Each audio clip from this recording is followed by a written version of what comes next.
at Second Avenue.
at Second Avenue. A man came on, stumbled on. He appeared to be on drugs.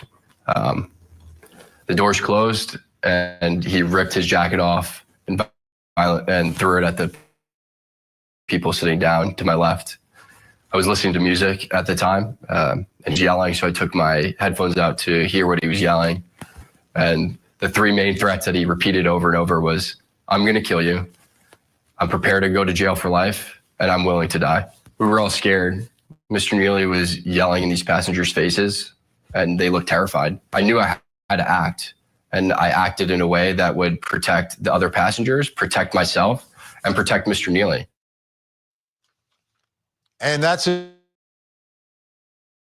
his defense. That's Daniel Penny. He is a former Marine who's threatening passengers and takes them down from behind. Take a look.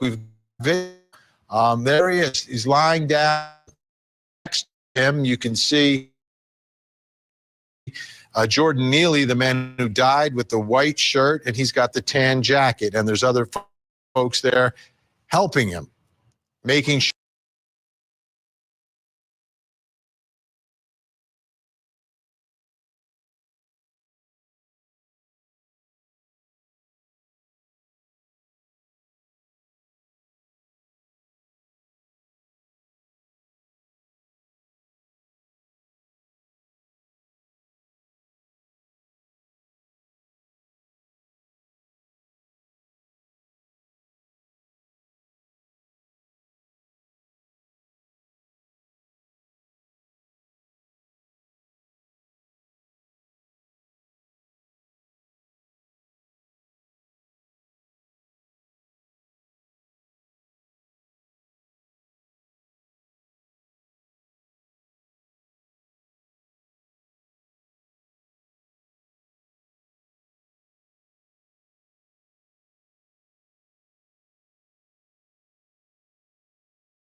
Police arrived. He had a faint pulse, and eventually he died. Jordan Neely did, and now he's charged with manslaughter. The jury has been deliberating now, and joining me, a reporter for New York One who's been covering this trial, Dan Rivoli joins us. Rivoli, let's start with what happened today. I always want to start there. Obviously, no verdict, but any action from the jury? Any questions?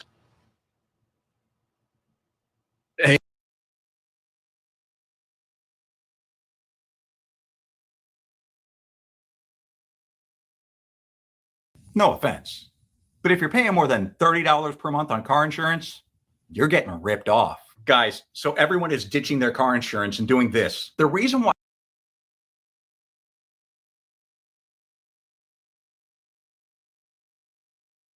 you're likely overpaying for car insurance every month, it's because the majority of what you pay goes to commissions for the insurance agent. But my friend showed me this cool website who cuts out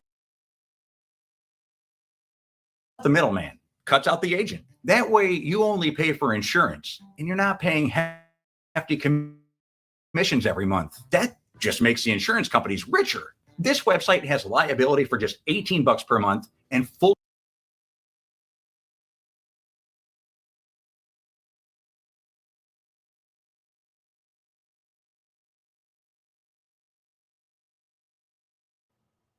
Hey, Vinny. So are the notes that they send to the judge. So they sent 2 notes requesting 2 key pieces of evidence and testimony. Let's start with the request towards the end of the day. They wanted a readback of the defense's cross-examination of the medical examiner who performed the autopsy on Jordan Neely and determined it was compression of the neck, a chokehold. And in particular, they wanted a section in which the medical examiner, Dr.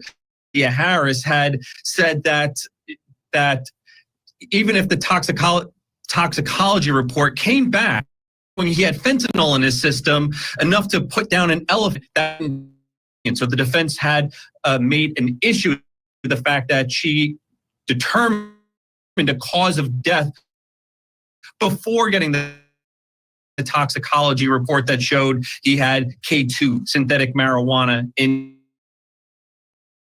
his system, among other reports that were still pending. And so again, she said that during she would not change her mind. She would still go with the chokehold as the cause of death. So that was one piece of evidence or testimony that they requested were the key pieces of evidence. The cell phone video from the freelance journalist that your viewers just saw, a compilation of police body-worn camera footage, and also Daniel Penny's interview with detectives at the local police precinct house, where he waived his Miranda rights and spoke to detectives at length, where he described Neely's conduct on the train and how he was only trying to restrain him, not trying to hurt him. So that those pieces of evidence really go to the justification part of the defense and of the case.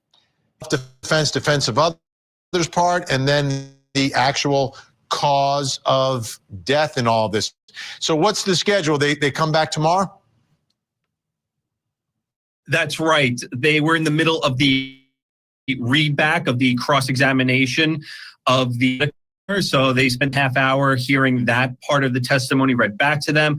And then tomorrow morning, they're going to have the other about roughly half, or maybe about another half hour. They're going to continue to hear that testimony. And then they go back and we'll have to see if they send any more notes out. I mean, like I said, we already went from the request for the evidence going towards justification. Then they moved on to the testimony going to the causation, Jordan Neely's. So we'll have to see what else they want to hear back read to them as they deliberate.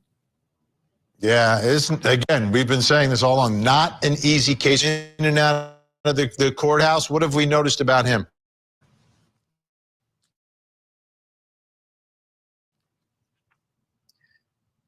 He has a steely demeanor. Eyes walk down the center of the courtroom. You barely see any emotion, obviously, from my vantage point. I'm pretty much at the back of his head.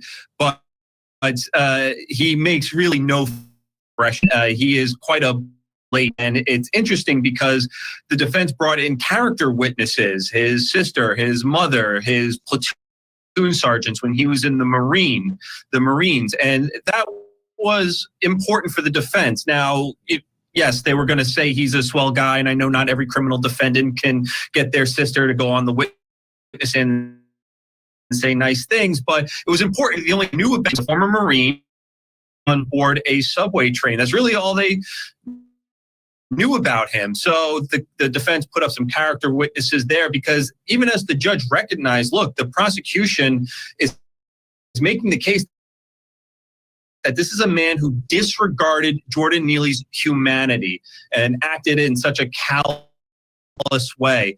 So the defense had to put up some character witnesses to show that character does play a role in this, even though he is being charged with manslaughter for being reckless in causing the death of Jordan Neely.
Rivoli from New York One. Thank you so much for your great reporting. I'm sure we'll speak again as this jury continues deliberating. Still with us, our think tank, Daryl Cohen, Rachel Kaufman. What's this ultimately going to be about for this jury? The cause of death or self-defense? It should be about criminal intent. It should be about criminal intent. He did not have criminal intent. But he's charged with manslaughter. I am reckless. so disappointed in the DA's office. I'm a former prosecutor. Have you been in New York recently? I have been to New York, and I spent a lot of time in New York, and I love New York. But having said that, I'm proud of what he did protecting the fellow passengers. And I'm so disappointed that the prosecutors of the DA's office would prosecute this case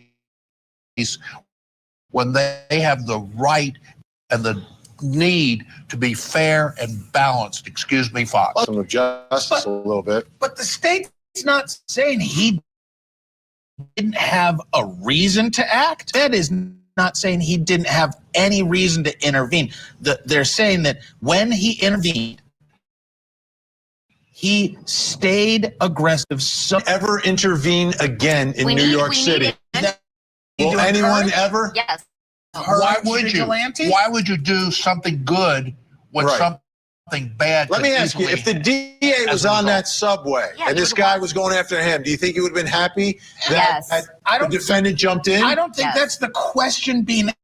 The question being asked by the state is, did he choke this man too long? Not did he choke him? Did he have a reason to choke him? I mean, did he go? He Did he choke subdued him. He wasn't. But once you've subdued him, don't you stop and hold and wait for authorities? Once They you, did. That's what it looked That's like. exactly Wait, what they did. And that is the defense. And trust me, I'm number one on the three defenses to me. I didn't need killing. He needed killing. Screams the front end Well, of this. I don't think that But you got to stop. I don't think that this guy thought that he needed killing. I think that he was trying to make sure that that the passengers were safe and there were other passengers assisting him. Exactly. I mean, what I asked Why you, haven't they been charged? well, I know It's not funny, so it's not Rico. No. Yeah. But Yeah. I'm trying to understand. When we had I don't know if it's similar, but we had a case involving a man named George Floyd. yeah. Everybody got charged. Yep. Well, Here, everyone was only one man got charged. for them to stop. In this case, I don't believe that the passengers were particularly upset that this man intervened. They were scared. I mean, Yeah. can you imagine being one of the passengers doing your own thing, listening in your headset, reading a paper, reading a book, and then all of a sudden this crazed person says, "I'm going to kill you," and starts throwing stuff. You have a child with you. I mean, petrified. come on. And after subduing him, after neutralizing the threat, you stop the aggression. How do you know that he's been neutralized, though? Well, I don't know. He was pretty knocked out on the ground, not moving with a faint pulse. He wasn't getting up and attacking anybody. So therefore, your duty change When he's on. is that It's a really simple thing. Here's a guy that was threatening, who was a good Samaritan, who was protecting everybody and doing what he thought was necessary. He's not a medical person. He's not someone who says, "Oh, wait a minute, I should let him go now." He waited until the police got He there. wasn't knocking They said him 5 out, and he minutes. wasn't like He trying wasn't to on like. top of Yeah, him he wasn't either. like kicking him in the face. I mean, it sounds like he was trying to keep him in a hold to So- keep so everybody. I don't safe. know if it was a police officer This will that be had up to put 12. somebody. This is up to 12 New Yorkers. What do New Yorkers want? Do New Yorkers want someone to step in? Or Oh, did they not want someone They're, to step they're in? not going to get him on the top count. I think that this case was arguably You convict him of overtried. anything. You convict him of anything, and he does a day in jail. No one is ever stepping in ever again in New York Yeah. City. And why should they? Why should they? Why should he be punished that way? I mean, again, I don't think he's somebody that we really need to be worried about. We need to be worried about the people that are assassinating the United Healthcare CEO on the street. Right. This is not somebody he's a good Samaritan. I don't think that he meant any harm. And so to that extent, criminal intent, what are you going to do? Put him in jail for if- this?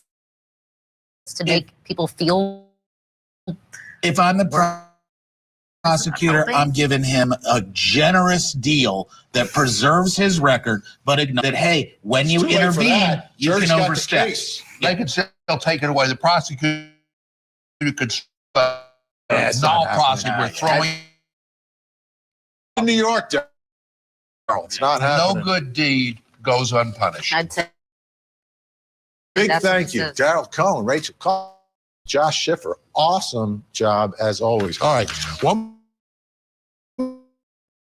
What do we have? Oh, something else you need to know. Plus, coming up next hour. Tonight, she is desperate to find her. Investigate.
Join Court TV's Vinny Pollack and breaking true crime.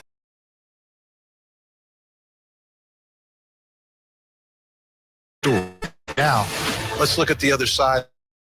Vinny and investigates.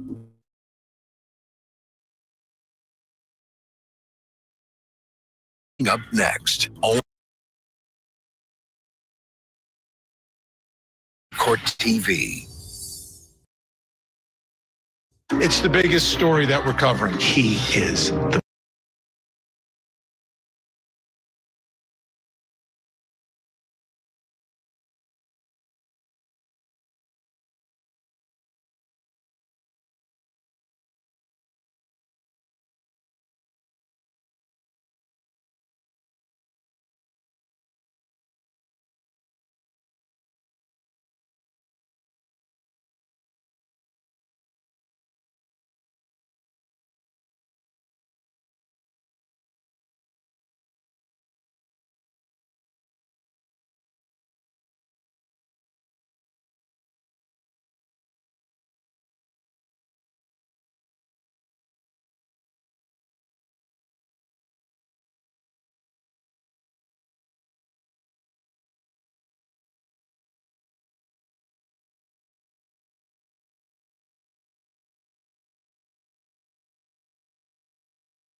didn't pop in. Let's see. There's me. Hi, everyone. Okay, so I'm up there. And then what if I go to present? Oh my gosh, my voice, guys. When Rich comes on, I'm going to have him take the stage. And so I can make some tea again. So I need to get some lemon. That's what I need to get. I'm out of lemon. Okay, there's my screen share.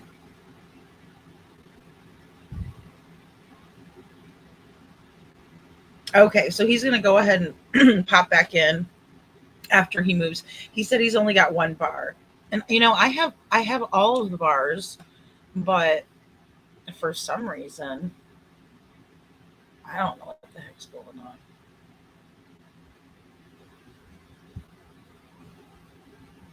on. Hey, Forever Nikki's mom. Okay, so let's see.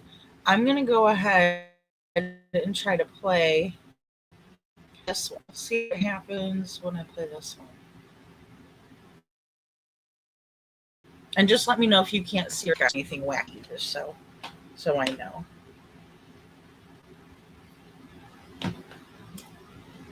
Oh.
Wait to see exit this page. This thing's buffering and buffering.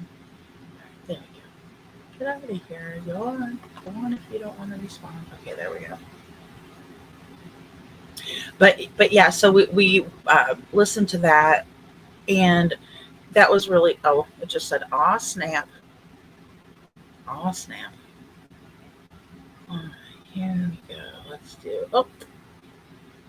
present. Share screen. Share screen. Okay. And share. There we go. So it's all snap. Let's reload it. Let's see.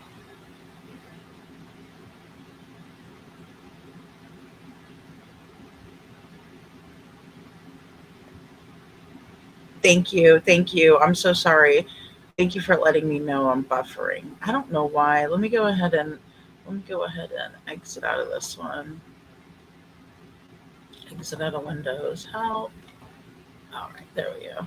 Let me try this. Let me go ahead and open up another window. Okay, now I think I'm kind of cooking on there because I can see myself just like I can see me talking. Oh, goodness. Okay, there we go.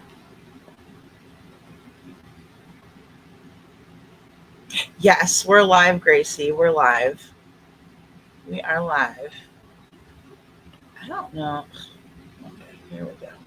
This thing can be a real pain in the patoot. Okay, there we go.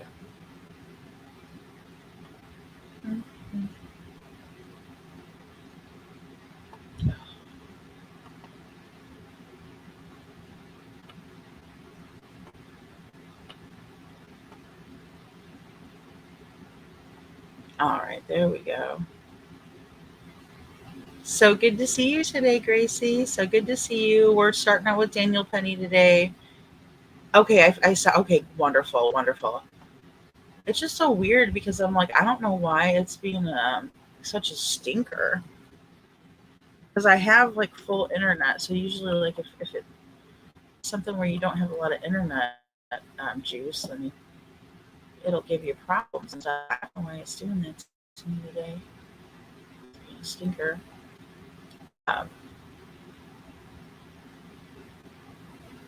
Oh, good. Oh, good, Gracie. Sorry. You're like, are we live? I'm like, yep, we're live. We're live. Okay, here we go. Jury deliberations. Jury deliberations. All right, let's see here.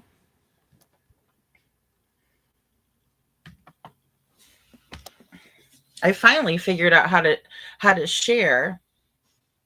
Oh yeah, no worries, no worries.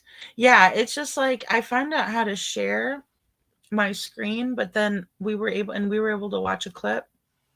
But then Rich was able to come on. He was popping in, but then he said he was in an area where he could signal.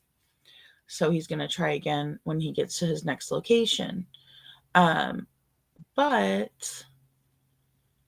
in the meantime, I wanted to kind of go over some clips with Daniel Penny and see what was going on with the case. And for some reason, it's just been a stinker.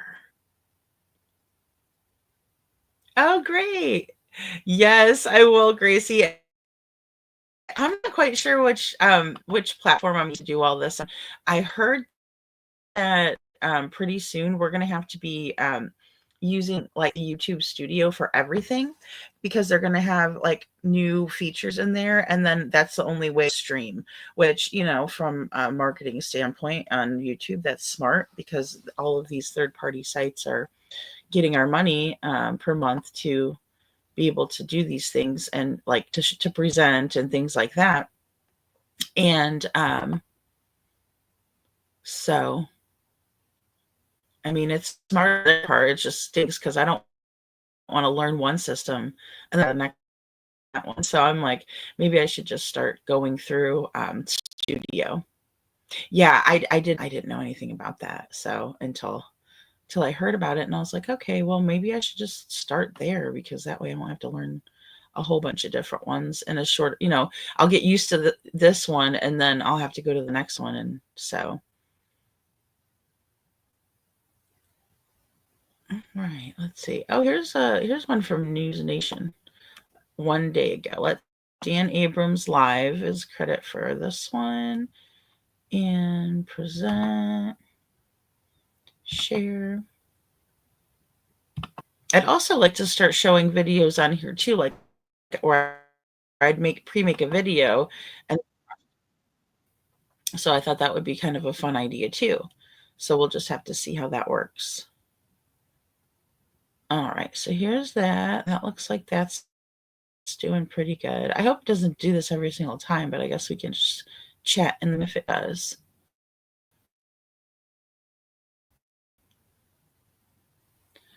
Skip that.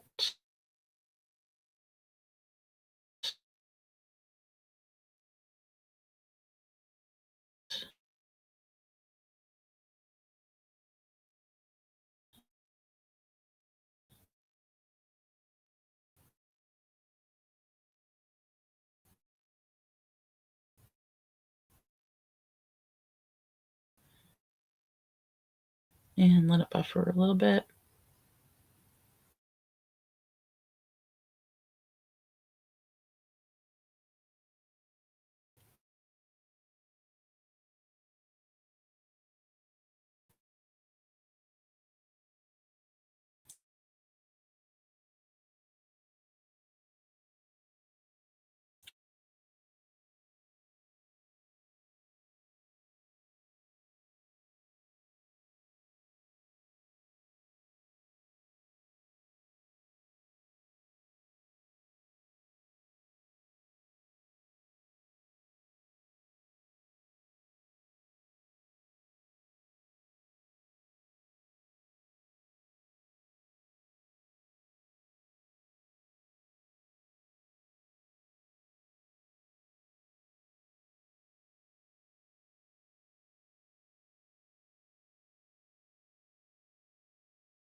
Sorry, guys. There we go. Oh, good. Yeah, grabbing a coffee. That's great. I know that's what I need. I have coffee too, but it got cold. It's still kind of chilly here. It's not like very, very warm, not like you would expect. So, okay, let's see if I can present this again and it doesn't kick me out. Sometimes it's going to kick me out. Don't show this again. Oh, there we go.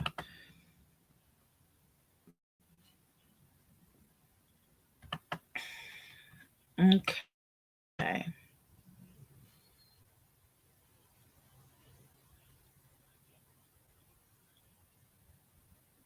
Hopefully, we can get this going here.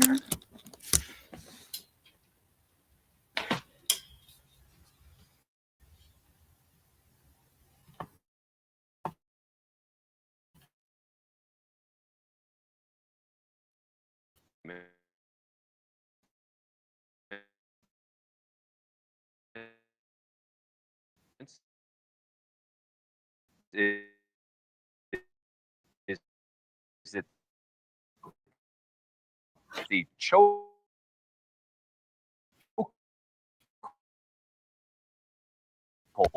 may not have even been the cause.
Okay, guys, I'm so sorry. It looks like I keep freezing up. So every time I try to share this screen over, it just keeps freezing and freezing. So I don't know why it's doing that. It's really, really weird.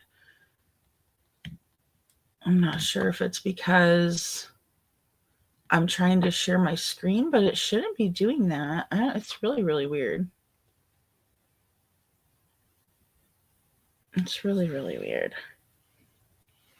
So I don't know if maybe I'm going to try it again. If I get kicked off again, I'm just going to not do it.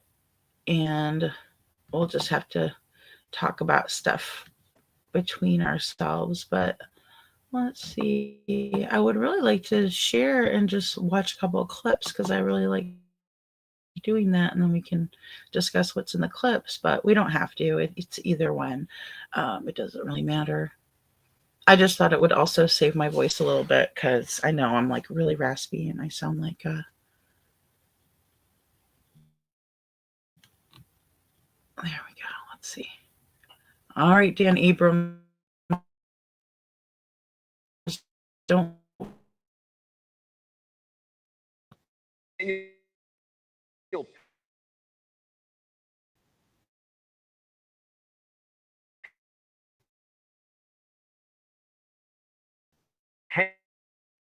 Any trial needs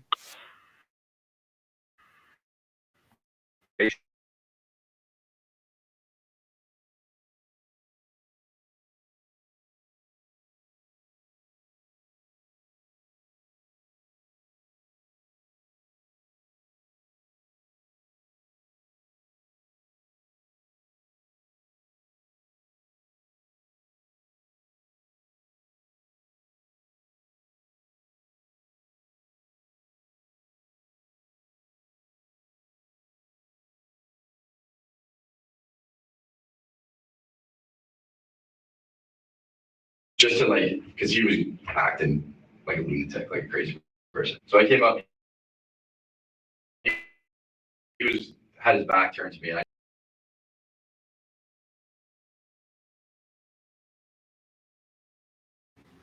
and It's being like really weird. Like it just kicked my mic off for some reason. I don't know why it would do that. But it looks to me like I'm not going to be able to play, do the screen presentation thing with it. I'm wondering if it is YouTube.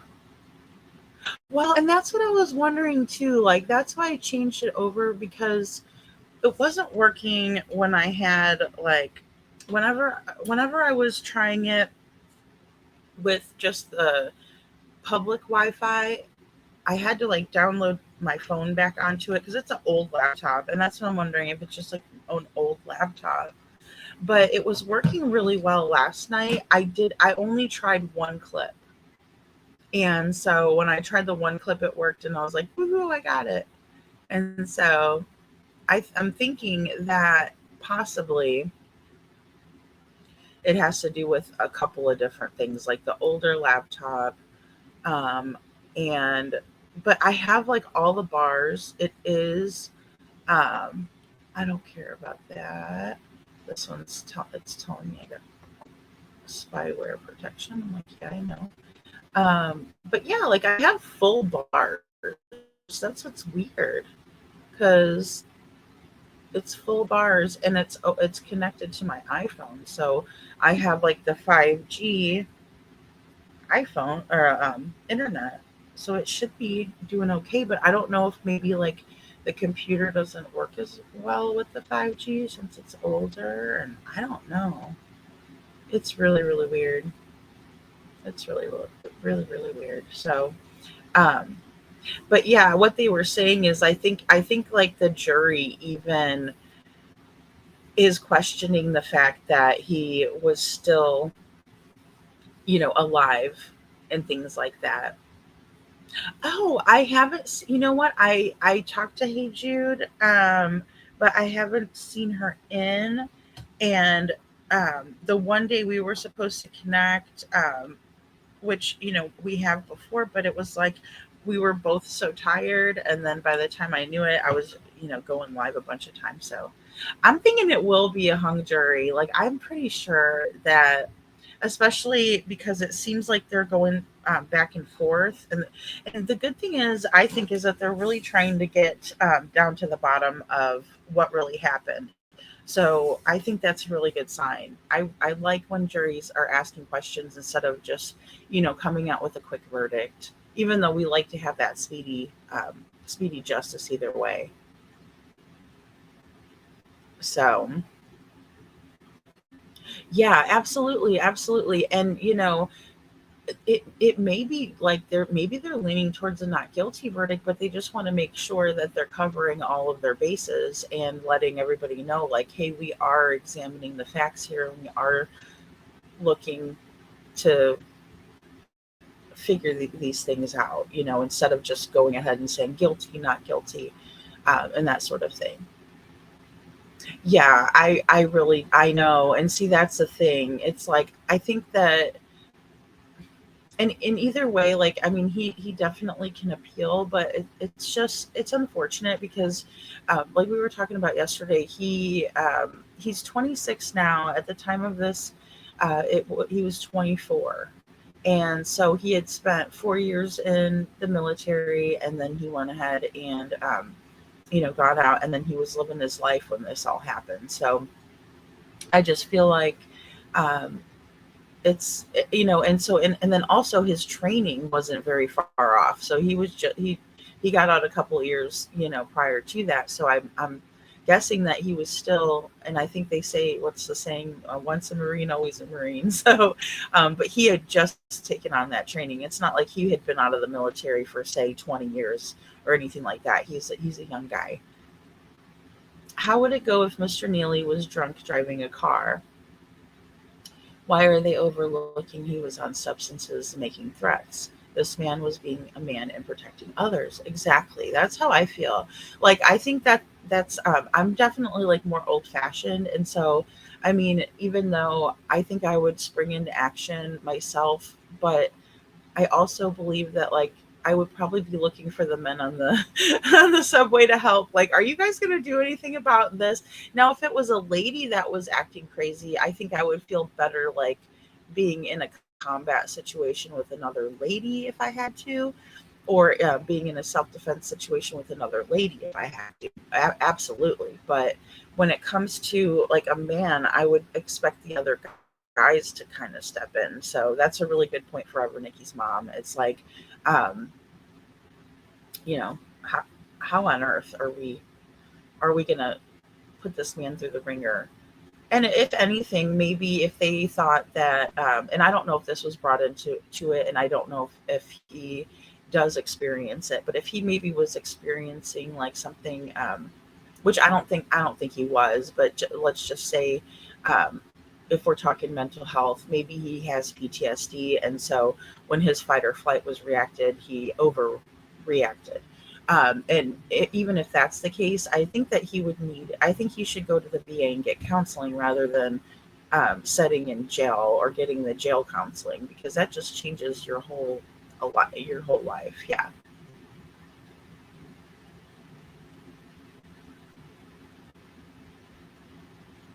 Yeah, and the appeals court just said, okay, on TikTok. I need to get better with TikTok. I am so bad with TikTok. Like I've created a TikTok account, but I never go on there because I don't know. I'm just I guess I'm just also still learning YouTube and how to do the streaming and stuff like that. So if I had to do TikToks and stuff, I'd have to have like my daughter come over here and show me. Because I remember she would do TikToks when it first came out, and she'd do the ones where you dance and then you show or you show the words on the screen and you're pointing to them and stuff. Like she would do those, which was really, really cute. But I never did a TikTok. Yeah, exactly. Forever Nikki's mom. I feel the same way. Like any man. Let me see if I could pop these up again. So I have to hover over it and it says show. Okay, there we go. See, because it's so much easier on my phone to just click on them. But yeah, me too. I feel like that too. I feel like guys would like spring into action, especially because you never know who all was on that subway that day. If we think about it, people ride the subway to work, they go back and forth. Okay, hold on a second here, guys. Let's see. Oh, they're working with me. I see. Oh, Ruby's on the case. Oh. You know what Rich is kind of teaching me, guys, is that it's amazing what people can find if they actually go out looking. And Terry Lynn did the same thing, really showing that if you go out and you look, it's just amazing what you can find out there. Especially like even these cold cases that he works. It's absolutely interesting. And not everybody can do that kind of thing. Not everybody wants to. Not everybody's like that kind of a go-getter. I definitely liked going out and doing and passing out flyers and talking with people and stuff like that. That was something that I enjoyed, but I think I'm more of a talker than actually going out there and searching like that. And yeah, it's just pretty cool. But no, Gracie, I was right. I was on live whenever I saw you, but I saw it pop up and I let everybody know that you had breaking news on your channel so they could go over and look. But yeah, if you want to share it, if you want to share some of it, and I'll pop it up on the screen because I'm interested. I'm super interested to know what's going on, especially like, of course, because I know we all follow the same cases. I really loved talking with you about Gypsy Rose. Like, I thought that was so cool. And, I love it because it's one of the true crime cases that I was like super interested in for a long time, especially because it was something that happened in Springfield. And it was during that time when I was living over there. Yes, elderly children and families are on the subway. Yeah, a little old lady going to the grocery store, coming home. Yeah. How is anyone going to feel safe if someone can't intervene without being charged? Yeah, absolutely. And that's 100%, in my opinion, correct. Yep, Rich would have stepped in. Oh my gosh, I know. I could see. Can you just see Rich? And then Ruby's over there biting the guy's ankle. And that was the thing in the other video. I didn't see the man. It must have been like after he was after he was subdued for a minute, because at first that guy was kicking and fighting and stuff like that. So, I mean, you never know. Yes, Gracie, we got to collaborate for sure, for sure. Yes, ma'am. Yes, ma'am.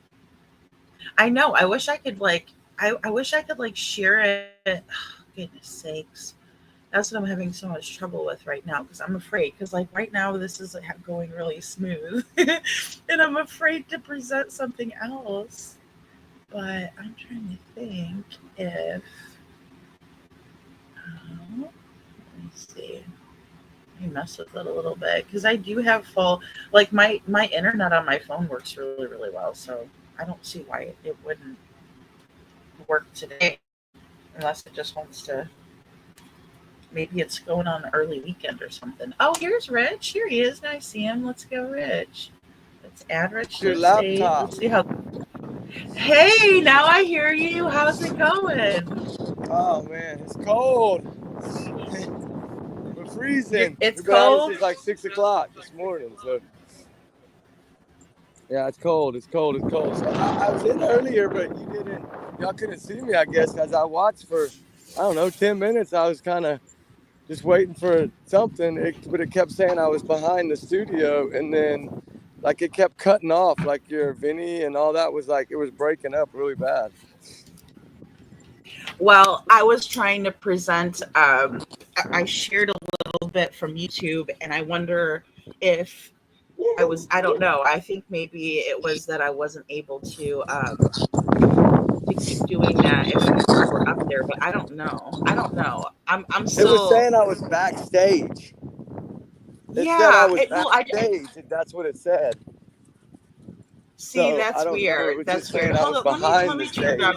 I don't know why the air popped on, but it's cold over here too. I think the air is weird. Hold on 1 second. Yeah.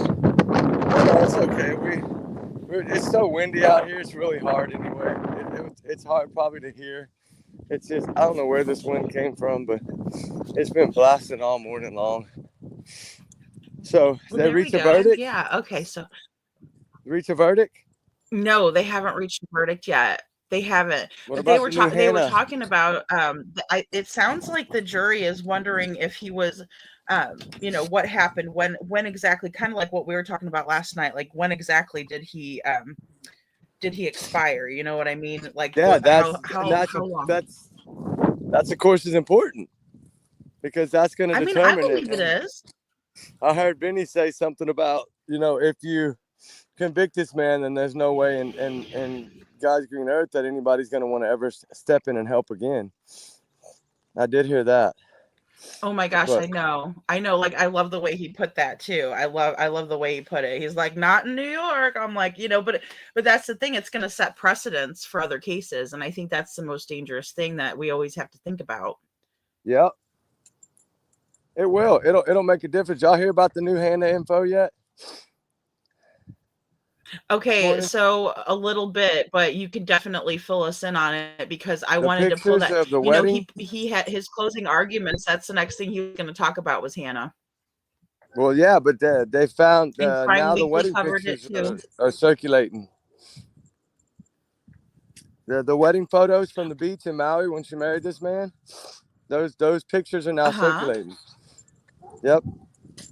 And the sister was not aware of this, so now I think it's taken another twist, like I thought, and I have a feeling that they just need to find Hannah and talk to her, right? That's the only way they're going to get the answers.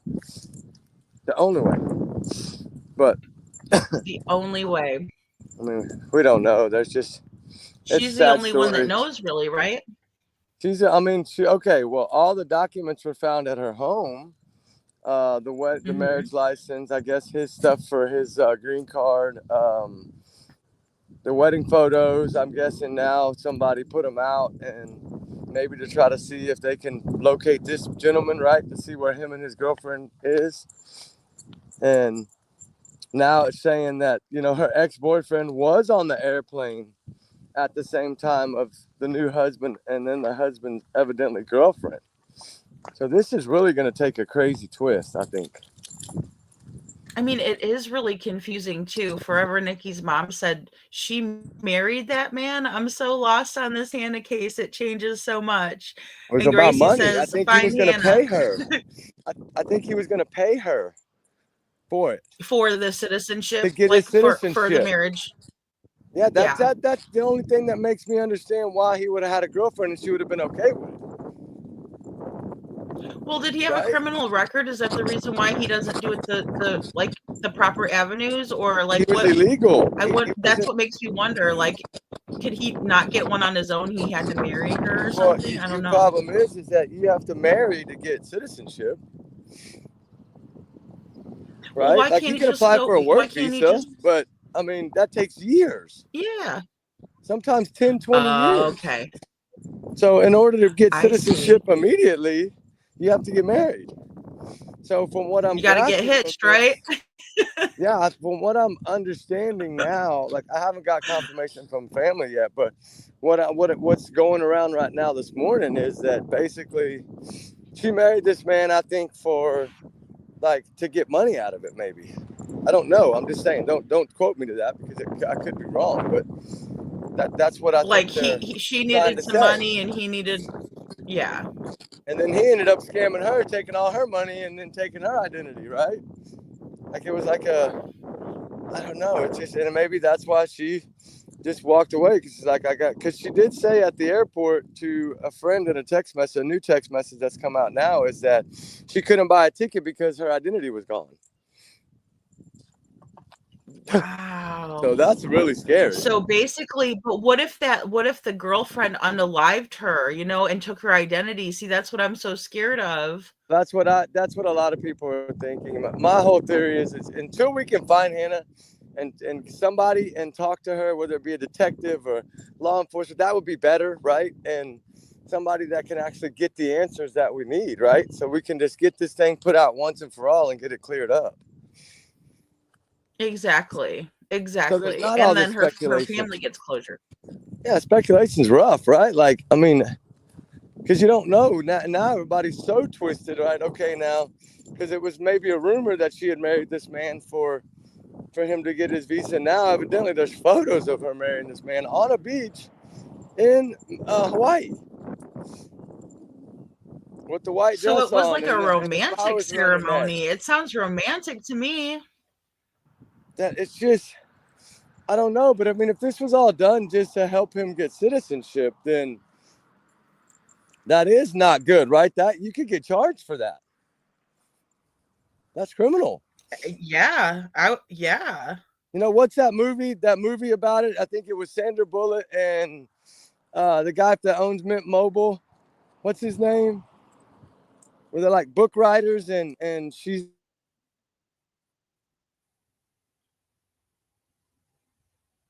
I'm not sure if I saw it or not. Is it a romantic comedy or something?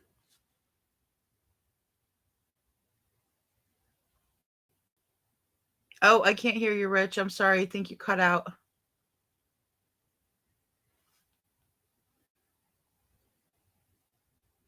I'll let him know he cut out.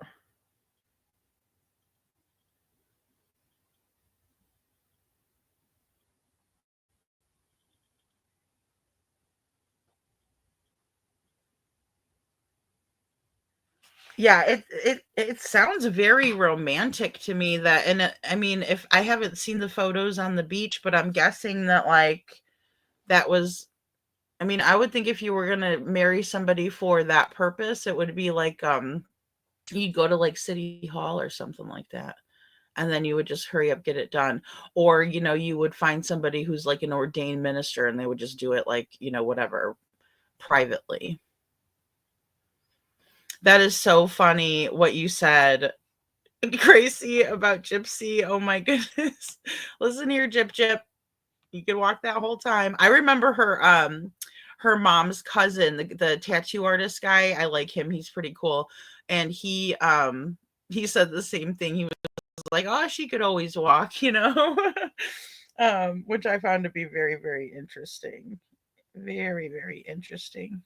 So, and sad too, because a lot of people were duped by that. A lot of people were duped by that.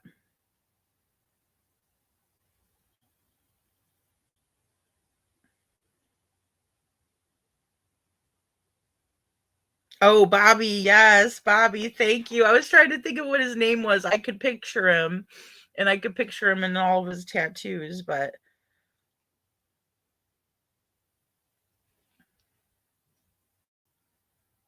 okay, so there, Rich went off. I told him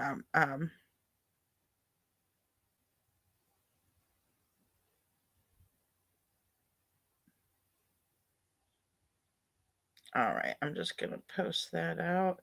But let me see. I'm trying to think if I can do something fun here with my phone.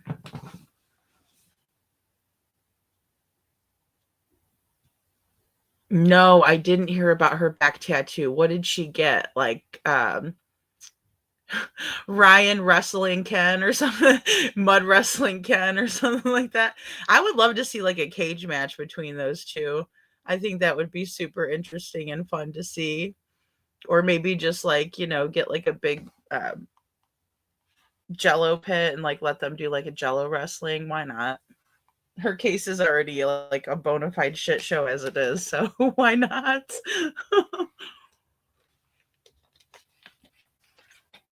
And I think it's so weird that Ryan is very much in love. Like he's waiting for Gypsy to come back to him. Like you can kind of tell that he's not going to like he's not really going to go anywhere. Which I was hoping that he would, because I know there's a lot of girls out there that really like him. It's not like he doesn't have any options, but it would be nice if he would, because I think she kind of got mad whenever those girls were like slapping his booty and stuff. Which if she's happy with Ken, I don't see why she would care if he's getting his booty slapped. But that's just my opinion. That's just my opinion on it. Oh, okay. His service sucks. Okay. No worries. No worries. He's going to turn over the stuff that they found and then he can pop back on in a little bit. But we'll still be on. Ryan is a sweetheart and I think he's cute. I know he's a big guy, but that's okay. Everybody, that's your husband, Gracie. I know, right? There's so many girls out there, ladies that would love. Okay, 2 days on December 9th. Nice. Gypsy's back tattoo. Here, let me put this up here.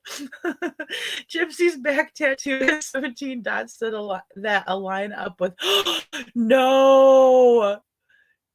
And oh no, oh my God, I cannot unsee those photos, Gracie. Like seriously, when they were circulating, I was like, I'm not going to look at them. I don't want to look at them. And then I saw them and then I puked in the trash can because it was so disgusting.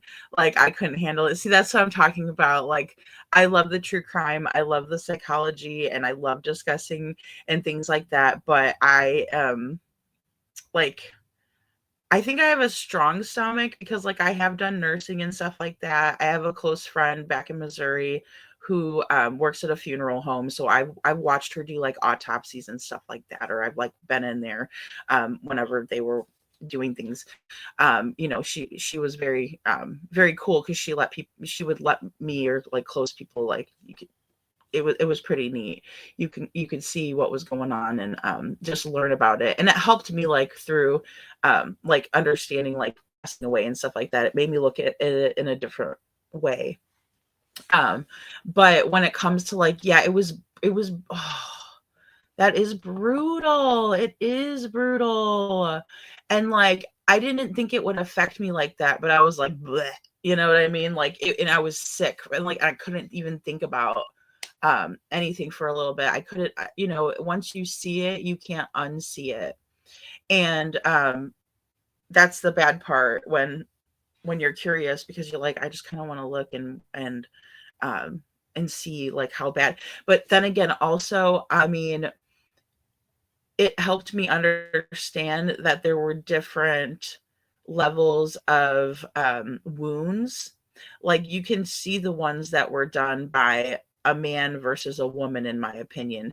The little small jabs that were found on Dee Dee, I believe that was Gypsy. And I really do believe that. And I believe the ones that were more severe were done by Nicholas. And the craziest thing is the way that we were spoon fed this narrative by the media and by just like like Greene County in general, because they wanted us to believe that this little girl, and also Gypsy's lawyer, that she was, which I think she was medically. I mean, obviously she was taught to do bad, but then at a certain point she knew everything that was going on, and I do believe that, and they weren't telling us that before. Yeah, those pictures were yikes. I should have never looked. I should have never looked. Yeah, I do have a hard time too, and that's the thing. Like I did show a lot of compassion. Like I had stuck up for that one a couple of times where people were like, no, you shouldn't.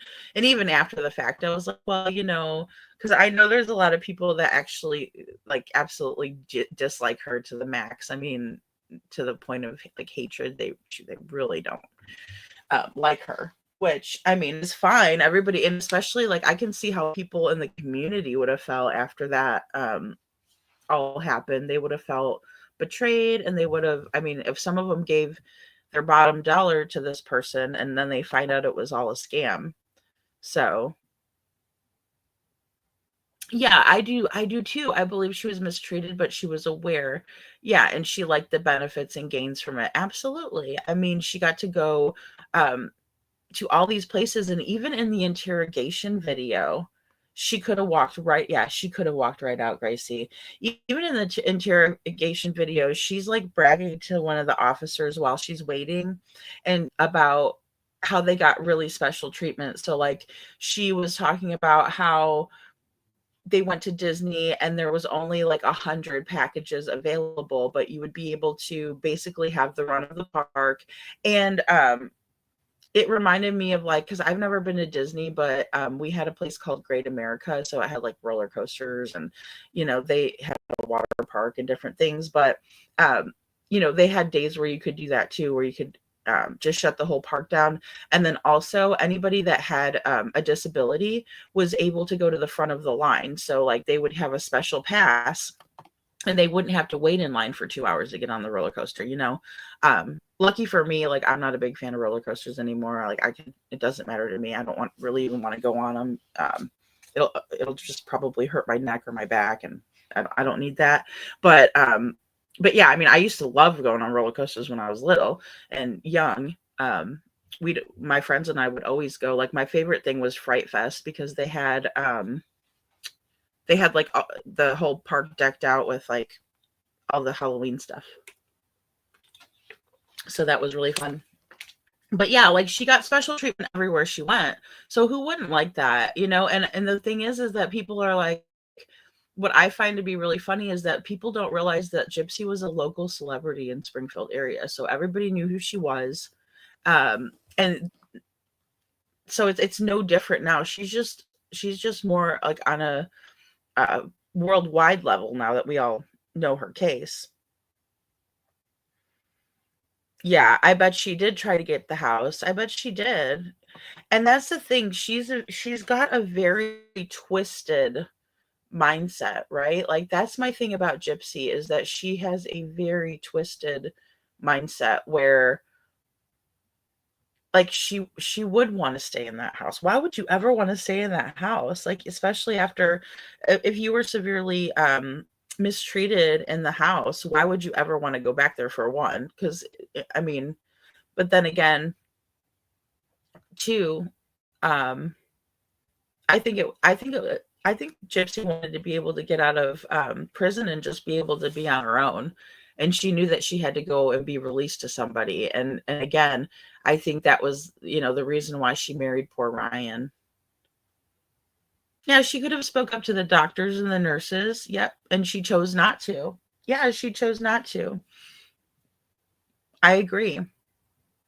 And it's really important to, like, if you are being mistreated, and I know it's hard, like, that's the thing. That was always my argument, before. I was like, well, it's really hard to, go up against, and she didn't want to hurt her mom. She didn't want to get her mom in trouble.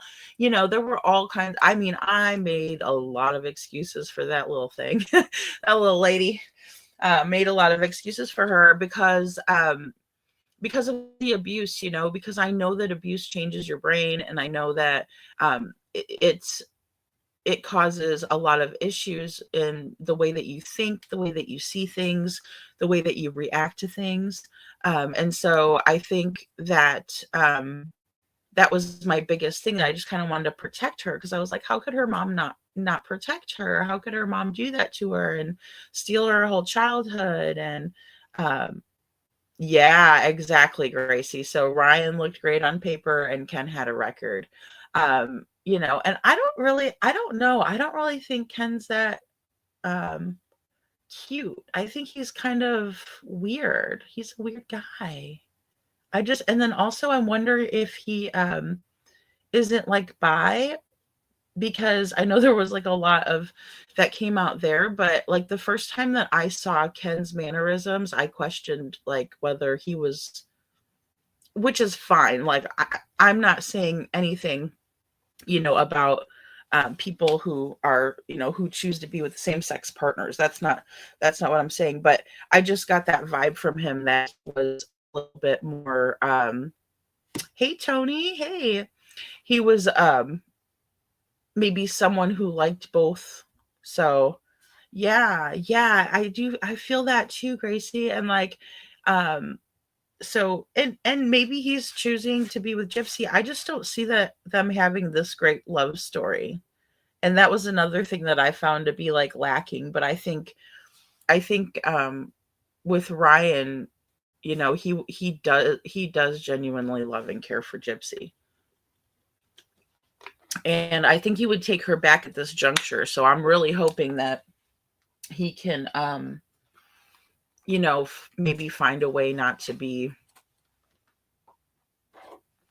Yeah, maybe he can find a way that he won't have to be so sprung on her, and that maybe some like a nice girl will come along and he can move on. Because I know that's hard. If the heart wants what the heart wants. So it's very hard to move on from that if you're still in love. And if they're getting divorced, if their divorce is finalizing, like Gracie said, in 2 days, that's a good thing too, because that'll help tremendously too, because that'll help him get some closure. That's one little hump that you're over, because divorces take a long time, and it can be really like daunting and emotionally draining, mentally, emotionally draining. And so hopefully they'll be able to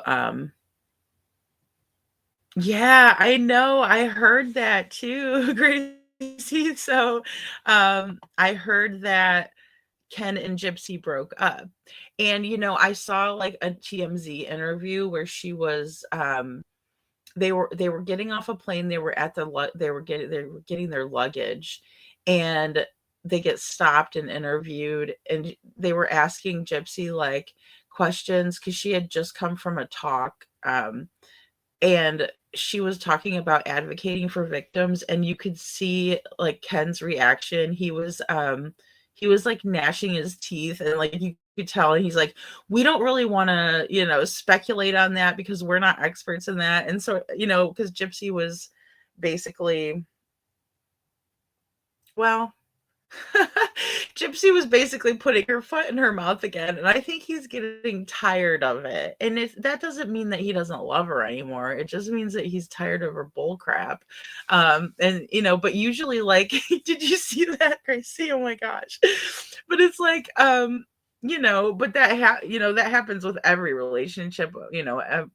at a certain point, because nobody's perfect. So I mean, there's going to be things that we are annoyed by, especially if you're with somebody for long enough. But in the same way, like he looked like he was quite oh yes, it was about the Menendez brothers. Yes, because she's always talking about advocating for prison reform.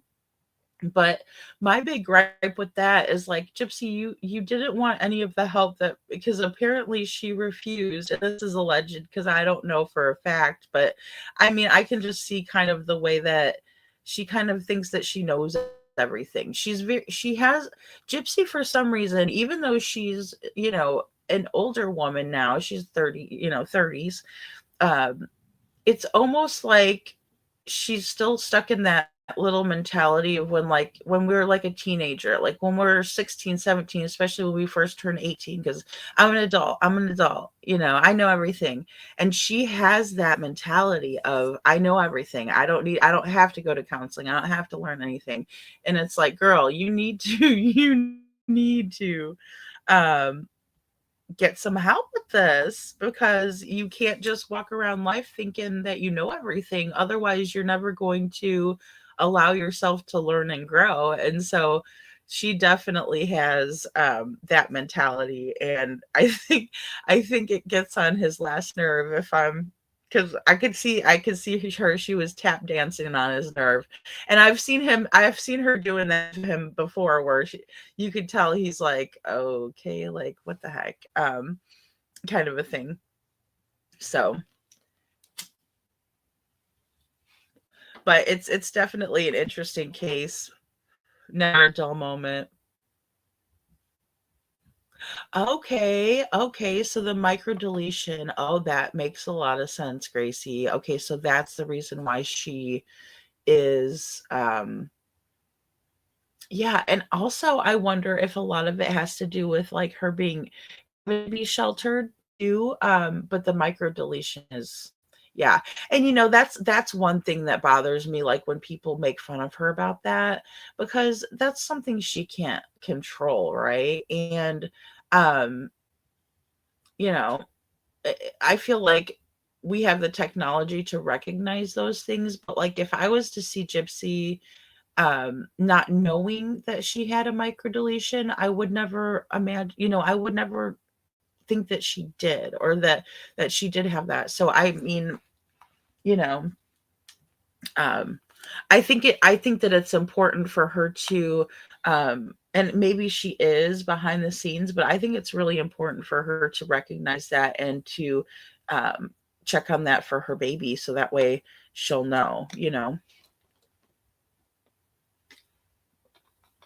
So she'll stay around 14 to 7. See, okay, 14 to 17.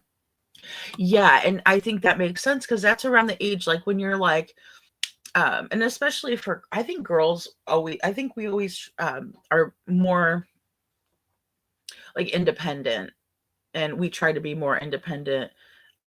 But yeah, I think, yeah, that makes a lot of sense. Yeah, she needs to stay off of the social media. I know. It. It's like, what the heck are you doing to yourself, because it's like you really want I wanted her to succeed. I really did. I wanted her to succeed. But it seems like at every turn she is doing something. She's doing something to detour herself from doing good. And I think if she stays off the internet, that's probably a better thing too. If she just kind of even just keeps it to her close circle of family and friends. Like if she were to just create a Facebook page that was specifically for her family and friends, I think she would like that a lot better. And I know there's people that support her out there as well, because I used to be one of them, so I know. But yeah, I pray that too. I pray the same thing, Gracie, that she doesn't exploit that baby, because the media will definitely try and do that. Like I was very disappointed in Lifetime, because like I grew up watching the Lifetime movies and things like that. My mom and I would watch them, and we call them the tear jerkers, because by the end of the movies, or towards, the middle, whatever, you would end up crying, and so because some of the content was very sad, it dealt with life issues and that sort of thing. But yeah, she gets 12 grand per episode on Lifetime. I mean, 12 grand to just sit there and say silly stuff, or just for people to watch what she's doing. Yeah, it's crazy. It's crazy. But I did see the pictures of from the baby shower, and I thought it was weird. The 3D ultrasound on the cookies was weird. I thought I didn't know really what to think with that, and I kind of thought that was like, because she's like, I'm not going to show any pictures of the baby once the baby's here, once she arrives. But yeah, she has reconnected with her dad and her stepmom. I didn't know what to think about Rod. I mean, I always liked him. I always thought he seemed like a pretty good guy. But I've heard a couple of things. And I don't really base my opinion always on that, but oh boy, the letter that Justin read. Oh boy. Well, I think that people are coming out with that. I think that the reason why the teacher felt the need to step up and say something about their experience at the parent-teacher conference is because of the 5 CPS reports coming out. I really believe that, because we didn't know that there were many, and that was the first time that we heard that there was 5. I think we knew about, what was it, 3 of them, because there was 2 with Sebastian and 1 with Faith. But oh boy, to me, I feel like that's why this information is now coming out. And then also, I found it really interesting to know that Katie does not act like she does. And this is the second person who said that. So her second cousin, Yeda, who is her mom's cousin on her mom's side of the family, obviously the Rosenbaum family, she said the same thing. Don't let Katie fool you. That is not her. She does not act like that. Da da da da da. And then we hear this from a teacher that says the Katie that she encountered wasn't the same one that was at the school, or excuse me, the one that was at the school isn't the same that was on the news and doing the interviews. So, I don't know. What did you guys think about that? Let's see here.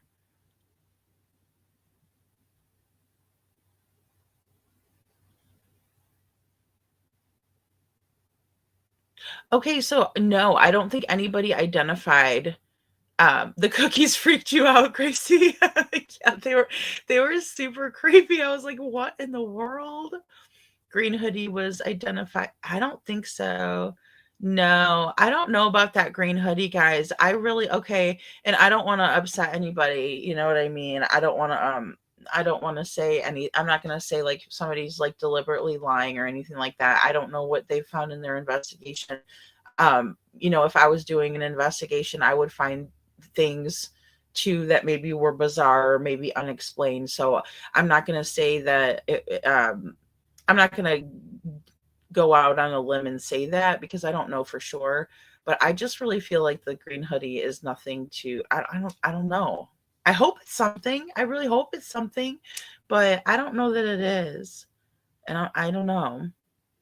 They didn't say who, just identified, and dog wanted to speak with them. Okay, Nikki, Forever Nikki's mom. Thank you.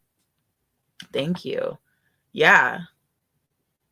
I mean, and I'm sure they do want to speak with these people because they don't know what's going on.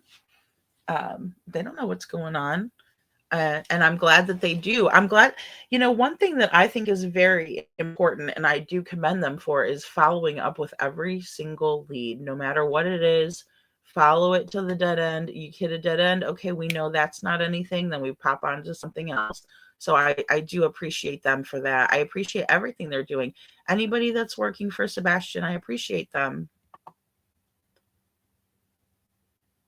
It's really vague, like usual. See, and that's what's kind of getting me disinterested, because I am a very blunt person, maybe even to a fault sometimes. People would tell me that, like, you're too blunt, and I am. I understand that.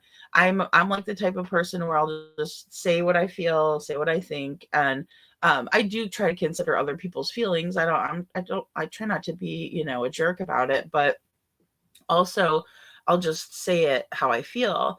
And so, yeah, to me, like, that's why I like people that are straightforward with me. I like people where what you see is what you get. I don't like to, I don't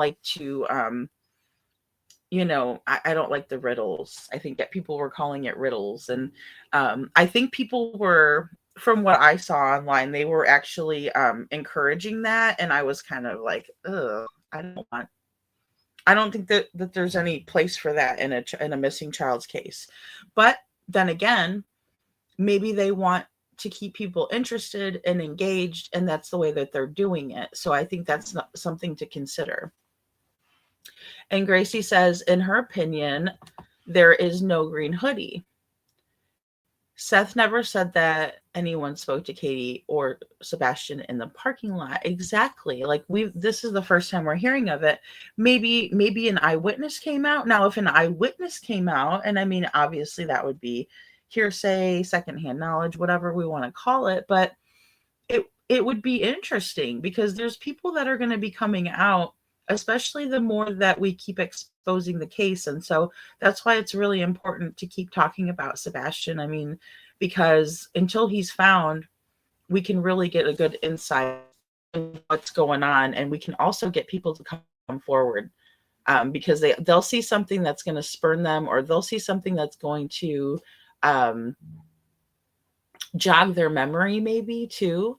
And they're going to say, oh yeah, actually, when I was going down, New Shackle Island Road, I did see this, or something like that. So you never know. And Forever Nikki's mom says they are saying Seth was only shown a small part of the video. He told Pascal that he was only showed a small part of the video. Well, he said that a couple times, and he said it on Web Sleuths too, that he was shown a small part of the video, and that basically he wasn't sure what to make out of it, and so I find that to be, oh, okay, wow, oh wow, Gracie, wow, okay. You have Seth's audio saying he watched them walk all the way through the parking lot. Oh wow. So he was able to see more of it. Okay, well, that's good. See, and that's the thing. Like, I don't mind if they're not showing it to us. I just want them to show it to Seth, because I just believe he deserves to have those answers. But Seth said himself he watched from the door until they got to the car.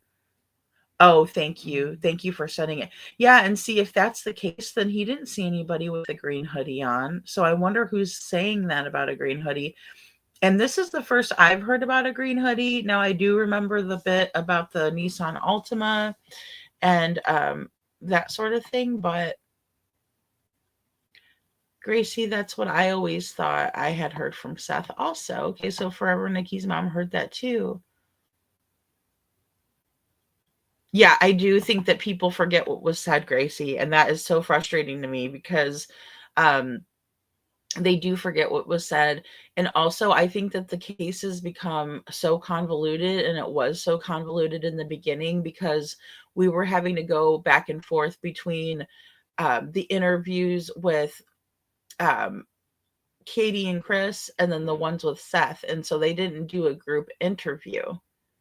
And when you do the group interviews like that, or you only have one spokesperson, it makes it so the information is more available in one spot. But like there's several interviews that Seth did that I haven't even seen, because when I was first I've been following the case from the beginning, but I didn't start my YouTube channel until March. And so but still, like, I was following Pascal, and he was going on Pascal every single time. Like, that was his main person that he would go on with, was Pascal. And so I was really following him a lot. And I followed Pascal with the Riley Strain case, because he would have the family spokesperson on, Chris Dingman. And so I was following him a lot, and he was going on Pascal up until the vigil at the high school, at Beach High School, where Seth was presented with Sebastian's FFA honorary certificate, and where that was the one where T-Rev bought the hot dogs and da da da da. Well, the ones that all the other creators showed up to, that was when, after that, Pascal kind of dropped off the case, and so I kind of dropped off of watching Pascal, and that was just the kind of the normal thing that happened. But I know that is, and like that's even when I put that in my video that one time, it was like, or when I did that on the intro, it was like, it's a rabbit hole, and it's very hard to follow. It's very hard to follow. I actually wrote on Derek Levasseur page, The Detective Perspective is his channel over there. And I even wrote on his page, hey, email me if you want to get some more information on this case, because I know it's hard to follow. And then, of course, I got trolled in the comments, and the lady was like, or the girl was like, basically talking about how if I have a tip, I need to call so-and-so. And I'm like, I don't have a tip. I just have public knowledge. It's just the fact that he got some of the information, and it wasn't like, he could have more information on it. And I think he would think of it in a different way, is what I was trying to really get. And I was like, if I'm going to call anybody, it's going to be the FBI, because they got the $50,000 reward, and they're they're higher ranking than the TBI or Sumner County. So, I mean, really, if I had a tip, I would call it into FBI. I really would. Okay. And Forever Nikki's mom says, but should they put out all the information? Because, yeah, no, you're right. It's more chaos and more drama channels. Absolutely. I know. No, I don't think they should put all the information out there. I mean, as much as I would want to know all of it. Yeah. And that's another reason they may just want to be like doing those riddles so they can update people, and then also keep it interesting. I don't know if they're trying to engage people, Yeah, and the satellite company came out and told Nick that they don't even have satellite set up yet. Yeah, exactly. And that's what I was wondering, because I was like, how come they're saying that the satellite footage won't be out until January? And I'm like, why are they like even telling us if it's not going to be out until January? And come to find out, yeah, it's because the satellite won't be launched or anything until then. So I don't know. I don't think we'll have satellite imagery. Yeah, not like they were saying that we were going to. So yeah. And if there is a green hoodie, then why?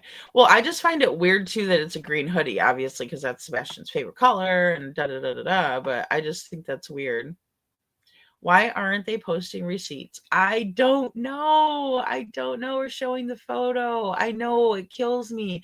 Or like, how come they were like, how come they were saying, person of interest 1, person of interest 2, person of interest 3.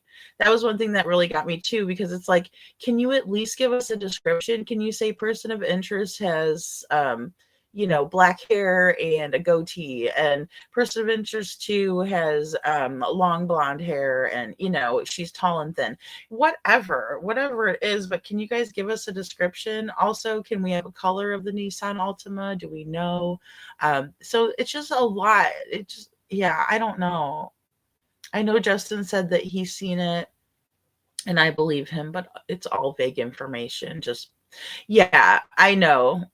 And the drama is getting tiresome. People, that's one thing that I believe would push people away, and that has pushed people away, is that they just don't want to deal with the drama. They want things to be straightforward. They want this child found. They don't want any of this BS. It's not for entertainment. Yeah, we've had some really crazy stuff happen in this case, and really crazy stuff happens in most of the true crime cases. It's not a normal situation, right? We have tumultuous family members. We have zany family members. We have people that would actually harm their children. So it is a wacky situation. But at the end of the day, I just don't see why all of the drama, and if one side's doing drama and then the other side's not, that's a good thing. But don't go over and do drama too, just like the other ones, or you're just as bad as they are. The riddles are dumb. Yeah, the riddles are dumb too. So they're fishing, and I could see if they wanted to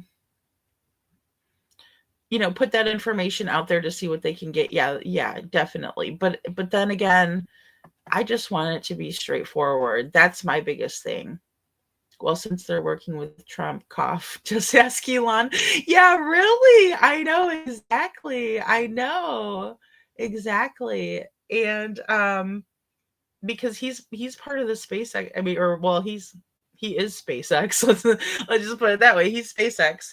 He's X everything. And I still call it Twitter, but yeah, or tell us like the gender of the people. Absolutely. So we know what to look for. How can we help if we don't know exactly what we're looking for? It's just like when they put the bolos out, be on the lookout for, a minivan, blue, they'll give the general description of it. And Gracie says, did you know Crime Time Buzz said that the hairlines matches Danny? That is far-fetched and can get... I know. Yeah, I would be worried about that too. I'd be worried about that too. Like, just, directly accusing, yeah. And that's the thing. We don't know who all is involved. We don't know who all's involved. Oh, shoot, I've been gone on the cell phone call. Sandy, we missed you. Hey, at least you're not here while I'm buffering. I decided to abandon the idea of clips for now because I'm like, oh boy, I'm just buffering. And then Rich was on earlier, but he had to come. Yes, welcome back, Sandy. But he had to go because he was having some connectivity issues. So we're just... anytime we try to do anything new, we just bat 1,000, let me tell you.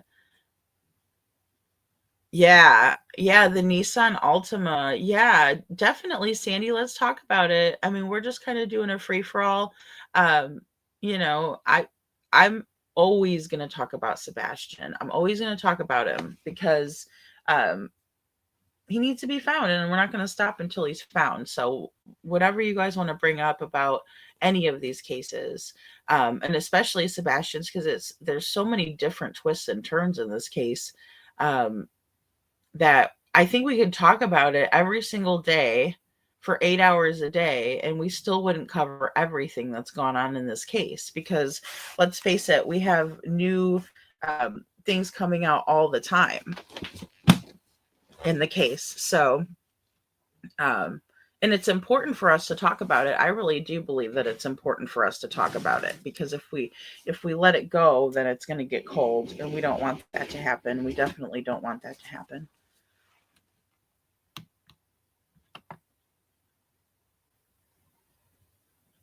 Yeah, direct and showed his company. Yeah. Yes. Yes. What hairline? Okay. Oh, I missed this. Okay. Yeah, the Nissan. So that was something that came up a while back, wasn't it, Gracie? Was it like maybe 4 or 5 months in? Or was it that long ago? Sandy says this is weird. Earlier I was watching you on my phone and on the television at the same time, and the television was acting weird also. You know, and the thing is that I was having trouble because I was trying to present the screen, and I think it might have been on my end. But then I haven't had any issues so far, like, so that's a good thing. And Forever Nikki's mom says, I believe the Nissan started from Mob Channel. Oh, yes, I do too. That's right. That's right. Okay, now you jog my memory. So whenever they did the overlay, that's right, for the flashlight video. I mean, I definitely think it was a smaller car sedan. I'm wondering if they borrowed that car, or if there's a record of them renting a car like that, or if someone else rented it for them. This is weird. Okay, no, I got that one. Gracie says, well, it was a blurry image, and it could be anyone or anything. And they're saying it looked like Danny. Then they showed him and his construction company. Oh boy. Oh boy. Which, I mean, we all know about Danny. I think we all know who he is. He's one of Chris Proudfoot's relatives. And yeah, I mean, the thing is that I would hate to, we don't know who was involved and whatnot. So I would really hate to like directly blame somebody. Now, if we're speculating and we're just saying, in my opinion, I think it looks like it was Danny, but to put his construction company on blast, and yeah, I wouldn't feel comfortable doing that either, Gracie.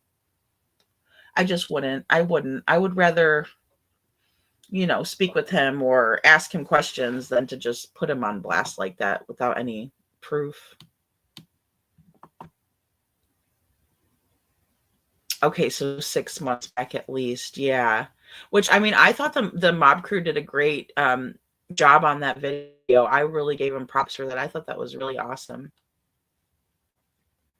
how they did that. Oh, Hey Jude is in Mr. E's crime cast right now. Okay, perfect. Perfect. That's wonderful. Great. I love Hey Jude. She is awesome. She's awesome. She's part of the mod squad. Gracie, I have to get you up here too. I need to just go live and have you guys come in, and then I'll just mod people up from there because I wanted to add Tony too. Kept implying stuff about the poker party. It's dangerous. I know. And see, that's the thing. One of the creators last night was saying they didn't think the poker party happened, but I do. I think it happened. But I don't understand. I mean, here's the deal. Like, when this was years and years ago, but when I was working at a local bar in Springfield, after we get off of work, we would go over to my boss's house and we would play poker.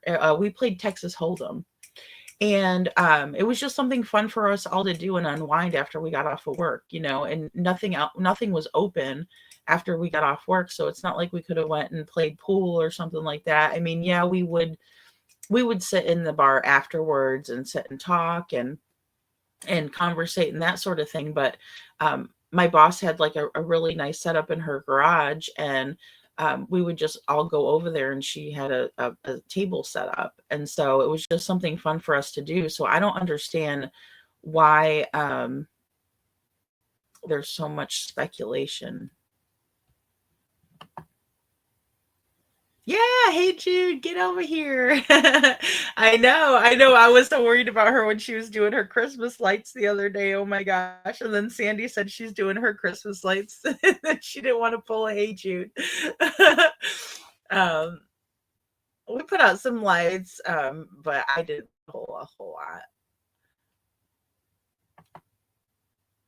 Yeah, I don't know if it has anything to do with the case either, but it happened. I'm more interested to know, like, how come Lori hasn't come out, which is Katie's friend who had a son that was, friends with Sebastian. And so I would be more interested to speak with them because I heard some things. Yes, I love Hold'em. Well, I used to watch Poker After Dark because I would get off work so late that was the only thing that was on TV, right? This was before I used to watch YouTube. And I used to think it was so funny, like the guys on that show would crack me up, and then you'd have like the girls on there, and I forget all their names. What's up? Hey, Reg. What's up? going Sorry, on? man. We had so much It's going all on. good, 'Cause man. we had to turn some stuff in and all, and sometimes it takes a while. How y'all doing? It's all good. I'm glad Hey, you I guys got are a out there message doing from stuff. I got a message from Hannah's aunt. If I forward it to you, can you pull it up? Yeah, sure thing. Okay, this woman is going into Mexico by herself, so I think I'm gonna go.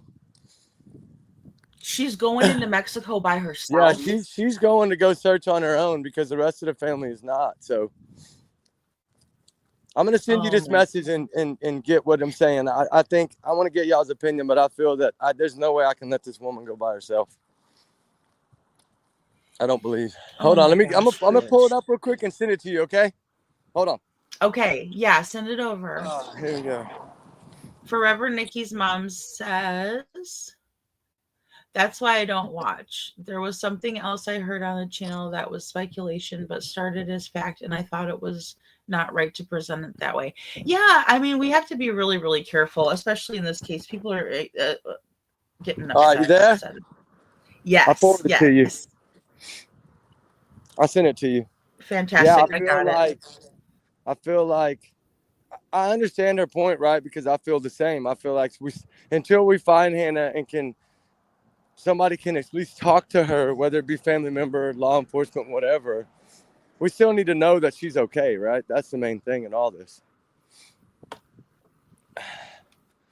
Tell me if you got absolutely. that. Let me know if you got that message. I did. I got it. You want me to read The it? service is bad in this area. I have some really good video though. Of searching this morning that I posted on my channel. If people want to, it's just short ones. One of them I think's 8 minutes. One of them's 10, and I have some other ones I need to post too. But it was like an abandoned apartment complex that's like been abandoned for a long time, and like an old putt area that's abandoned, and like they're rebuilding all this stuff now, and so they're tearing a lot of the ground and roads up. So that's the kind of time you want to go in and see what you can find, right? Yeah, because you're down in Texas. Yeah, you're working the Lynn case, right? Well, that one, and then there's like 4 of them in my area plus the Suzanne Simpson case is only an hour and 20 minutes from me. So I've been up there. That's right. I was thinking well. of that. That's Suzanne Simpson. That's the one. Yeah. I was thinking The ones that are one? close, I can try to do periodically, right? Like I went to San Antonio probably in the Bandera area and the Bourne area 5 or 6 times. And then, I mean, I go all over for sure, but usually it's I just kind of go, just me and Ruby go, and we don't really say much. We just go and we film. And then when I leave and get back, that's usually when I put the videos out. Yeah, absolutely. Absolutely. Because I'm usually gone you want to keep your location confidential. Yeah. And see, what did you make of that? Like that kind of scared me, that message.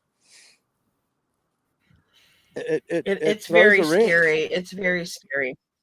Throws a wrench into everything, right? Like, why lawyer up? Why lawyer up, right?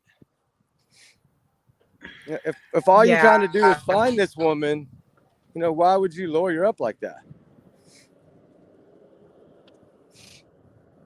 That made no sense. I wonder if it's because they're getting trolled so hard. Do you think it's because they're getting trolled hard? No, I think because people have turned this thing around to make it look like they did all this for money. But I know that. Yeah, that's what I mean. And people are trolling them. They're getting trolled now. Yeah, but then if you notice, the sister came out 2 days ago and was saying a few things about it. And then when the picture circulated, like yesterday, last night, or this morning, like now the sister's kind of changed back to how Aunt Lorraine's doing, right? Like, hey, maybe this is serious, right? Like maybe we should be worried, right? I don't know. It's just weird. It's weird because I've been on this case since the beginning, so. And It is really weird. Yeah, I try not to speculate until, like, once Hannah speaks to someone and they come out and say, yes, we spoke to her, she just wants some time by herself, whatever that may be, right? Then that's all we can honor that. So right now we don't know. And I think people would be better with that than not knowing, because that's what's going to cause all the crazy speculation. So the aunt didn't have anything to do with the GoFundMe. It was just no, she didn't. No. Was it the sister? That was the immediate family. When the father, and that was set up from when the father passed. The next day, that was set up. And so I don't really look at it as okay. So it didn't have anything to do with Hannah. Yeah, it wasn't like a fund for her. It was a fund for him. And I could be wrong on that. I don't know. Like I said, I don't really know all the stipulations on the GoFundMe or whatever. Like, you know, I don't know all the stipulations, but I do know that it came out right after the father passed. So I would take that as that was kind of designed to help get him home and all the funeral expenses, things like that. Oh, you're breaking it up a little bit because of the wind. Yeah, it's the area and the wind. Yeah, it's bad where I'm at. The wind's blowing like 30 miles an hour. It's like 44 degrees. It's pretty cold. Oh my gosh, I can hear it.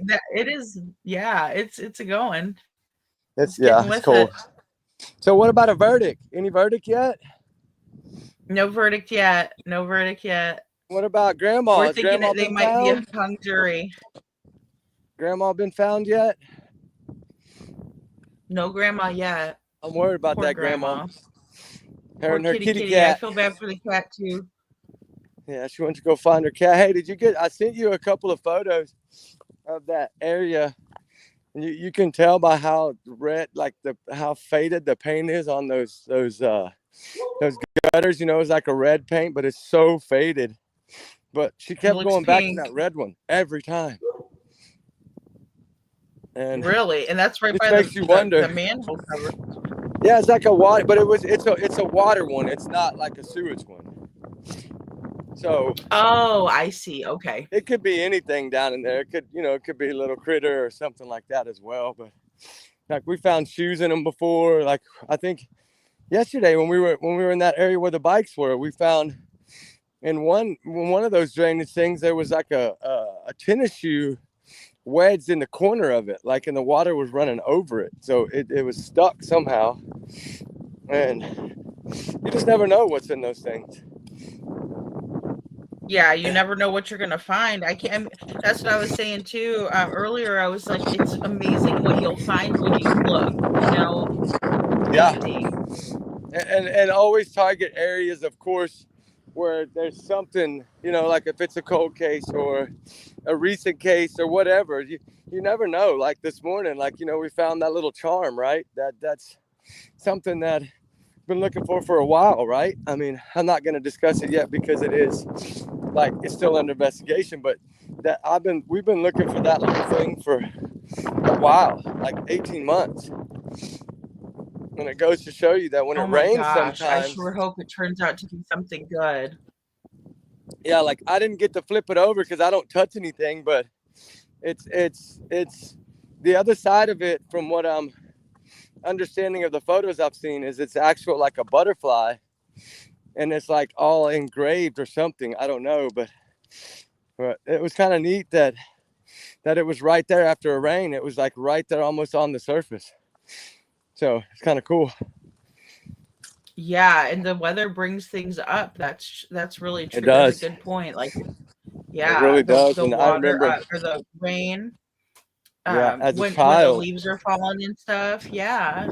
And as a child, I remember when we would go to deer camp down by Laredo, Texas. There was an old man that was on our deer camp with us, and of course we called him Uncle because it was like a family person, right? He wasn't technically our uncle, but he would always take us to hunt Indian airheads, right? Because they're all over out there. Yeah. And so I have coffee cans full of Indian airheads from when I was a kid. So I've always like hunted for things like that. I've always enjoyed it. And I think that's kind of what got me into this. But yeah, it is really fun to find things like that, I think too. yeah, it is. Definitely. It's something that, you know, like even if it's, you know, some people, they go hunt like pirate treasures and things of this nature. Everybody has different ways of looking for things and what they look for, but mine has pretty much been cold cases. Like, I don't know, ever since I was young, that's been something that I enjoyed. And I don't know if I felt like they were forgotten about, right? And I felt like, how do you forget Right. about someone, right? And I don't know if that's what drew me to it so much, but that's kind of how it went. Yeah, absolutely, absolutely. Well, and that's who really needs us too, is you know, the cases that have been forgotten, because there's so many that come out that it's hard not to, you know, it's hard to remember all of them, you know, or it's hard to give It attention is. to all of them. So I think, Yeah. yeah, There's really so many. That's the scary part, right? There's yeah, so and then many. I mean, you even can just look them up in your area. like poor Hannah, you know. Yeah, like what will this be? Will this be something that it's figured out, or will this be something in 10 years that somebody happens to grab and or get it handed to them as a rookie and say, hey, do some research on this, right? Like, we don't know what's going to come out of this yet. I know we pray that everything is okay, but until we actually know, like, we're not going to know. And yeah, I mean, I support the aunt. If she feels like she needs to go over there and look for her, I mean, she has to be somewhere, right? So I'm just wondering how she's living with no money. I know, Like, if they took all of her money, how is she getting, like, yeah, how is she doing anything? you can't live with no money. I mean, you just can't. Yeah, I mean, even in Mexico, I know the American dollar is worth more, but if you don't have any, it's worth nothing. No, but yeah, in that area, there's a lot of resorts. There's a lot of money. It's expensive in that area. Do you It's think not she would have cheap. went down there and got a job right away or something? How's she going to get a job without an ID? Like, she's not a Oh, citizen that's over there. true. She can't get a job over there. She's not a citizen. She wouldn't be able to get a job, huh? Yeah, I mean, she's not a citizen unless Not she a gets a job, legitimate maybe job. somehow like waiting tables or something, and they just pay cash, like maybe something like that. But most people Yeah, are not going to do that because they have to report it for taxes, right? exactly. So I don't see how that would work. That's what makes it so scary to me, is like, if she has no money, if they wiped out all her money and took her phone, I mean, she has no phone. All she had was what she had in her possessions, which was luggage. Like, you can't even, for instance, she can't even go to like a pawn shop and sell a camera to get money without an ID. And then if you're not a citizen, they're not going to let you pawn something in that area, right? You don't live there. So, Yeah, that's a really good point. I mean, you could sell it, of course, like on the under the table maybe or something, but like, what's that going to do? You know, you have a couple cameras with you, yeah, that may get you through a couple of days, but it's not going to, that's 25 days. How do you live for 25 days? It's just, it blows my mind. I don't Well, get it. Trevor Nikki's mom asked, did she use her passport? And she did use her passport, right? Well, she would had to have used her passport to get across, right? And that's the kind of thing that throws another wrench, right? It's because we know she was reported missing the day after she crossed the border. So was this her way of getting out of there before they did that? Because once they report you missing and endangered, her passport would have flagged when she tried to cross. So they would have held her there and been like, hold on, you're reported missing and endangered, right? So she wouldn't have been able to necessarily get across without being held. And so that kind of, to me, it was like either one thing, either these people that were taking her identity and all the scamming her like they did, they either told her, you got to get out of here now, or they pressure her to go across that border, right? And I mean, I mean, she said in the new text message that's out this morning, it says that she couldn't even get a ticket home because she didn't have her identity was wiped clean. So explain that. Oh, okay. There's more coming out, like little by little. Super fishy. Yeah, that's scary, right? That's scary because now you're like, okay, that's why you couldn't get home. It's because you couldn't get a ticket because evidently your identity's been wiped clean. And then you have no bank card because your money's gone, right? That other gal, like they drained her bank accounts on Venmo. Yeah, they took so Venmo. she had no money. She has no funds. She has just her luggage. And last seen on the 12th. That's a long time ago. Oh my gosh. Almost a month. Poor Hannah. Oh my Lord. And it makes you wonder, okay, yes, if she did marry this man, say that the thing to me is, why would she have broken up with her other boyfriend to marry this guy in Maui just for money? Mm-hmm. I don't see that. Like, I don't see it. Like, she had a job offer in New York. Unless she didn't want to let her other boyfriend know what she was doing. Like, if say she did it for the money, but she didn't want to hurt her boyfriend, so she broke up with him so that way she wouldn't be cheating per se, right? He traveled with her on the plane. No one would find out that. No, he was on the plane too. He did travel. But see, here's the husband thing, though. and the ex-boyfriend. Both on the plane. Do you think he Both knew? of them. That's crazy. So he knew. He had to know. He had to know, but he continued to New York. The ex-boyfriend continued on to New York, like they were supposed to do. When was the last time they spoke with him? I'm assuming they spoke with him probably that afternoon in New York, because he got on the 6 o'clock flight and went to New York where he was supposed to go. Like, he went because they couldn't get refunded. So he went and he was going to do his own thing in New York. I'm sure he was probably still going to support her somewhat, right? That was her big once-in-a-lifetime job offer there. So I'm sure that he was going to support her in a way. But it's getting weirder and weirder by the day. But it's still no answers because she hasn't been seen since the 12th. So where is this woman, right? If she's at a resort there, how is she living? How is she paying rent or whatever? Like, how is she eating? Like, right. It just doesn't make sense. It doesn't make any sense.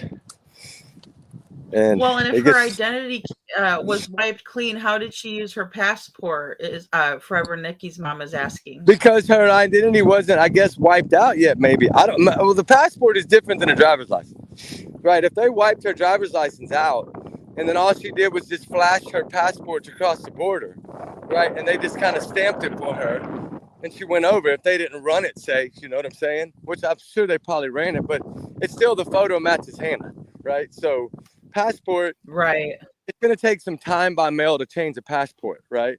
It's not going to be like a driver's license where they can wipe it off on the barcode, because now you have a scan and barcode on your driver's license. So if they wiped out her ID that fast, like, I don't know, maybe, who knows how it went down? I'm just trying to think outside the box, right? To understand how and why she got across there before they filed the missing person report. And what made her go to Mexico, right? Why didn't she try to get away back home, or try to go to a family member or something, right? Like, if she took a bus to the border, why didn't you try to find out how to get a bus to New York or something, you know? I don't know. It's just scary, right? Well, and then weren't you telling me that you don't have to have a passport to get back into the country? Like, okay, like when she crosses the border, she had to have one. Now, when she's coming back across, like, usually they probably wouldn't question her again, right? But then again, who knows? Like, she could have walked across that day and turned around 2 hours later and came back, or 5 hours later and came back across. I mean, we don't know, right? That's the thing. We know that she hasn't been seen since that day, and I'm sure they've checked cameras all over that area that she went across in. I'm sure they have her on camera walking somewhere, but I'm sure they've tried to follow her, tried to track her by cameras, right? But I don't know. It's scary. It's sad. So it's- Gracie just updated us on the Penny case. She said that they came out deadlocked and the judge sent them back in, ordered them back. Oh, it's gonna be a hung jury. Yeah, it's the men. I There's thought it 5 might men. be, but 5 men, 7 I women. thought Delphi was going to be hung too, though, and I was wrong. No, I didn't think no way. I didn't think no way with I the thought they'd photo be hung evidence. because No I way didn't hear that they anything when would. they came out of the court. You know, like it was silent, but the sound might have been off. You know, But it was 61 times he confessed. That's what got him. 61 different confessions. And anybody can act Oh my crazy, right? God. I mean, I could act crazy and eat paper, right? I mean, if I want them to think I'm crazy, anybody could do that, right? yeah, but We don't know if Luke that is was real, different. right? We don't know if he was just, doing that to try to get sympathy for people to think he was maybe a little crazy. That's the thing about Right, it. Don't know, exactly. right? Because like, I think agree, about it. Forever Nikki's mom. It's not Mathin. It's kind of like Jen Soto, right? When they took her to get tested here, a month ago, whatever, they took her into that ward to get tested. And of course she passed, and then they released her to the custody of her family, her mom and dad or whatever. Right. So, I mean, that's another one that lets you know they're not going to take her to do all that if she would have had immunity. There's no way they're going to take her to get tested out to see if she can stand trial. Right. I mean, Exactly. cannot believe a deadlock. I figured something like that was going to happen. I figured it was either going to be like either they were going to say that lesser charge or be hung. That's what I was here's the guessing. thing that I didn't realize last night when I was listening. Like they said about that they're charging him with manslaughter, and usually Yeah. manslaughter means you're reckless. And that's why they're not going to get that charge to stick. Now that lesser one, like the one that carries 4 years, I think, like he's going to get time served, right? So he's going to get however long he's been out on bond. If it's been a year, he's going to get a year's credit for that. And then, so he might be in there another year and then get out. But I don't know. I figured it would be hung. And then if it's hung, most likely they're not going to try him again. Well, I will say gonna that little guy answer. that Neely, he was cute when he was trying to be Michael Jackson and stuff. I could see why the jury might see that and be very sympathetic to him. Well, they're seeing the Marine side. Okay, he serves our country, right? He's a man of honor, right? Pride. So I mean, he would fight for our homeland. He would give his life for our homeland. So how do you take it away from him, right? That's what some of these men are seeing. I wouldn't be surprised if 1 or 2 of these jurors were ex-military. It wouldn't shock me at all. You would think they'd get I one know. military I think it'd be person. hard pressed not to find someone who wasn't military, for a whole ass jury, And especially in New York, all the 9/11, all the first responders. I guarantee you, at least probably most likely, in my opinion, one of those people on that juror, on one of those 12 or whatever, is somehow has served our country. I would think. Or they have family, right? Family members Yes. who did. And so they're like, how do we do this to a Marine, right? Like, how do we do this to a man that would have given his life for our country? No, that's one of my biggest things, that is one of my biggest things. I just, it just And it's kills me. I hard, wouldn't right? want It's him to hard have to to serve one day understand. in there. But we have to look at both sides, right? This other man had Sure. a family, regardless. He had a mother, he had family, right? And we have to kind of look at both sides. I'm not saying take a side. I'm just saying look at both sides and try to see it from their angle and then try to see it from the other angle. So that's why we should be able to trust in our Absolutely. justice system, right? Trust our justice system. I mean, that's why we elect these people, is to trust them. And Yeah, like because I we're said, trusting them and we think that they can do a good job. I agree. yeah, I it's agree. either going to go right now one way or another. Either they're going to hang it or they're going to, like, they send them back again, they're going to say not guilty. It would be my guess. Like, they're either going to be like, okay, fine, then nothing. Like, we can't get along, then either nothing or we're going to hang it, one or the other. Because, I mean, we've been through this before. Right. We went through this with Karen Reed, right? No it matter only how many takes times one you send them person. back. Yeah, it's the same thing. You can keep sending them back all you want. It's most likely going to be the same thing. And that's why some will just call it on the first one, right? They'll be like, okay, let's just hang it, right? Because you're going to keep going and they're going to keep telling you the same thing. And you're going to keep them all there for what? To tell you the same thing? We can't agree. Exactly. And I mean, I think that they're probably ready to go home and not come back on Monday. Well, it's either that or it's just that they're saying, man, we cannot put this guy in prison, or we want to put whatever the decision may be. That's why I felt like they gave him 2 charges.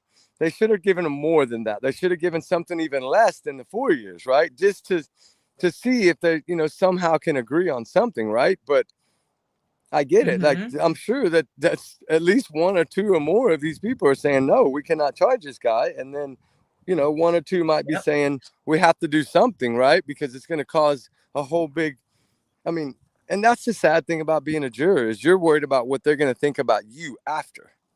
And that's why I've always thought, keep jurors private, keep their names private, keep them hidden behind a glass wall where nobody can see them.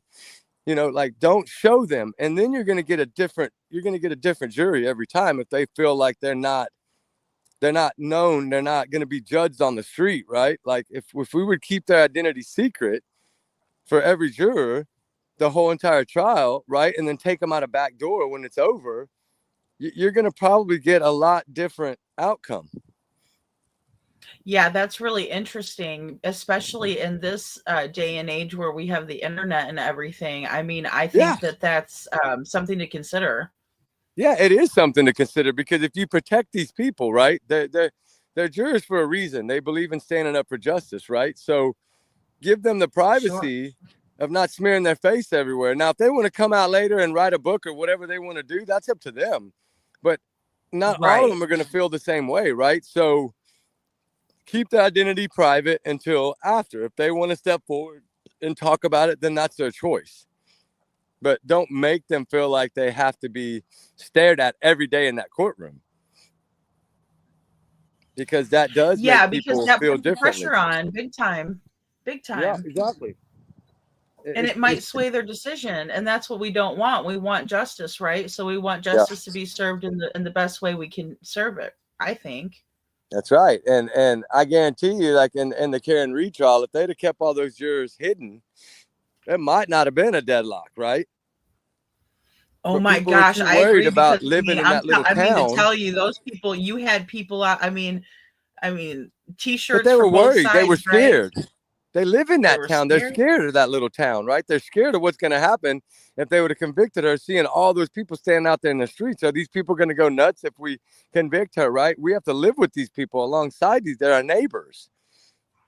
Right, exactly. And that's why it's scary to keep them private, right? Keep them private. Don't let them be known. And you're going to get different answers, right? You're going to get more. To me, the justice will be stronger. I think so too. And I wouldn't want to be a juror on this case right now. Would you? Would you want to be a juror on this case? I don't think I would, but I don't think I'd make it because my opinion's so biased, because I'm like, he's a Marine. You know what I mean? Like I think I'm too biased. But you wouldn't want to have to face my opinion. Yeah, you wouldn't want to have to face everybody on that subway, right? Those people, their face is all over that city, and now it's really going to be all over that city, right? They're going to be the ones that get either hated on or. Oh, I think I lost you there, Rich, for a second. My phone was ringing. Okay. Sorry, it's ringing. Hey, hold on. It's okay. I won't get any phone calls because I'm on the laptop, so that's a good thing. I know, but hey, I'm gonna pop out real quick. This man's waving me over. I gotta go. I guess he wants to talk to me about something, but let me pop out. I'll pop right back in, okay? Yeah, sure thing. Come on in I'll whenever. Be right back. Yeah, you just okay. Yep, just bye. Bye.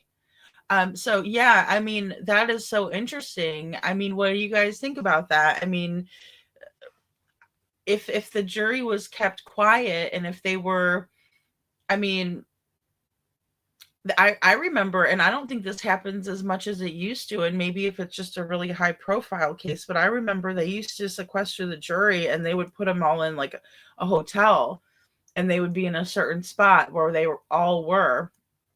And I don't see them doing that as much as they used to. I'm sure they still do it, but I haven't really seen them do anything like that in a while. So I'm not sure if if that would make a big difference, but I think it would. If they were able to stay quiet and if they were able to stay private, and then if they wanted to, after the fact, they could always go ahead and decide, okay, we're gonna come out and do a book deal. We're gonna come out and tell our side of the story, maybe like with like a news interview or something like that.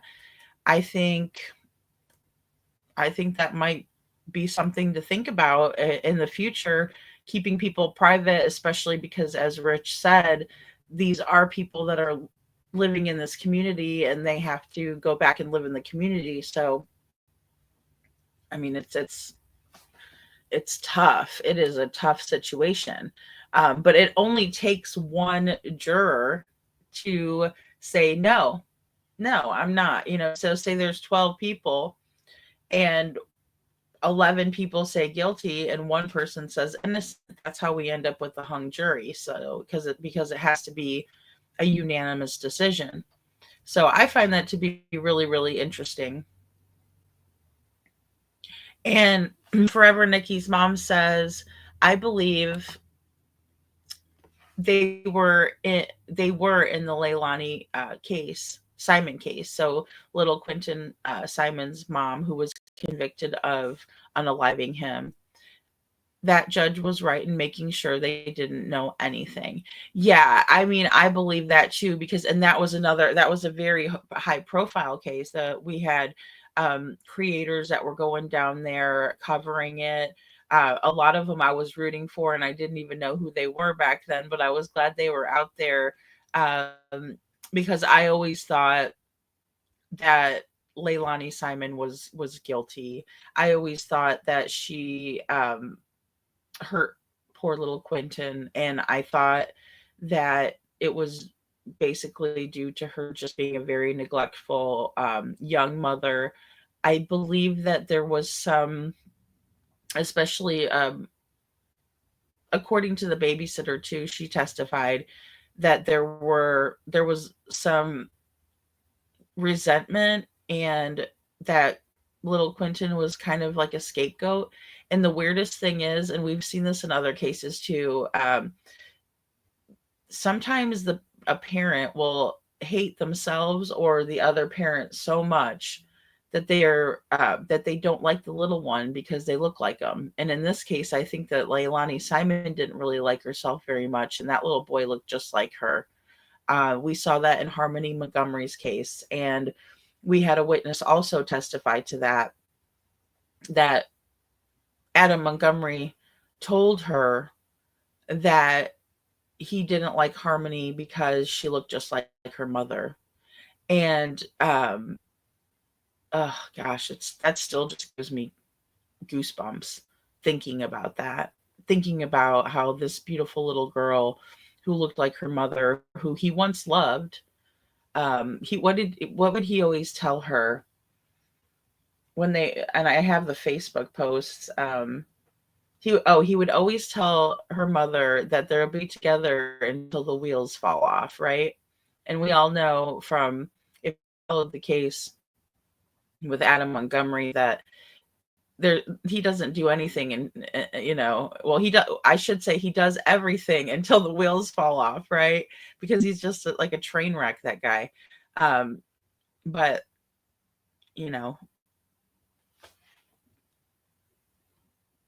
yeah, Forever Nikki's mom. It's just crazy, and so, but yeah. Poor little Quentin. I'm so glad that justice was served there. I do feel like Leilani's mother should have been charged, especially because she was entrusted by the state and given rights over. So, yeah, it's really interesting. Let me see if I can't. I'm going to go ahead and pull this up. I think Gracie sent me over something here. Let me take a look.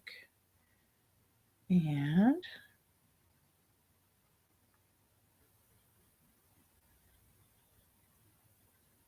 Let me see if I can.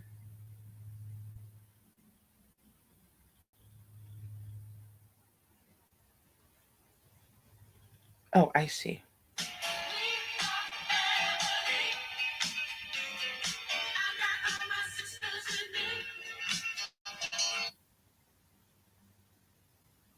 All right, let's see.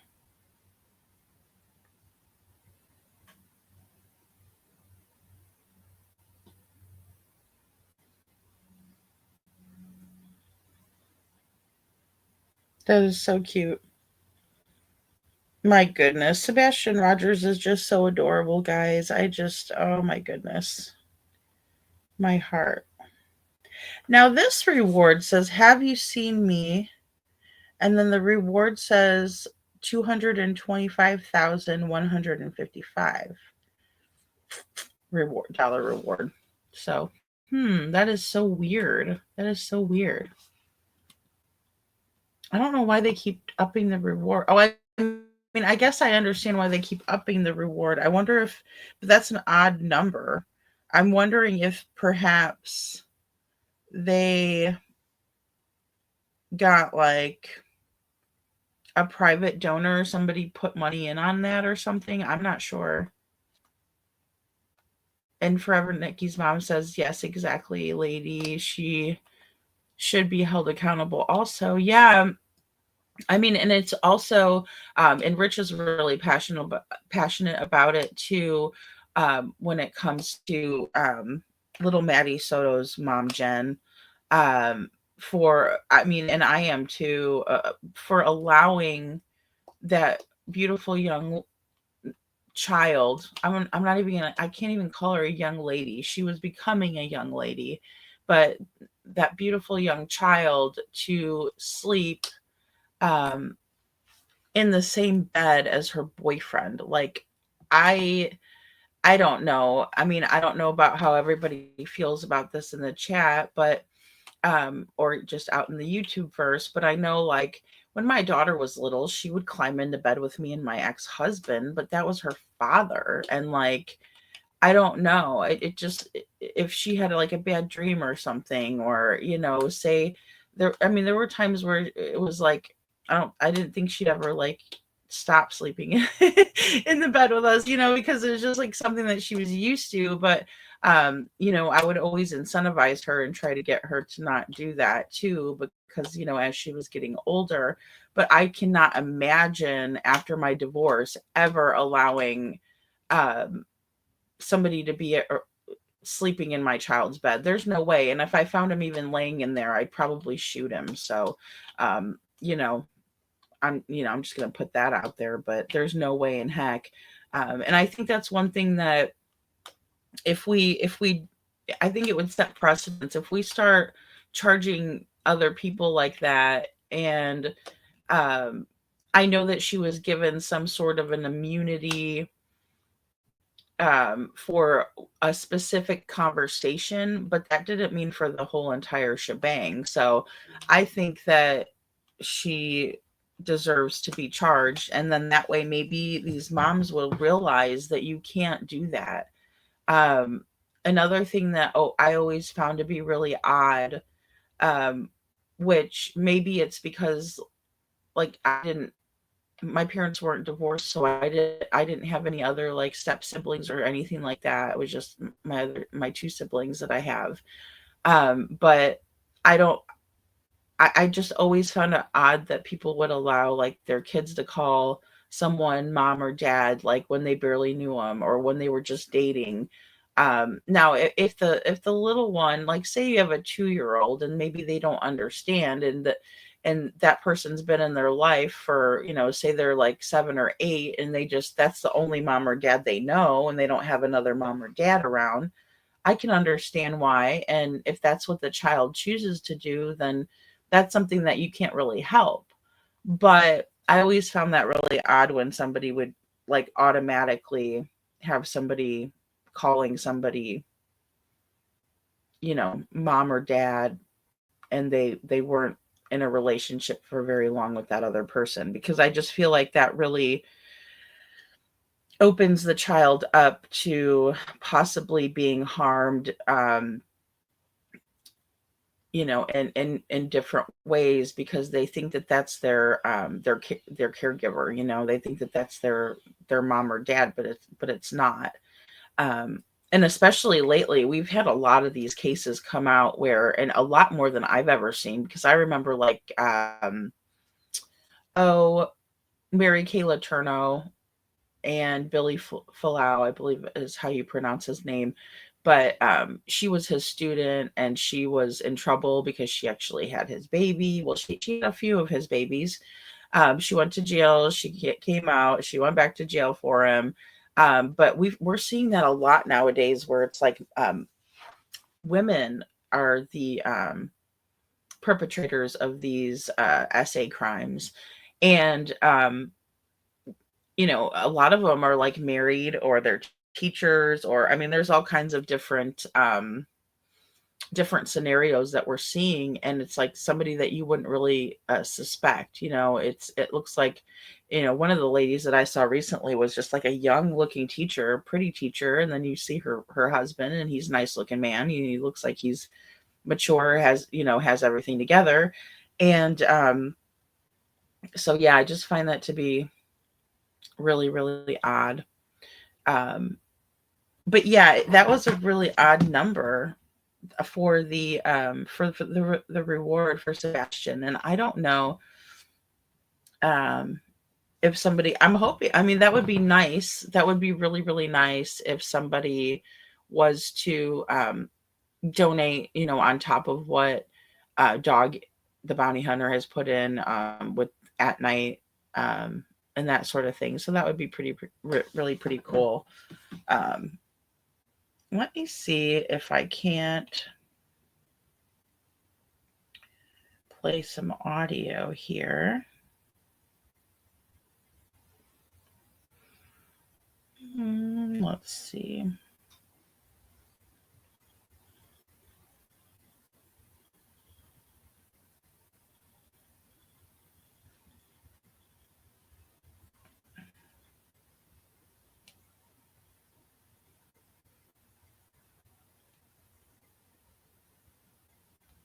Oh, it looks like Bullhorn Betty put out some new information. So,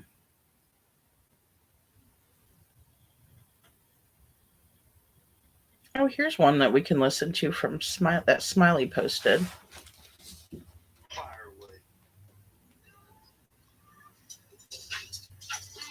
Well, Chris, will you tell us why it was the 17 hours, it was 7 plus 7 minus 3 plus 2, and your trailer, and you had to get it, and you just made like 5 trips, and you know, the pullouts, it doesn't take that long to pack a camper. You just put it all in the middle and push your pullouts in and get on the road and get going. So there had to be something nefarious that you did in those 27 hours that you were on the road. See, I'm trying to understand the 27 hours. Like, where's the 27 hours? I don't know. I don't know. The person she's talking about doesn't do math very well. Oh, I know exactly what she's talking about. Right. Exactly what she is.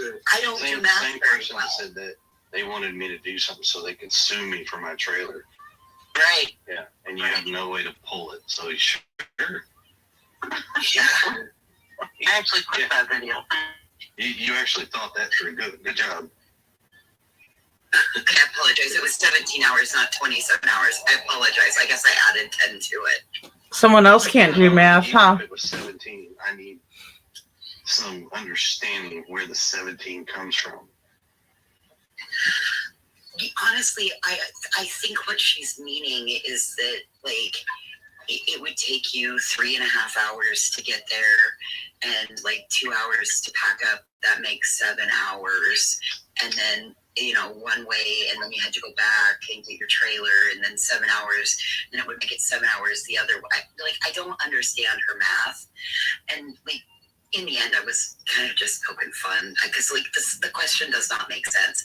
I don't understand tragedy pimp math. And what is it she's trying to prove in this time frame? So here's what she's trying to prove. I can break this down real easy. She's trying to say I did something nefarious in that 17 hours that it takes to allegedly drive from here, go get my trailer, pack it up, and then drive all the way back. Guys, I just gotta pop in for a second here. I'm sorry, but I don't think so. I don't think so. The fact of the matter is allegedly he was gone for 17 hours. So now he's trying to confuse everybody. That's just my opinion, but it sounds like he's about to get crystal clear with us. So let's listen. Here that it took me 17 hours and I would have had to have done something with Sebastian. That's what she's alluding to. And she's actually 1,000,000% incorrect. Well, I mean, we know that. We know that. Part about what everybody's trying to assume about my trailer, I find extremely hysterical because they don't understand that it was checked out twice. Right. I brought it home because at one point I was out of a job. Right, and we're also coming into the time of year when campground. So he just admitted that he was out of a job at one point, but how is he saying that BHB went to his job site if she did that months later in June? So if he's saying on 5/27/24 that he was no longer working. Good morning, Freebird. Good morning. So if he said that he was no longer working there, and he admits that several times, then how was it that Bullhorn Betty went to his job?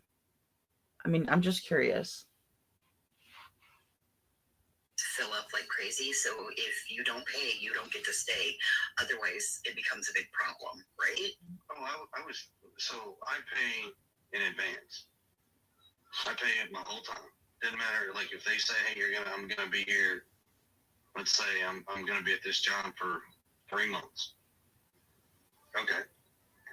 I'll ask them, do they want me to do it monthly, or they just want me to pay all 3 months up front? Guys, he just contradicted himself, literally. He just contradicted himself. Oh, I always pay up front. I always pay up front. Doesn't matter. Say I'm staying for 3 months. I'll ask him if they want me to pay month to month. Or, I mean, come on. He could be freaking bonkers. Okay. They were aware of everything, what day we left, what time I left. I went down there, packed it up. I spent the night. Because it's 3.5 hours down there, and then you got to pack everything up and get everything done. And I'm sorry, but I'm not going to pack my trailer up, drive down there, pack it up, and then try to race back home like that. That's irresponsible first and foremost. If you have a CDL, you know damn good and well that it takes one speeding ticket, you can lose your CDL. It takes one wreck, you can lose your CDL. Absolutely. You can't, like, on top of that, just finding out that your child is missing, you're already a danger on the highway because your mind is going a million different directions as it is. But I mean, it's, I know what she's alluding to. Can I see what she's thinking? I sure can. Sure. But the other aspect of this is what she doesn't understand, or these people don't understand, let me put it that way, because I'm sure there might be more than one, is they forget is every aspect of what we've done includes law enforcement, period. Doesn't matter. Like when we fly out of town to go pick up my daughter, they will know when and when we come back. Right. That's weird. Chris, can you repeat one thing for me for the people in the back, please? Sure. Your trailer was your trailer was searched. Yes. Yes. Repeat that, please, so that everybody hears that one more time. It was searched. Searched. Hello? One thing. Hey, Rich. Sorry, we just listened to some audio. Sorry, yeah, I had to get all that stuff done. Access to every Ah. single thing that they want. Whew. So y'all listening to on the Daniel stuff, Daniel Penny? No, we went over to Sebastian. We went back over to Sebastian Rogers, and Freebird said I didn't want to hear Chris Bradford's voice first thing on my Happy Friday. I hear you. She just popped in. Well, they released some audio from. Well, they released the podcast from Queen Bee, where he was talking about why he was gone for 17 hours if he was just packing up his travel trailer. Oh, okay. I didn't ever know he had talked about or explained any of that. Yeah, he has on a couple different occasions. That's But interesting. the last time, like in May, they spoke with that Queen Bee channel a couple of times. Katie was on there Oh, too. okay. Yeah, but they were trying to make him look good and be like, "Oh, can you explain it to us up here?" And you know. Oh, I got you. So like Yeah. kiss and booty type thing. Yeah, they're like, this doesn't, the math isn't mathing. That other creator doesn't know how to do math and blah blah blah. Well, I mean, it doesn't take 17 hours. I know that because of you know. Yeah, and I live it's- RV life and I too, understand so I traffic. know. Things are sometimes different. Traffic sometimes does play factors in things. I mean, but it's still all in all. When there's a missing child, it should be a hurry up type thing, right? Like get there, get back type thing. But sure, I don't know. Maybe he had to go talk to his work. Maybe we don't know, I guess. But if he's kind of come out and said it, what he did, then I guess we do know. But well, and especially like if your wife is like, at her wit's end, obviously her son's missing, so she's gonna be sad. She's gonna want you there to comfort her, I would think. But. yeah, oh yeah, like for support, emotional support, right? Yeah, that's true. Yeah. And he's like, well, I can't just go speeding back there. I have my CDL. I could lose my CDL. And it's like, no one was asking you to speed back there, but you took 17 hours on a 3-hour trip. Well, it should have been about a 7-hour trip. We'll just say that, like you said, like we were been at talking. least 7 with the trailer, right? 7 with the trailer. That's about fair. Yeah. That's fair. And then he said that the trailer was searched, and Forever Nikki's mom said, yeah, she doesn't think the trailer was searched because when Silvers was searching, law enforcement wasn't even aware of Sebastian. So when was it searched? So I know that's a trailer- great question. So the camper was or wasn't? I don't think it was. They're maintaining that it was searched. I don't believe that it was. I don't believe they did that because he wasn't there. So I don't think law enforcement was going to take the time to search the trailer when he wasn't home and he was supposedly at work. Yeah, Good but I'm morning, saying when Sushi. he brought it back, maybe they checked it when he had brought it back. You know what I'm saying? I mean, we don't know. Well, we don't that's know what they did. I mean, that's what you would think, right? I would think so too. I would think that when he brought it back, they would have because he said he got permission from law enforcement to go grab his trailer, and so I'm sure they were like, yeah, sure, go grab it, And then when he came back with it, I would assume they would do that, but I don't know for sure. Yeah, I mean that's the thing we don't know unless they, because they never put out what they did or what they didn't do. I mean, we know that they did do that one day. They did do a pretty good search, I think, of the house because it was live. Remember, I think they were saying that there was a bunch of law enforcement present, FBI present, things like that. So, but that was way after. That was like a month after, I think. That was like when they did the big second push, right? That's when I think the house, because I think neighbors were reporting it or something, that there was a lot of presence at the house. Oh yeah, I mean everybody up and down the street, and that's a little subdivision. So and then there's not a lot of road until you hit the main road. What is it, New Shackle Island or I'm sorry, Long Hollow Pike is. And the other thing that a case that's not talked about that much that I think deserves to be is the Gilgo Beach. Oh, I know. I think that should be brought more to light. Like, than it is, right? And I know this because he's been arrested or whatever, but there's still so much missing information, right, out there that we don't have. You know, we want to know, was that, you know, they said they were looking for cases in other states, but nothing ever came of it.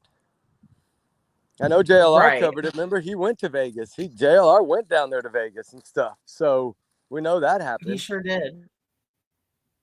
So, but nothing really ever came out about it. Nothing came out. I know. It's really, really weird. It's really, really It weird. is, right? It's like, it's just like it stopped talking about it. Well, and do you remember that gal that was banging on the doors and stuff, and it was almost like she was he still had something to do with that, I believe he did, because he had been chasing that girl, I think, for a while, right? Yeah, he was weird stalkerish. Like, you know who he gives me vibes is BTK vibes. Yeah, but see, he did a pretty good job of hiding it for a long time. But the problem is that, of course, the cell phone data is what ended up getting him, because he was taunting those people. And see, talking to that that's sister, what we were remember? talking about last taunting night them. is how they That's love traced it. taunting. Yeah, yeah. That's how they traced it. That's how they pinged it, was because he kept trying to. It's almost like he was making himself want to get caught, right? But I mean, because he had got away with it so long. What's the point of calling somebody and taunting them? Like, I just never understood that. But I guess he thought he was trying to push his buttons. They get off on the fear and the terror. He thought he was protected, right? He thought he was safe. He thought they wouldn't get him. Yeah, they get cocky, they're like, hey, I got anything I do, they're never gonna catch me. Look, they didn't catch me when I slipped up here, they didn't catch me when I slipped up here. Yeah, in the pizza box. And the pizza box got him. That's so crazy. The pizza box got him. See, one little teeny tiny thing. How was that last pizza you ate, buddy? That would be a funny thumbnail.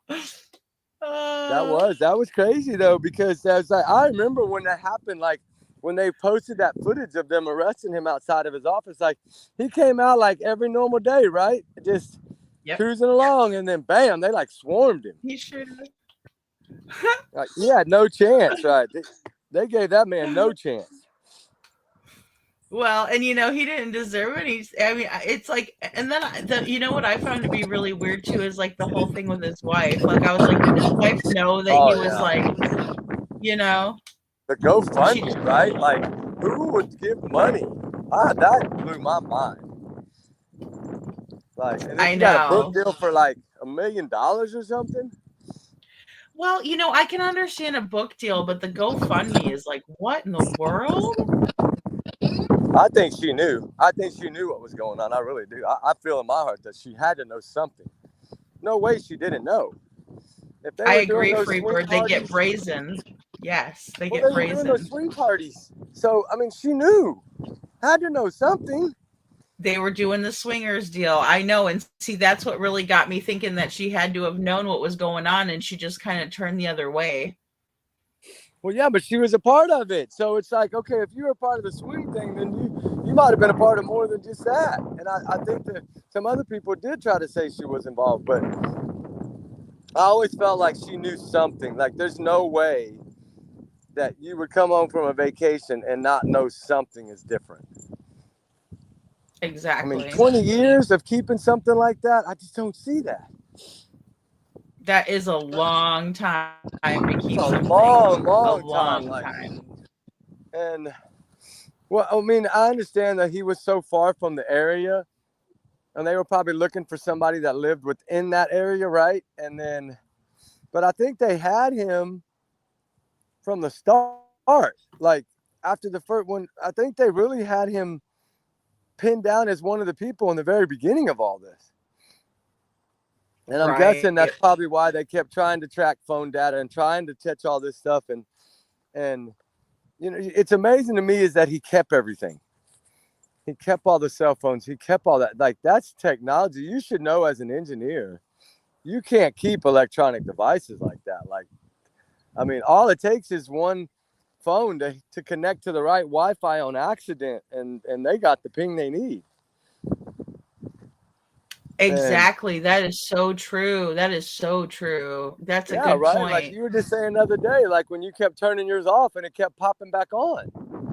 It's like that's what I always Isn't said that to Brian weird? I know. I was Kohlberger. like, it's possessed. Yeah, the Brian Kohlberger case. That's the same thing to me. Kaylee's Blue Smurfy, I think, is going to be one of the big pieces of the puzzle because those little Yeah. boxes like that, Bluetooth, and those things connect no matter what. Phone's airplane mode, do not disturb, off. Doesn't matter. It's still trying to link it regardless. It's a computer. And Right. It's iPhones especially. always searching for a network. Yeah, you're right. Yes, You're it's right. always searching, and I know that I believe that like those 12 other times, I think it also pinged off of that Blue Smurfy. That's where I think they got the data from.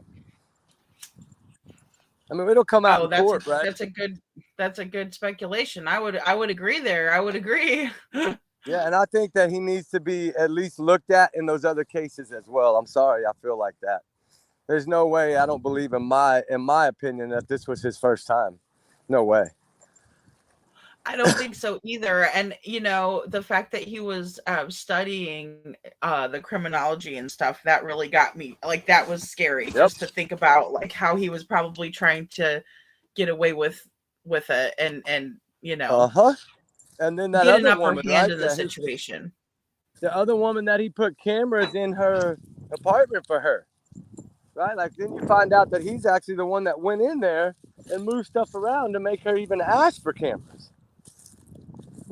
Oh my gosh. So that's like, and he was basically spying on that young lady and through her own cameras. That is so creepy. Like that is so creepy. Oh. Then the one that went on the date with him or whatever. Remember when that girl came out? Oh my gosh, she looked like she had fear so bad, right? Oh yeah, she probably realized that like she could have passed. She could have been unalived. That would scare anyone. I'm sorry. Especially when you're like, oh my God, this is this guy. And I had gone on a date with him and brought him back to my dorm. Oh my God. And then remember, she acted like she said because he was like kind of creepy. And so she like acted like she got sick and went in the bathroom and acted like she was vomiting. And then that's how she made him leave. See, that's such smart thinking on her part. Anytime you have that's gut a feeling, quick follow way to it, react. guys. Ooh. Yeah, she's blessed. God was with her for sure, right? And because who knows, right? I mean, it looked like he was like not only doing just that household, he was doing other households. So that's what makes me think that he had done other things before, right? Like, I feel like he probably been stalking a whole bunch of people. Right. Well, and just the way that he was very good at what he was doing. Yeah, like you said, he had some practice in there. You know what I mean? Yeah, like where was he every day, yeah. right? Like now go back and look at all his phone data the whole time he was in Idaho and see where he was going, where he was parking, like outside of other people's homes or places like, because we know he didn't really have a lot of friends because he didn't really go anywhere, but he was always gone. So whose houses was he sitting at? Was he trying to hack into other people's cameras and things like that? Like, it's just I know scary. it's scary. It's really It's a scary thought that somebody could hack into your camera and see what's going on. Like LinkedIn, and it's these people that know how to work with electronics, kind of like the case you're talking about now. People that know security and how it works, right? They have access to different things that normal people don't have access to. And exactly, they know how all the back end of the systems work. Yeah, and that it takes a really smart person to understand all that. And it teaches them like one push of a button, you can take over somebody's cameras. Like you expect it to be private, but it's really not private. And unless you have that two-step authentication thing, like unless there's a way that because some of them do have that, but some of them don't. Where there has to be like an authentication. Yeah, eyeball scan, stuff like that. If you can do that on your systems, that it will. But then again, there's always a way in, right? Always. And so that's what's scary. No matter how you lock it down, right? Like, unless you build $1 million firewall, right? I mean, nobody's going to do that. So how are you going to make sure that 100% you're protected? You can't, because people are just that, people are very savvy, and they'll hack their way in. Yeah, and that's the part that gets me is on that case, like of course the communication on that Facebook or whatever with I think it was Papa Rogers or something like that, like knew too much information, right? That wasn't out. And that what makes me think, if you're a criminology major, like he was just taunting people, like instead of trying to protect himself, it was more or less like he was trying to get like a rise out of people or get somebody to figure out that he was putting out stuff that only that person would know. And So it's like, Freebird says never store your. Yeah, Oh, why sorry. are you Go even ahead. talking if you're trying to not get caught, right? I mean, they caught him because of the car, of course, but that's what got him, was the car, right? I mean, they knew that car was in that area, and it was probably like the only car in that area. So they knew that somehow that car was involved, and that's what really, I think, started the whole thing. And then they were trying to find that particular car. And then once that officer found it, at least we know they were looking in other areas, not just there. And so thank gosh for that one officer, right, that saw that car and made the phone call. Oh, absolutely. And that's why it only takes that one person to see something and say something. I mean, absolutely. Yeah, because a couple of weeks later, he would have been gone. And then who knows if he probably wouldn't even have brought that car back. He probably would have somehow either brought one of the other cars back or something that belonged to the family. That's what's scary to think about, that he could have got down there and got home and either traded that car in, got something new, and like not even, because he knew that car was seen. So right. That might have been part of his master plan, right? And I mean, we don't know that, but it's possible. So it makes you wonder and think, what was his plan after that Christmas break? Because we know that he was like detailing and really cleaning that car. So was he planning on getting rid of it? Like trading it in or selling it or whatever? Like, I wondered that. Like, that's what his plan was. Yeah, because we've seen that in a lot of different cases, right? Just even with like that Mamata Kaflebot. Her her husband had that really nice Tesla and he sold it right after. Well, like, yeah, and then that's right. Then what the good thing about Teslas is they can track that car down because there's not that many of them, right? Well, with and all their of his computers are military so intelligence, incredible. you would think he'd know that, Yeah, but their computers in those cars are absolutely incredible, right? Like, yes, it's like so incredible. Like, you don't have to worry. Like, that car is gonna be found, right? It's gonna be tracked. They have the license plate. They have the VIN number. They know that he bought that car, so he had somewhere there was a copy of all his information on that car. Like, they could have tracked that car pretty easily, but he left too much at the house. That's the problem. He left way too much at the house for them to catch him with. He did a sloppy job, right, for a military man. I would say so. Because he was supposed to be like very high ranking, and so you would think he would be, he would cover his tracks a little better. He was like special forces. Yeah, he was really he was good. Special forces. Thank you. I was thinking of what that. Yes, thank you very much. Because I was like, I know he was some, Yeah, he was like special forces. Man, oh man, and and that's the thing. And I think maybe sometimes like in that situation, it was more or less like a rage because he couldn't control her, and so he wasn't. We were talking about that the other day, like how when somebody's mad, that's when you want to get them to talk because they're so mad that they don't care what they say. And I think that's kind of like that applies here. Like I made that connection just now because of the fact that He was so mad he didn't cover his tracks like he knew he had the capability of doing, Yeah, and then the thing is they still haven't found her, right? So evidently he did some of this really good. He just didn't do at the house. He was sloppy. But I think because it was probably sudden, like she was probably like, I'm out of here, I'm done, right? Like I'm not doing this anymore. And that's when he probably just was like, couldn't handle it, right? Because I think that was an arranged marriage, right? Yes. Yes. So it wasn't, because she was like, what, 10 years younger than him or something like that? She was quite a bit younger, and also, you know, she was Nepalese, so she was from Nepal. So she, you know, and That's so was right. her She was from family. Nepal. Yeah, she was. And then Yeah. he was from where? Pakistan? I believe he was Pakistani. Yeah. But I He think he worked had for the lived in the Secret United Intelligence. States much longer. I think she just came to the United States, you know, to marry No, him. he worked for the freaking White House. He worked for the White House. He Yes. did. He was Secret Service. Yes.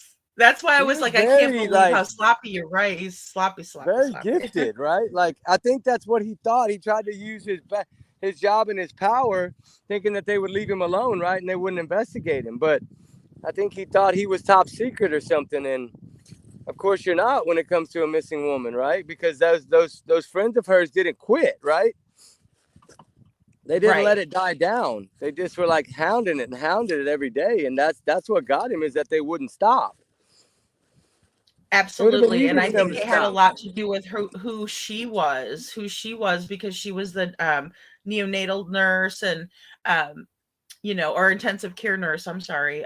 She was a loved little woman, baby, right? For the She baby. was loved by many. And she was loved by that community, right? And they band Yes. together, right? Like band together like family. And they didn't give up on this woman. And that to me was And what she was so had amazing. no family here, you know, besides her husband. Yeah, and then Dolly Vision went down there. Remember, he like let him use his Yes. generator during that press conference. Yes, And I Dolly do PJ remember were that. there. Yeah, I they know, were and there. that's actually how I heard about the case, was from Dolly. Yeah, Hey, like I had been Jude, how are following it. ya? I had been following it because I think JLR jumped on it right away, like he does, you know, and I Yes, think he that's where I did. first saw it was JLR, and then Dolly, of course, they were going that way anyway, so they stopped in, and that was so sweet of him and PJ to help, like, you know, here, use my generator, no problem, whatever, you know, whatever y'all need, right? And that is good because, Yes. I mean, they were looking in areas, but I think now that they've actually been able to track him at that other little town, that's the area they're looking in now. And who knows? Who knows Well, and that's what what'll I'm come? so grateful for those bigger creators who are willing to go out there and bring awareness, especially because you Yeah. know how I feel about TV. You know, Yeah, it's very important to me, and to have them out there, and to have men, and I know PJ was there too. Thank you so much, PJ. But to have the men standing up, I feel like that is important. Yeah, and to Very get out important. there and rally with them, right? And Yeah. try every which way to help and make a difference. And that's what it's about when they make differences, you know, and that's what we should all try to do, is try to make a difference, right? Because that does lead to sometimes the answers in these cases that we need. And it is truly a blessing when people get out there, like, you know, like you're saying, Terry Lynn, she's been out there since the start, right? And she's not getting paid to do that. She's doing it out of her own kindness of her heart. So that is good. I when know. people Oh my goodness. don't give up. Well, and you know, when you get out into those woods, that's the thing. I mean, even like poisonous plants and the ticks and the, you know, what are those picker bushes, like the little picker things? I mean, Oh, she's been yeah. through all of it. She's been through all of it. Poison ivy, everything, right? And that's the good Yes. thing that at least she's out there doing this, right? She's out there trying to spread awareness and make a difference. And that's what I think, that's what all these cases need, right? Like the Emma Bum case right now, right, is like how do you say it? Now that there's another little girl that went missing around the same time as Emma in the same area. So now they're linking those two cases together and searching for those two together, which I think is amazing that they're like trying to spread awareness for two instead of one, right? Like, let's get every case, right? Let's tackle everyone and let's try to spread awareness for everyone. Well, and I'm surprised, like places like Tennessee, if they've never tried, and maybe they have behind the scenes, I'm sure they have, But making those connections like in that area when you have so many missing in the same area, is there any connection between? It's scared. You just got to keep everything private, right? Like, go do your searches, Yes, and then leave, and then post your videos, right? Like, you don't have to post them that same day. Like, it's always safe to not post them that same day, unless you're gone that day, right? But if you're still there, don't post the videos till you're gone, and that's just safer way to do it because there's a lot of going on in that area. But these other cases, of course, you can kind of post them in the same day because you don't have to worry about any of that, right? right. Because it's not like a big, like, people are trying to run you off. It's one of the only Well, cases I and know that they're trying to run you off. exactly. Well, sure, because they know, especially if they know you're getting close to something. So if they see it and they know you're getting close, that's why it's always good not to do it right away until after it breaks. After maybe even after law enforcement's going to break it, and that's going to happen, and they've got the guy. Because what if he was to tip them off, too? So you always got to think about that, which is Hey, and on that something jury that not everybody thinks about. go ahead. Oh no, I said it's just not something everybody would think about. I certainly wouldn't. Yeah, but the jury watch is it live, like somebody in that courtroom, or is it just they're waiting to post it? They're waiting, so it's still like they're still there's not deliberating. cameras in I'm the guessing they're courtroom. taking a lunch. So at some point, Oh, okay, they're okay. probably, unless they're letting them eat in the room and deliberate while they eat. They probably are. They probably brought food in, I would think, because they're trying to. They've already come out once and said no, so they're probably like keeping them in there and trying not to move them at all because they feel if they take them out, then they're really going to be like, no, right? Right. And sometimes you have to just go with what they decide, right? They're the jurors, right? If they know if they're going to reach an agreement or not. So why are exactly the sending them back is I mean, okay, one time, yeah, that's great, right?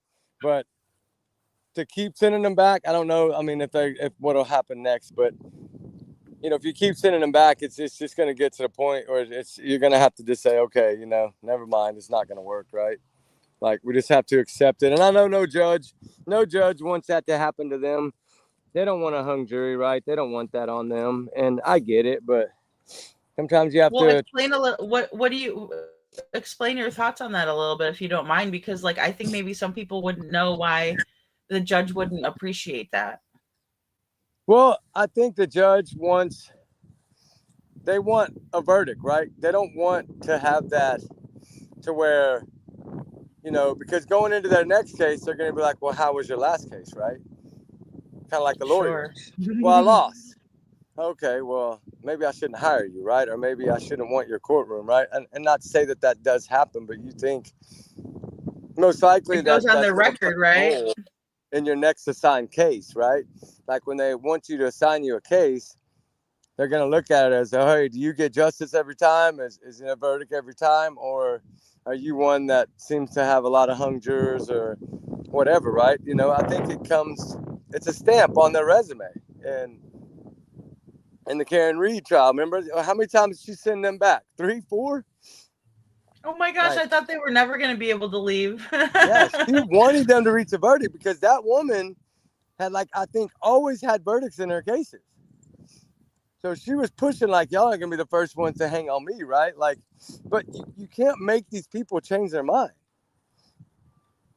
No. And some people look at it that way. Some people take it as, okay, you're trying to get them to say something, to come up with an answer. Why not just accept that they're not going to be able to reach an agreement because we're not in that room with them. So it could be one person, right, saying, no, not going to change my mind, right? Well, then you have to accept and respect that one person's wishes. Because y'all asked them to be there. Y'all asked them to help on this case. So respect their wishes, right? That's what I say. I think so too. I think so too. They could change their mind. We don't know. They could come out and say, yeah, okay, guilty or not guilty, right? They could totally flip on that one time. Or most likely, though, I don't think it's going to change. And I bet if we went back and looked at the history of how many times they sent them back, if the answer probably most of the time stayed the same.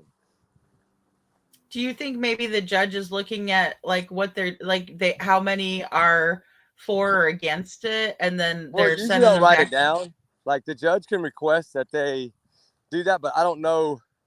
Depends on the state, right? Every state I think is different on their rules, but like that's what I would want to know, right? Like, okay, how many? Like we'll know after the jury comes out. Like if they talk, we'll know, right? Because they'll say, like, 2 of us couldn't agree, or 1 of us couldn't agree, or half of us couldn't agree.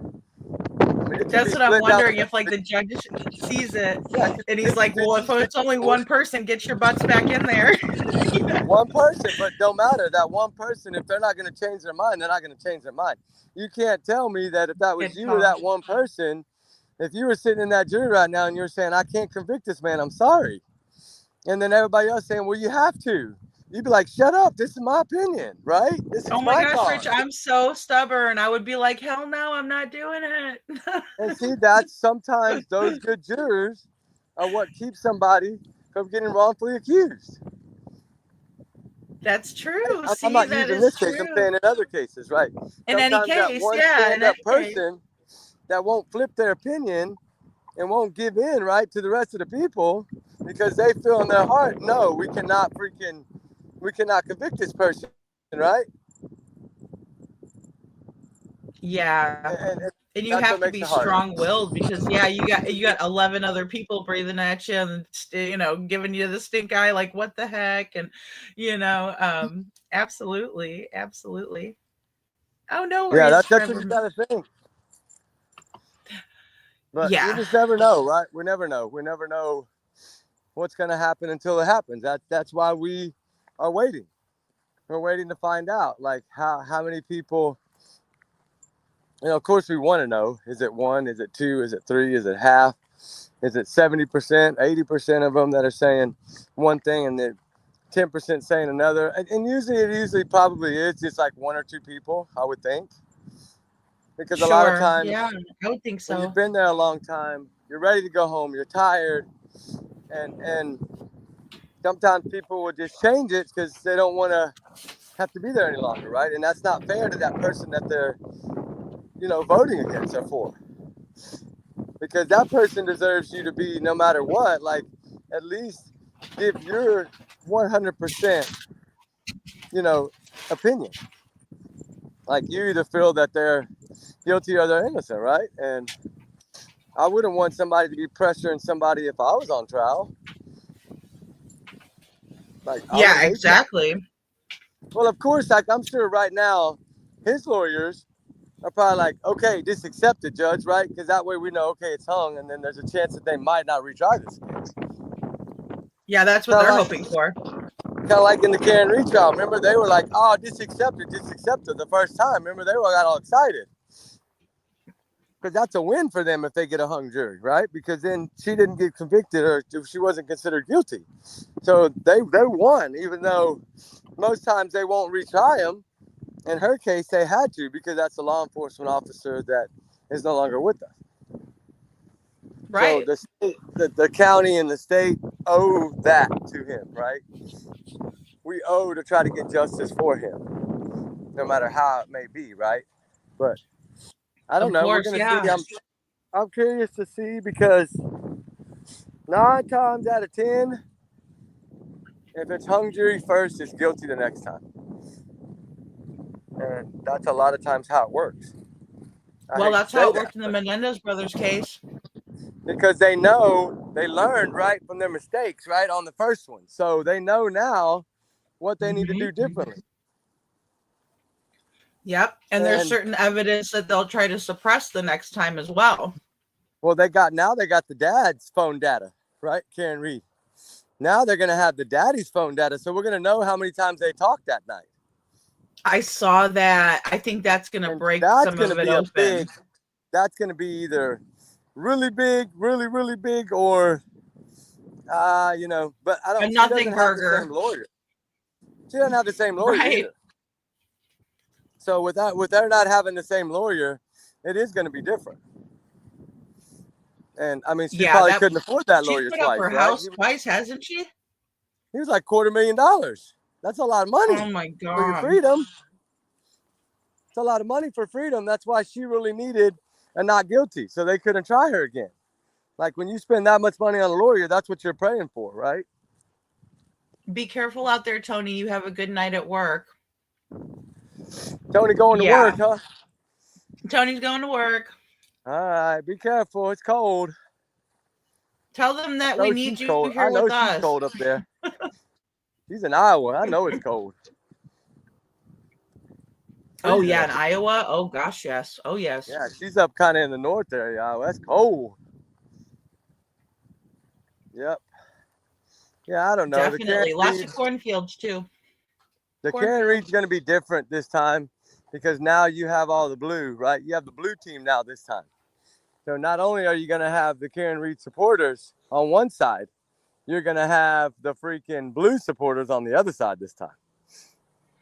Well, So you know, that is I don't gonna mind help. about people being supportive, but you know, I just hated hearing that John O'Keefe's mother was getting harassed and Yeah, booed that's and not right. She didn't That do is anything. so wrong. That is She so didn't do wrong. one thing in all this. She didn't do one thing in all this.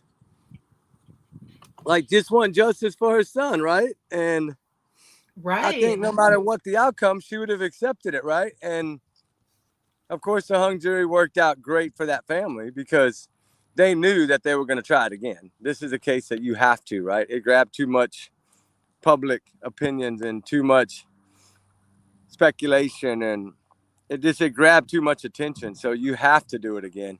This is kind of to me like the Delphi murders, right? Like that case was so big, and the Karen Reed was like right alongside it, right? Yes, And right alongside to it. me, that's yeah, but this was a police officer, right? Whether we believe that she's guilty or not guilty, right? That's for justice to decide. But I mean, everybody's gonna have their own opinion. I feel like the one thing that made that hung was that video that they forgot to present as backwards. I think that's what really hurt them.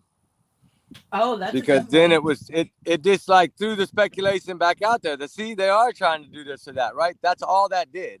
Even though it's just how the cameras work in those police station bays, they are backwards. I mean, anybody that works for a police department knows that's the fact, but all the other ones didn't, and it caused too much. Like, see, we told you that. Like, it just made it easier for them. Way too easy. Way too And easy, it's that. yeah. And you know what I don't like either is like even if John O'Keefe did was like say he is, let's just play Russian roulette or devil's advocate, whatever you want to call it, but let's just say he was part of a big corruption scheme and everything, and he wasn't as good of a cop as he should have been. It's not his mom's fault. Well, they weren't saying she- that he was not a good officer. They were saying that he was going to turn the other ones in, right? That's what they were trying to make it out to be, that he was going to rat on all the other ones and tell them that they were doing bad stuff, which was never proven to be true. It's just all a bunch of hoopla, right? Well, yeah, no, there hasn't been anything that I've seen that's come out. There was no to make me proof that believe they that. were selling that to those high school kids. Come on. This is 2024. I mean, really? They kind of used an old motive for a new. Every high school athlete takes a physical and a test every year. Like, if they were doing that, they would have been caught. Testing too. I think they give them random tests too. It was tough. It was hard. I know they were trying to throw everything out there, and some people said, okay, if this would have happened in the house, then where was the trail coming out, right? There was no evidence of anything coming from the back of that house. Like that they brought somebody up there and laid it. And for one, like, okay, if you're going to do that to someone, you're not going to put them in your own front yard. Right. I mean, you're not going to lay them right there in your own front yard, right? I mean, it just didn't make sense to me. But it worked for them, right? It did work. It caused speculation. It made them doubt. It made a little bit of doubt. They created a little bit of doubt that they needed. And then that one video just put the icing on the cake. And I hated that it happened that way because it's tough because then everybody thought, well, you altered the footage. No, the footage wasn't altered. It's just how the camera is on those big mirrors like that. It looks backwards. And that's, to me, I mean, I'm sorry, yeah, exactly. It's gonna give you like a mirrored image. It's just like if you have writing on your shirt and you look in a camera, it looks backwards. Yeah. It does. And that's the thing. And that's what, but the problem was when they submitted that into evidence, they should have put that in there. This is a mirrored video.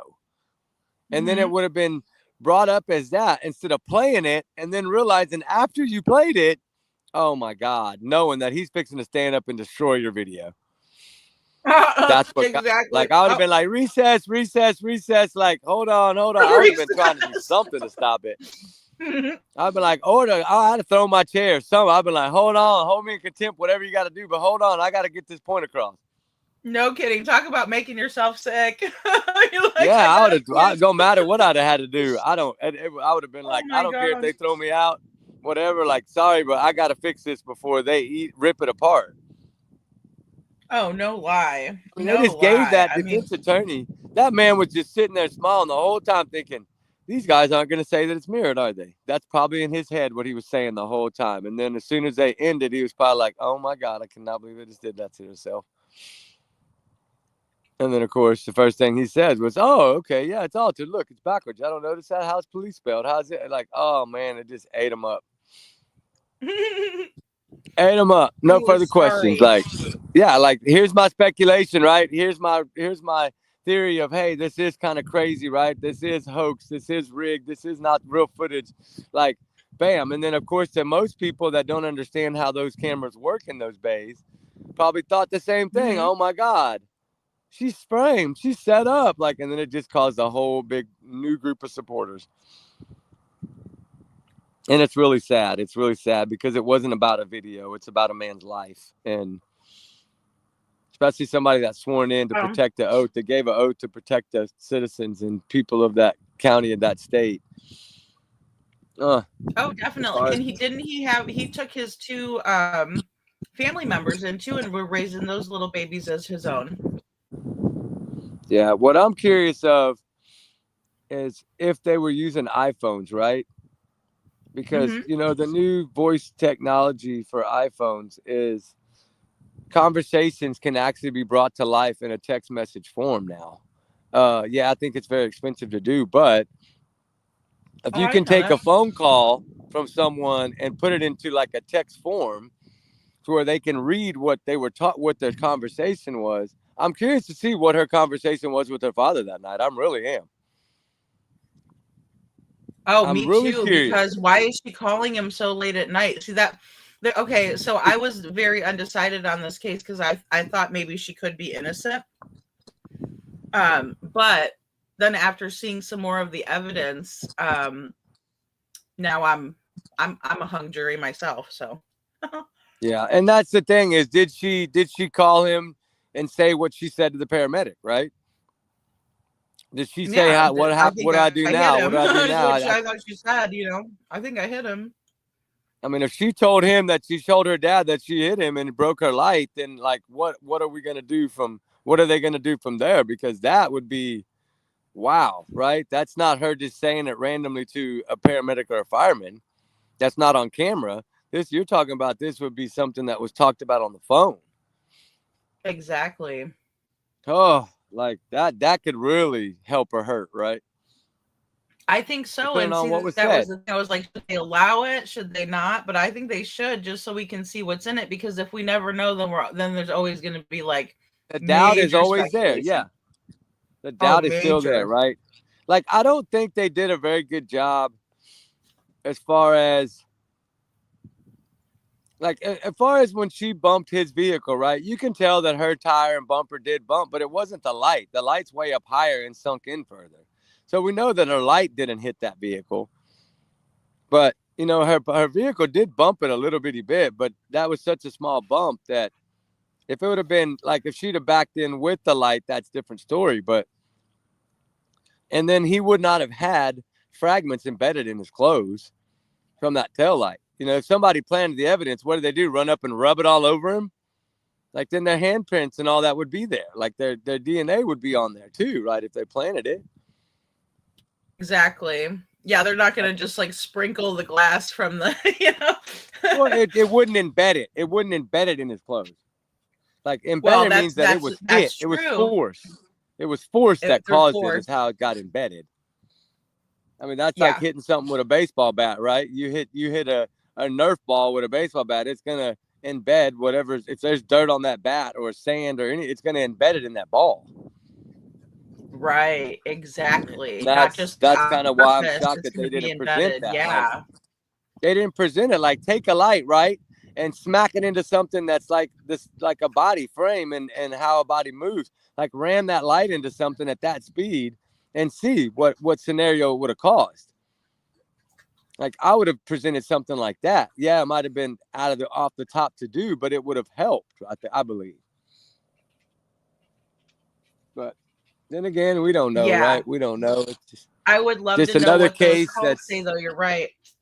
You're right. It's going to be drug out again. It's going to be a long another drag out, and a lot of people are going to be supporting both sides. I hope it's pretty even this time. I really do. I felt like last time that the police officers' families and supporters should have stepped up more for John Ortiz. I think they should have been out there as well, supporting. I know that's so hard, huh? And I know now they are. I know. I believe. Yeah, Dolly Vision said he's going to be there on the blue side this time. I believe, and he said that they need a team like that to support. Right? They need to split that place both ways, and see if it makes a difference in the case at all. Right? If you come out and you're seeing a blue side and a pink side, then it's going to be you're gonna be less likely to say you come out and it's all pink. You're going to automatically think, oh wow. Like she has all these supporters and there's none on the other side. I know. And that's so sad because like you said, he was an officer. And so you would think that there would be people that would be willing to be like, hey, wait, if he was willing to put his life on the line every day, then we should go there and support him, especially his mama. That's who killed me. That's what it's about. That poor mama got drugged into something. That mama never asked for that. She never asked to be drugged into that, right? She just wants to be there to support her son. That's all. And who wouldn't be? Who wouldn't be? It was sad that she got those things were said to her. That's like a low blow. That's just cold-hearted, right? That's a cold-hearted person that does those things to a mother.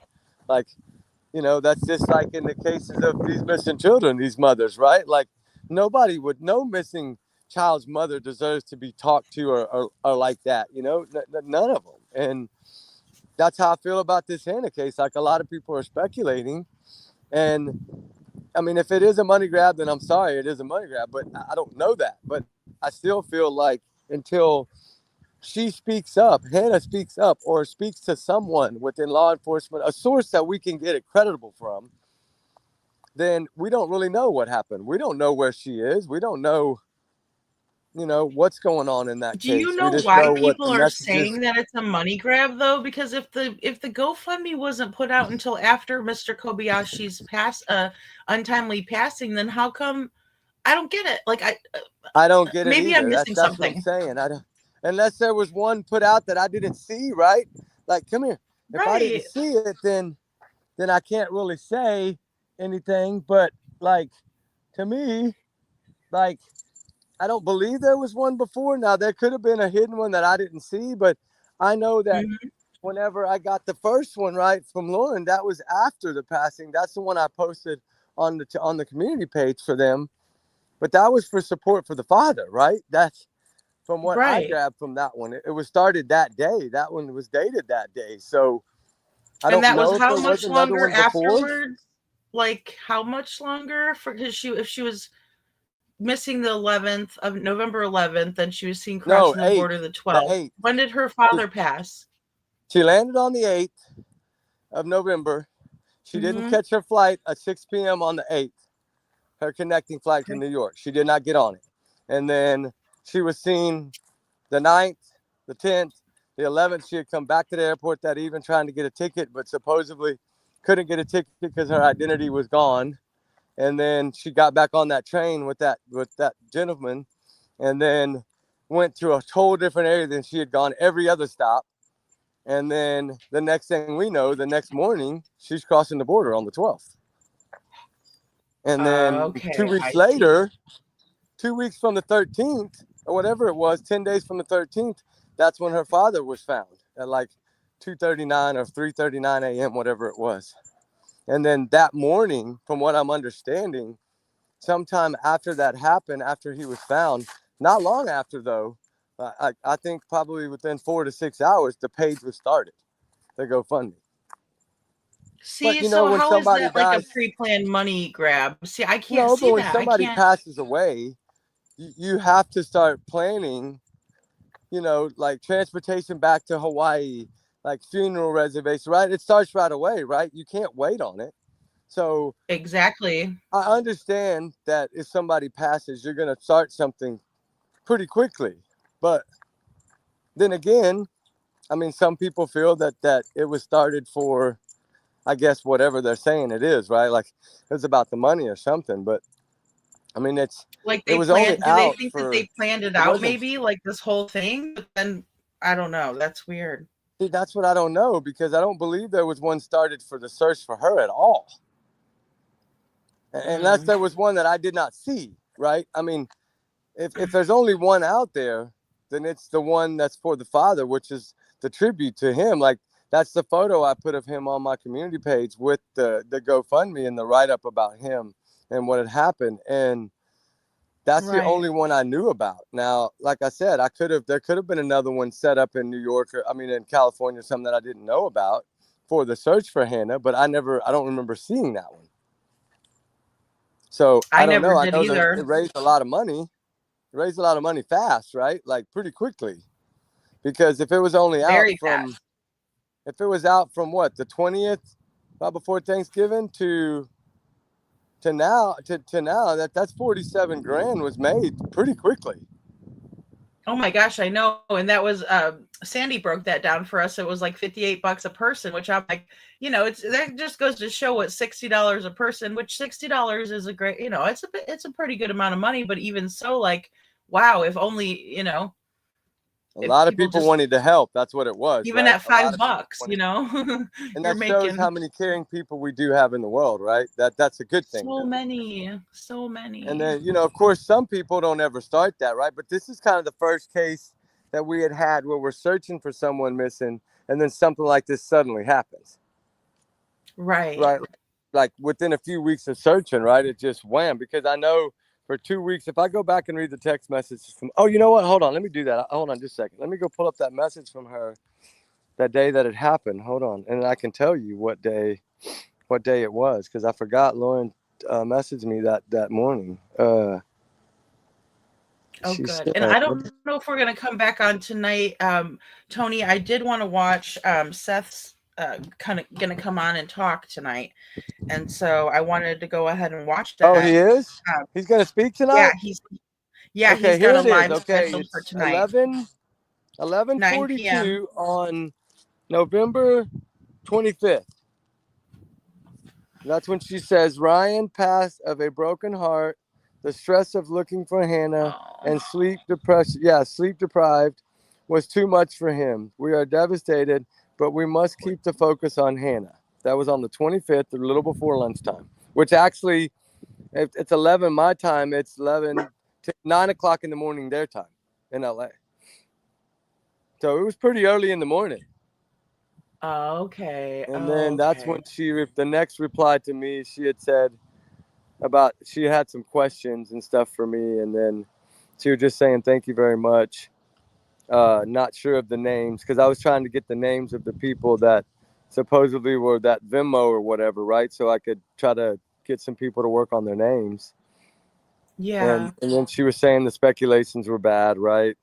And she was saying, I'm only taking what I hear from LAPD as fact, which I get it. That's what I told her in the beginning. And then, of course, the next one was, thank you very much for searching for Hannah. That's the one that I believe, keep your head focused and don't pray to the internet trolls, right? I never sent you this message, did I? I don't think I did. Okay, hold on. When you read that part, no. I'm going to forward it to you right now, because like the ones where she said she wanted to give me a hug and all, I don't know if I should forward that stuff, but I mean, of course, this is just a grieving aunt that's looking for Oh, Hannah, I right? understand that. I'm a hugger. So I definitely hug it out with people. And I mean, that's just me. That's just how I am. That lady that gave me the flyers of Sebastian for as low as cost as she could, I gave her a hug. I said, can I hug you? Can I give Yeah, you a there's hug? on She's like, November yeah, 23rd. November 23rd is when she had me set up a spot for them to pass out flyers and stuff, because I guess they weren't having any luck, right? And so she said, hey, I know you have all these maps you're sending me. Can you please let us know what would be a good point to pass out flyers at? You know, and it's so sad because she didn't really have anybody to reach out to. And I always felt bad because of that, right? It's like, you know, like, it's just so crazy, right? Like, it's just, always felt bad because anytime a family member is willing to work with somebody they don't know, right? Somebody that's showing them just support, right? That's all I'm there for, right? Is to try to, you know, I had some friends over there that were on the ground that were trying to orchestrate with her and let them know the areas they were covering at night, because they were covering at night, so the women didn't have to cover at night, right? And so we did try to do it in ways to protect them, right? So they didn't have to be out at night, right? And so it was a really right. I sent you some of them, that way you get an idea, but it's just I always felt bad because you felt like, you know, what little did they know, like they didn't realize, and that's what people aren't realizing. They did not know that Hannah had crossed into Mexico until 2 hours before the press conference. If they would have, they wouldn't have been searching in downtown, right? The father and them would have been in Mexico searching. So that's why I never understood why people immediately jumped on them for that, when I'm like, okay, look at where they were searching. Now, if they would have been searching in Mexico, then of course they would have known. But they were not searching there. They were searching downtown LA around the crypto arena and all that, where she was seen. In LAX airport, the train stations, that's where they were searching for her, because they knew she was using those trains. So it just gives you a little idea of some of them, you know, and Yeah. The one this morning really got me, because I felt like this poor woman is willing to risk herself to go across that border and search. So it tells me that I mean, she's I still wish feared. I would hope that someone would go and look for me if I was over there. Like if this scenario happened to me, I would want someone to look for me.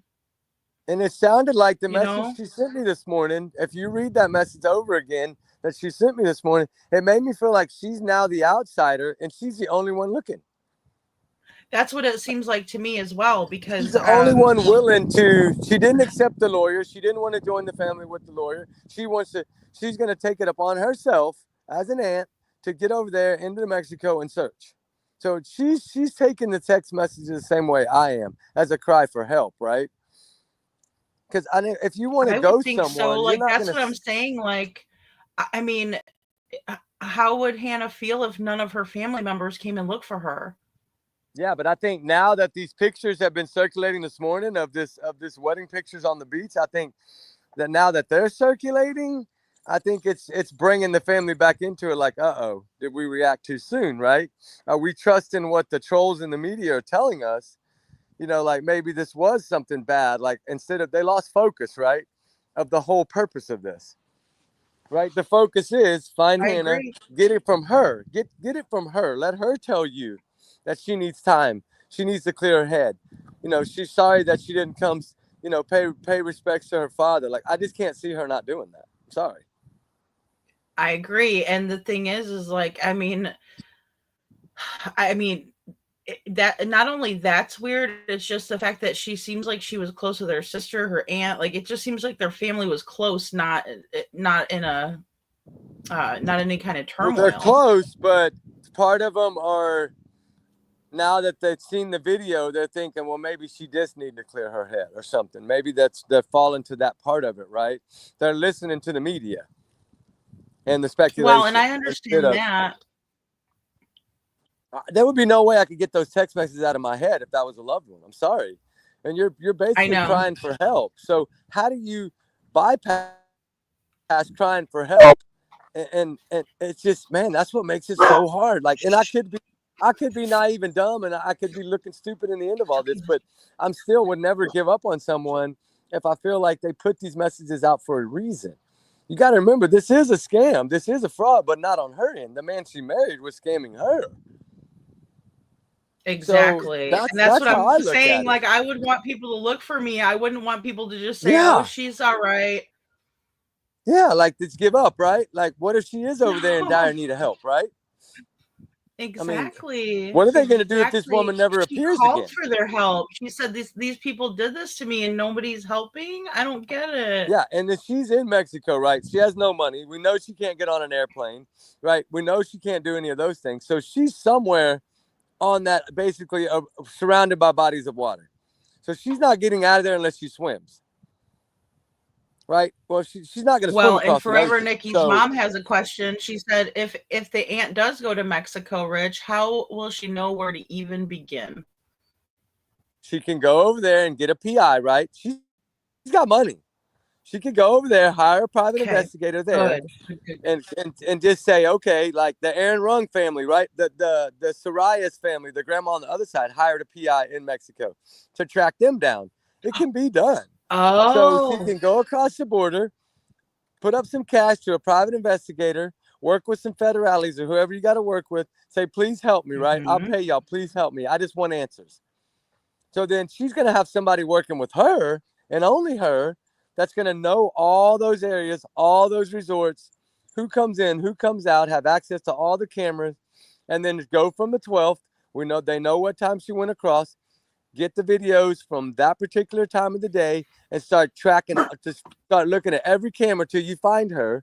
And then when you find her, just keep going camera to camera and following her and see where she goes. She'll be trackable by camera somehow. That's how they tracked her up to this point, is cameras. Exactly. So we kind of tracked her whole little way, didn't we? Like up until a certain point. Exactly. You can Her until she whole crossed little the way border. was tracked. We don't have access to the cameras over there because we're not citizens over there. But you hire a private investigator over there, then he's going to have access to those things. So then he can pull up starting at the 12th at 7 p.m. or whatever time she walked across that border. And then he can track her from all the little businesses and all the resorts that all have cameras. You know they do. They all have cameras. Track them. It's too much of a tourist area to not have cameras. So you'll be able to track her movement of where she, once she went across and got behind buildings, where did she go? Well, just pull up every camera you can find in that area till you find her and keep tracking it, right? What if she walked across that border? What if somebody threatened her to go across that border? And then as soon as she got out of range of the border, somebody pulls up in a car and grabbed her, right? We don't know. Right. Exactly. know. I know. And that's And that's just the scary part of it. If it wouldn't have been for the text message, I would probably look at this totally differently.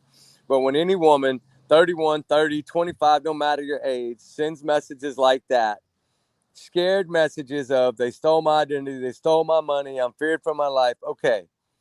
There's a reason that family went there to look for her. It's because of those messages. Like any family member would, if gets a message like that from a family member, they're going to go help. And that's why I don't know how it got flipped so fast. I mean, I get their point of some of them, but it's not like they were profiting from this, right? Like, look how long they've been there. 25 days in downtown LA. Can you imagine what they're spending on hotels, food, meals? Oh, I mean, that $47,000 is not going to feed 25 people and pay for their rooms every single night for 25 days. That was a drop in the bucket compared to what they're spending a night, $500-600 a night per room, 25 people.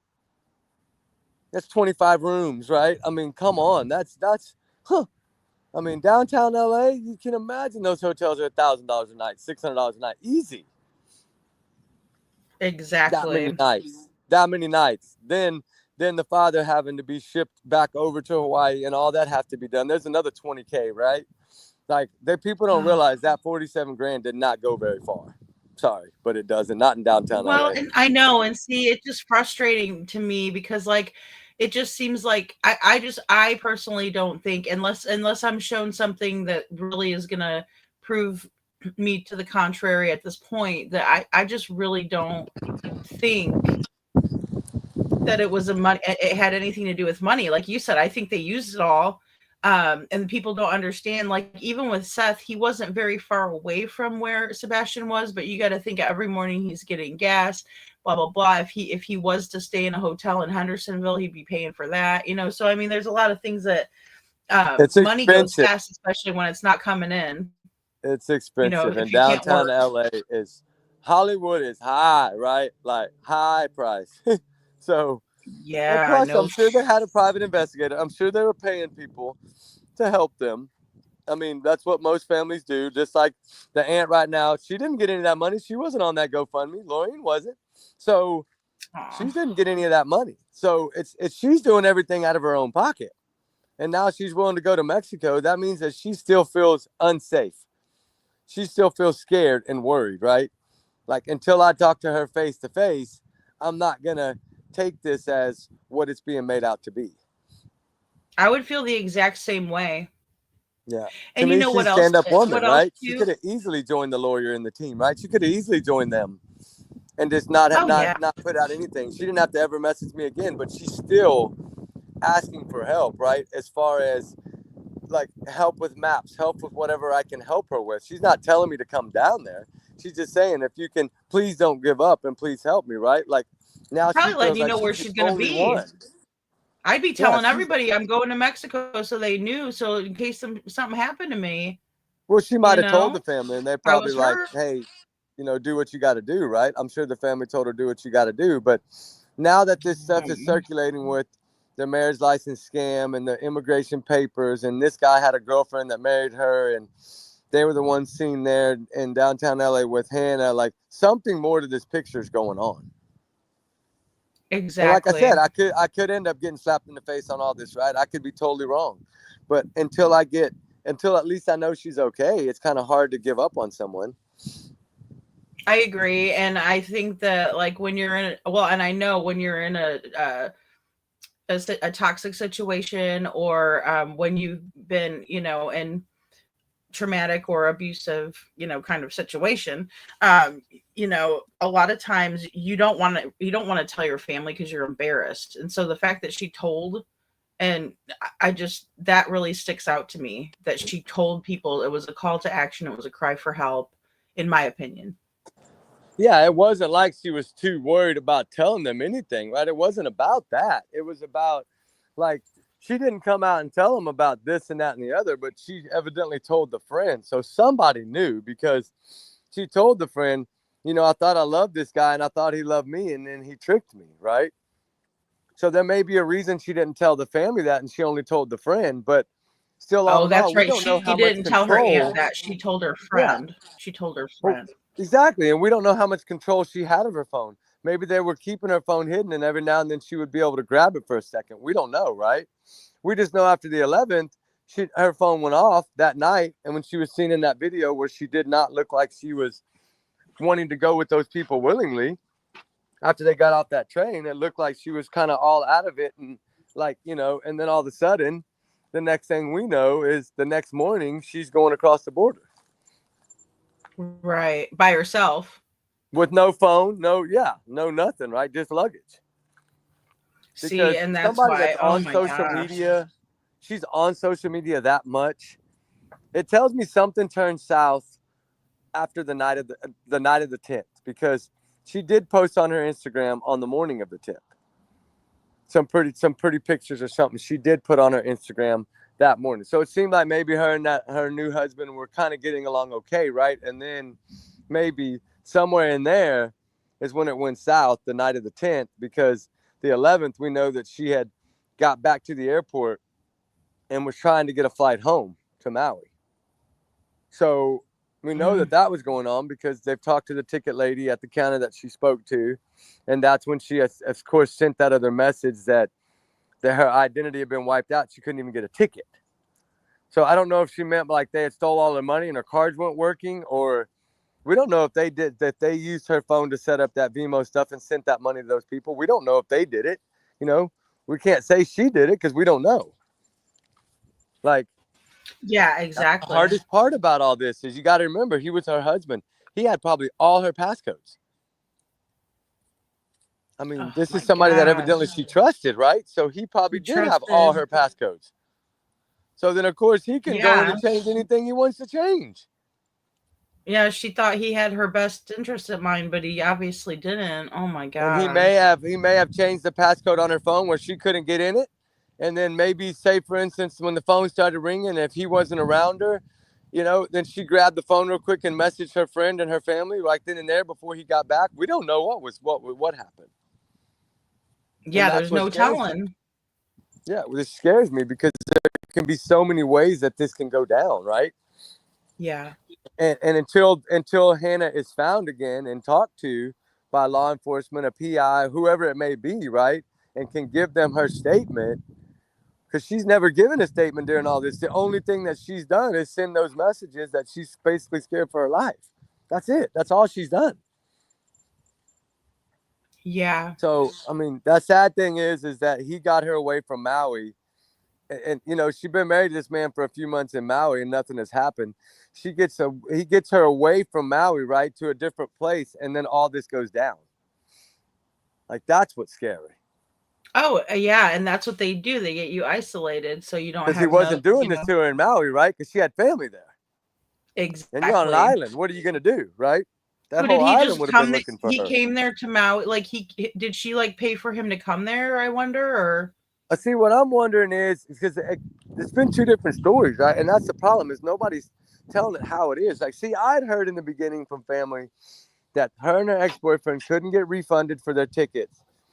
So they were going to go together, and then he had family in New York and she has family in New York. So she was going to go do her gig, her photographer gig, and like, I guess take this job offer, whatever it was, right? And so they couldn't get out of it. So he decided to travel with her. Well, then, like, after the name comes out, after the immigration papers come out, right? Then, of course, they have no choice but to add the rest of the story, right? And so that's when I found out this morning that at like 6 this morning that basically the ex-boyfriend was on the plane, as well as the new husband, as well as the husband's girlfriend. So I know, and then that one letter is different in the name. Isn't that what you said? And then we know that she got off of the plane. But you know what's crazy is, why weren't they seen on the airport cameras? Why was it just Hannah showed on the airport cameras by herself? Did they tell her, hey, go get your baggage and meet us outside, or what? That's very Because possible. you know the ex-boyfriend stayed on the plane. The ex-boyfriend stayed at the airport and took his 6 o'clock flight to New York. Yeah, The he did husband and he the did as husband's planned. girlfriend, Mariana, and they stayed there in LA, and that's who was seen with Hannah, right? But evidently the family didn't know who these people were because she didn't even know, they didn't know Hannah had married this man. Right. So they only knew the ex-boyfriend, and that's why they only talked about him. And this guy did a pretty good job of staying away from Hannah until they were outside at the train station. Like, he wasn't there with her inside the airport, but he was on that plane. So somewhere he's on those footage in that airport. And I hope they're going back and looking at that, because They he's just going to be haven't with his released that girlfriend. one. He didn't walk with Hannah, but this is supposedly his wife. Well, why didn't he walk with her? Right. Doesn't make sense, right? They didn't want That to be doesn't seen make on any camera sense for at a all. reason. They're trying to hide their identity, is what it is. And so they probably got off the plane, went and got their luggage, and went outside and said, hey, meet us at the train or whatever. And then we know that she had gone to Planet Fitness to work out. She had gone to the bookstore to charge her phone and that shopping center. We know that Hannah did all this, and she was seen almost every time by herself. That's what's weird, that this guy stayed out of every camera until it was on the train or the last night when they had her out there by the LeBron James thing. Like that, they were with her then, right? Seen with her then, but they stayed out of like the big cameras, like the airport and the bus stop. And they stayed away from her on those footages, but not on the trains. Right, but So it's like, did think this of how many man- cameras they have. You know, there's a lot of cameras in those places. Yeah, in that one bus stop, there's like 38 cameras in that one area. So was he seen? What I want to know is this husband and his girlfriend, did they also go to the border of Mexico and just not cross with Hannah, cross separately? Like, that's what I'm Maybe wanting to know. so. Like, Did they follow her across the border, or that's what I'm curious. Did they go across before her and tell them, hurry up, come on, and then she came across later? I mean, she was clearly alone in the video I saw. I so know, I don't but know. she was alone in the airport videos, but she's seen on the train videos with him and this woman With every them. time. Exactly. I know, that is so bizarre. They were Maybe they just, staying like out of you the said, camera. stayed a step Yeah, they or were- two in front of or behind her. They were staying out of the big camera footage, right? They were staying out of the airport camera footage because they knew that would be viewed by police, most likely. So I guess they didn't know about the trains because they're probably not from LA. They probably didn't realize that all these trains have cameras. And I guess maybe they didn't realize it, and that's why they were kind of controlling her on the train, off the train, but not inside the airport. But on the last day, that last afternoon, on the 11th, when she tried to come in and buy a ticket, the man is seen coming in and grabbing her and walking out with her. So evidently he was like, you can't, maybe she had got away from him and she was trying to get the hell out of there. And then he found her and tracked her down and came up there and got her. I don't know, but only LAPD knows that because they have that footage. Right. But oh my god. yeah, he came back to the airport and got her on the 11th. And then that's when, if you notice on those maps I sent you, she went to all that one area, all 4 train rides over those 3 days. She went to that same stop by the crypto arena. On the last day, on the 11th, they took her 20 miles the other way. And that's the only stop on that side of town, which is by the Korean town or whatever it's called. Mm-hmm. And that was Which- away from the crypto area. And then she's never seen again until the following day, crossing the border in Mexico. But the bus stop was right there, kind of by where they took her that night. But where was she sleeping? Right? What was she Right. eating? Where was she sleeping? Like, that's what's scary, right? Like, what? How was she? I mean, it's just like, if they're all not from there, it makes me think that maybe that girlfriend of that husband did live in LA. And maybe she had a place there, right? And that it was like all of a setup from the beginning, like, right? Like, Hannah brought this man over to Maui and married him there so he could get his visa or whatever. And then the girlfriend over there in LA, like, sets it up to where, hey, y'all are going to come to New York, but y'all going to get off here and then we'll take care of everything here, right? Like, is that part of the plan? Right. Like, I'm trying to figure it out. It's blowing my mind, really. It's all very confusing. It's all very confusing. It is, but it's sad at the same time and scary. Yes, it is. This is a 31-year-old Very much female so. that had never done anything like this in her entire life, right? That's what makes it so chilling and scary to me. Is now, if she had done this before, I've heard people saying that she had run away before. people said what? I've heard people saying that she had run away before and didn't tell her family where she's going. Well, that's weird because she's always, well, maybe when she went to go get this man and bring him back to Maui, maybe, I don't know. But like this Japan, she was with family. When they went to that other area side of the world, she was with family. I mean, you clearly see her uncle or whatever handing her the drinks in the pictures I sent you in Japan. So Exactly. you know Yeah, those are the ones I put in that little montage of You her. know she was with family, right? So, I mean, that's clearly there. Like, her family was the one taking her photos. So, yeah, I don't know because I didn't hear that from the aunt, right? And then maybe she kept that close to the vest and didn't tell me that. But I would think as much as I was helping, that she would have explained all that to me, because I did ask her, is there anything I need to know that you're not telling me, right? I will keep it with me. I will not share it, right? Just let me know to make it easier for the people that are down there to try to locate this woman, right? If any information we have will help. But supposedly, I mean, looking at all her stuff and her photos, and I mean, she really worked hard on her photography. She did.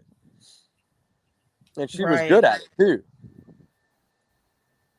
So, I mean, especially those pictures in Hawaii. I don't see why she'd give that opportunity away. I don't think she would have. I really don't. I think that was her ticket, right? That was her 31 years, of hard work and dedication, that she's finally going to get into the Big Apple. Like, I cannot see a woman throwing that all away, right? I just don't. The biggest one is the father. Like, how do you, no matter what, she would have reached out to family over that. She would have like made sure she made it to the funeral. She would have made sure that these things were done, right? And I still think that maybe there's something more to this father thing than anybody else. And of course, this is just speculation, right? This is just, of course, my opinion. But do we know that he didn't figure this out, and this man, like, have him meet him there on the train on top of that LAX thing? Because that's the rails that they were all riding. So it would make sense. Like, do we know that this is a fact that, like, you know, that there wasn't somebody else up there? Yeah, see, that's what I'm not sure of. Freaking 4 o'clock, 3:39 in the morning. I mean, it's pitch black, right? On top of a parking garage, it's dark up there. So that's the only thing that makes me wonder. Did he figure it out, right? And then it all goes south because he figured it out? Like, would this man tell him, hey, I got Hannah, I'll bring her to you, meet me here, right? Right. Like, I mean, you makes never you know. wonder, right? Makes you wonder. I just don't see a father searching for 2 straight weeks and then just giving up like that. Exactly. I don't see that happening. None of it either. makes sense. I'm going to say it that way. None of it makes sense. None of it really makes sense. It's just until, like I said, until she speaks, we're all going to keep doing this. I just hope that her aunt can get over there and find her, right? I just hope she can find her, sit down with her, communicate with her, and at least come out and say, Hannah's fine. Yes, she needed time to herself or whatever it may be. Just give me a short little message so then I know, okay, right? Even if she doesn't want me to tell anybody, I won't tell anybody, but at least let me know that you've spoken to her and that everything's okay, right? That's all that matters, is that she's safe. That's in the whole outcome of all this. Exactly. All that matters is she's safe.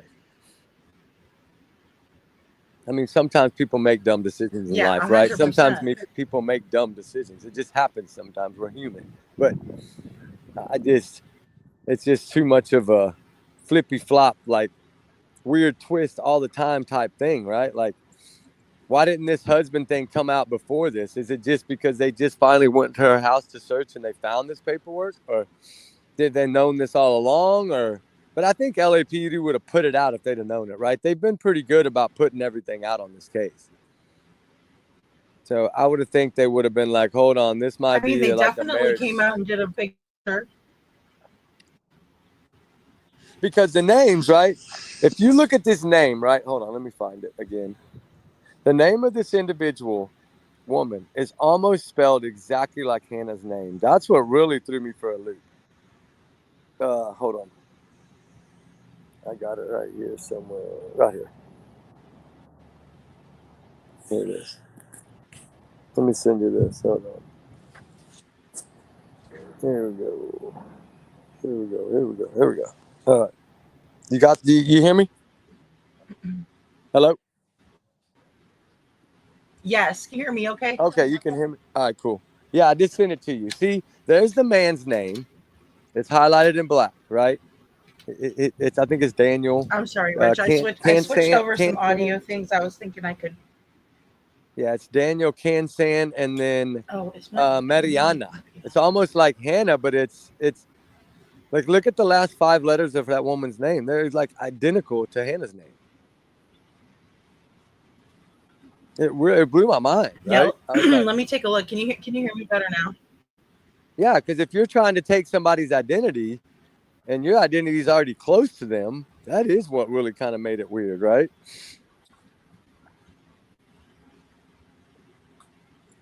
Yeah, it is pretty close. Yeah. You see that? Mariana. Yeah, Mariana, whatever. Yeah. And then his name, of course, and is Hannah. I mean, they definitely run too.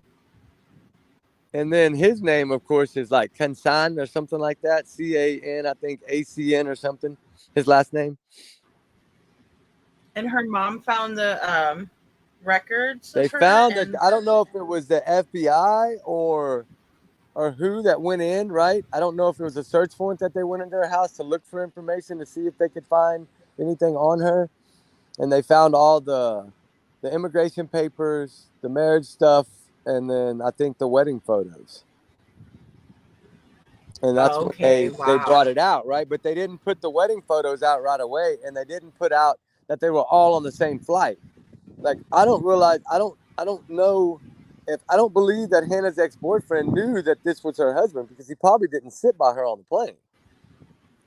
And he didn't come out of the plane with her, right? Like where the ex-boyfriend would have seen him get up and walk out with Hannah. And that's what kind of makes it weird. Yeah. Oh. Really weird to me. Right. Because it's like almost like you're That hiding. is really, really weird. It's like you're hiding, right? You're hiding.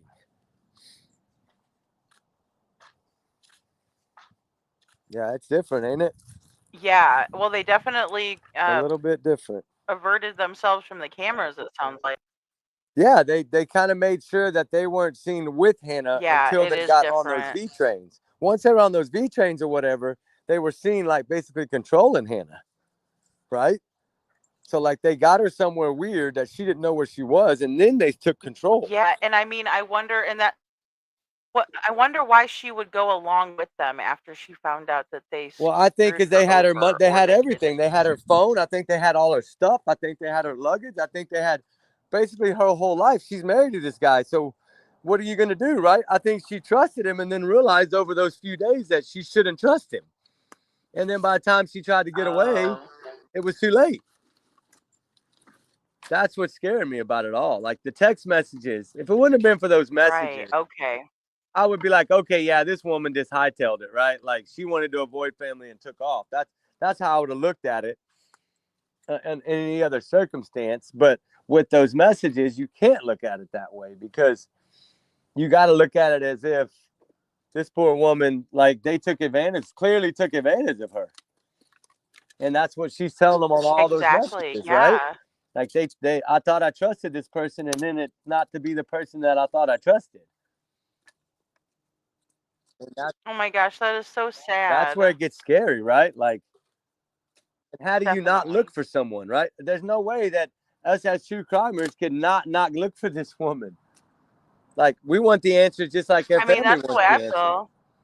We just want to know she's okay. That's it, right? I would want to know any of y'all are okay. If any of y'all were missing, I'd be out there searching, right? That's just how I am. And I would want to know the answers. And I would hope if I was missing that y'all would look for me, right?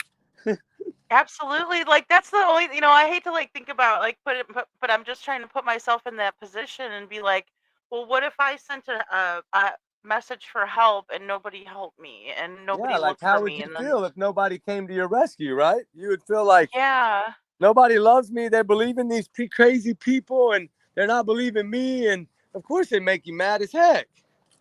Right. Yeah, and Like, in that what in situation, God's you don't have a name? lot of time. You don't have a lot of time before some foul play can occur. Time is the essence, especially when you're in Mexico, because their laws are different than our laws. And who are these people to have been over there ahead of her and we didn't see them get ahead of her, right? And then force her to come across that border. And then, like, who knows after that what happened? Right? Clearly, she's vanished when she went over there. Once she crossed that border, supposedly, she's vanished. She's not seen. She's not heard from. No more phone communication. Yeah, there's no other She hasn't been sightings on of her her, phone. after that. She hasn't been on her phone one time since the 11th. That night of the 11th. And it's been That 25 means that they days, took her guys. phone. 25 days.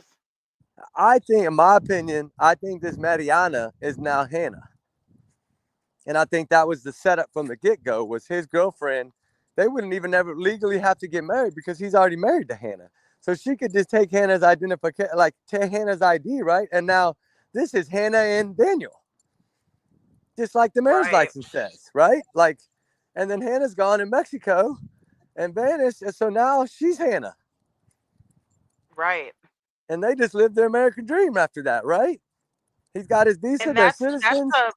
He can get a job, he can pay taxes. Thing, right? And then they don't know. Like, that's what's scary is why pick LA, right?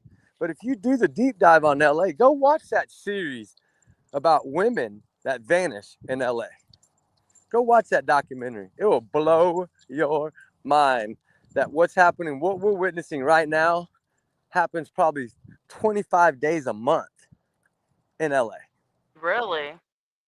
there's a documentary out there that says women vanishing in LA, downtown LA. I'm gonna have to go check that out.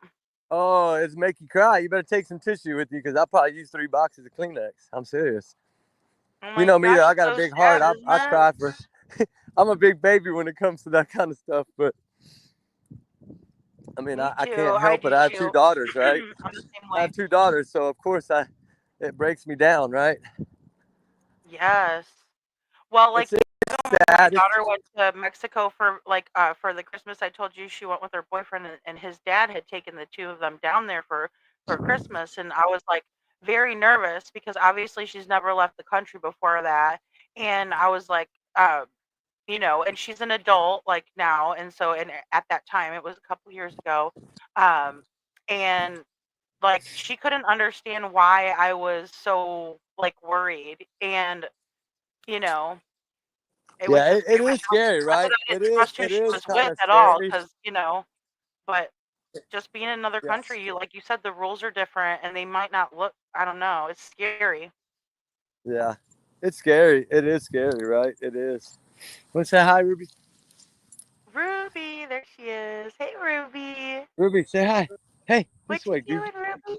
She says I'm hot on the trail. Yeah, she's too busy worried about. Ruby is She hot thinks on this the cold trail. weather, man. This cold weather has her going crazy. Like, I guess because she doesn't get hot now, so she can just go, go, go, go, go, right? She doesn't slow down now Yeah. because it is cold. But yeah, like that's how I felt like maybe me and Ruby should go over there, right? And just see, you know, like see what, because it's not like that is a really big area, right? It's not. It's, if you look at it, even on like Google Maps, it's not that wide. It's water on both sides. There's really nowhere to go unless for some reason. But Right. I think if she had come back across the border, that LAPD would have caught her on camera coming back across. I'm sure they checked that, right? I would That's think they would, but you never know. Like sometimes if I just feel like sometimes they write things off if it's an adult or if it's someone no, I who don't. They doesn't didn't want really to be write this off, right? They didn't really write this off. They tracked her all the way to going across that border. So they did Oh, kind that's of, true. they did kind of fight for this woman, right? They did. And now I know, I'm sure they stuck with, hey, our hands are tied now. She's not in LA anymore. She's in Mexico. We have no ties, right? We Right. can't Right. fight over there, right? Like, of course they can ask, but it doesn't mean that they're going to help you.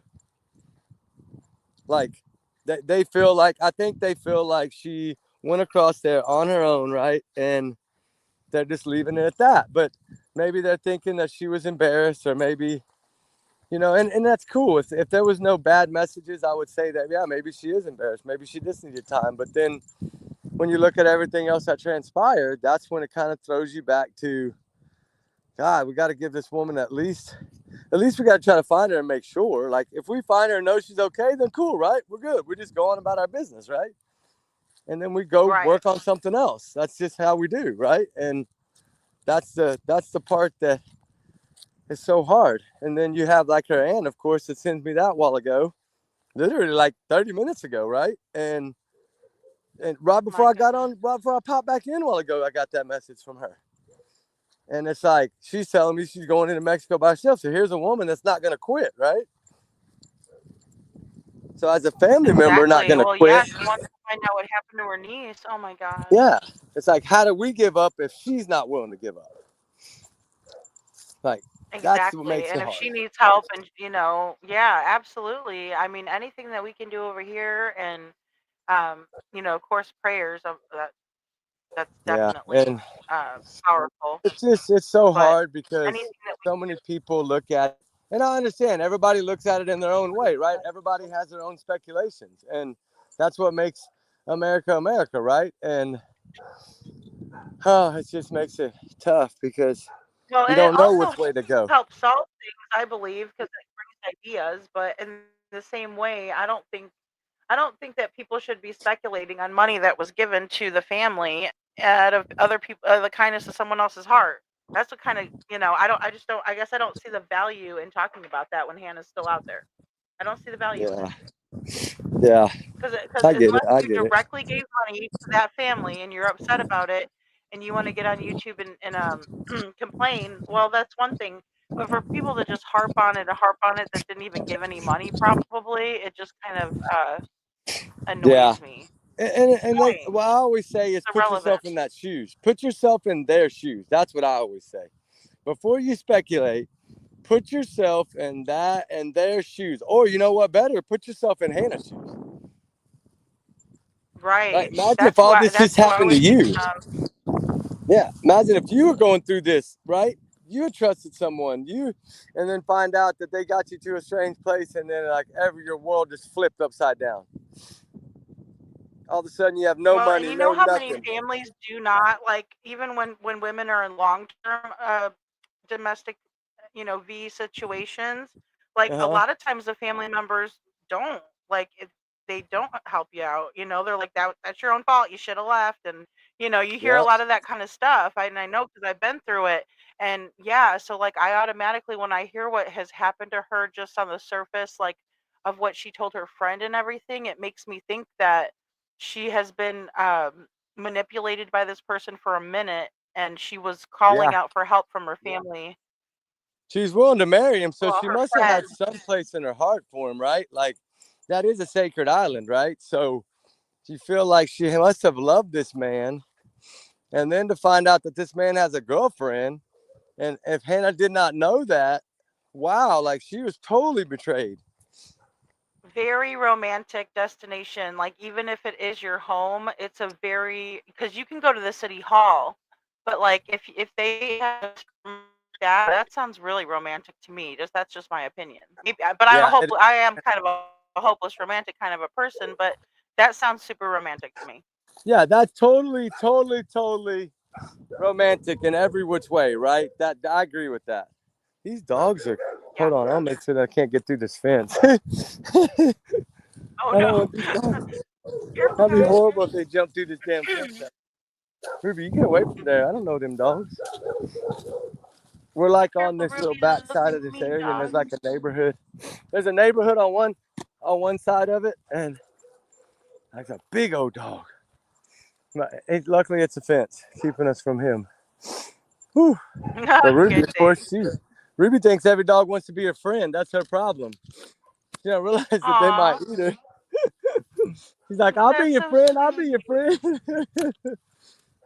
Poor Ruby. Poor Ruby don't realize that dog might eat her lunch. You are, honey. That's how She's it like, works. why'd you make me leave? She's looking at me like, why'd you make me leave over there? She's like, are we gonna play? Aww. Yeah, she thought she was gonna get to play, right? Poor Ruby. Aww. She's like, Ruby okay, well, I girl, guess not. I'll just come back with you. That's funny. Oh my She was goodness. so mad. Poor She's Ruby like, don't was you so know I'm a upset last YouTube night. Like star? she was pouting. No, she pouted last night like a baby because they didn't allow me to take her out there last night. Like I didn't know that I couldn't take her out in the field. Like they just wanted drones basically. So she was just sitting there whining like, you put my bandana on, how come I'm not getting out? And then it was like a pout all night last night. She pouted like all night.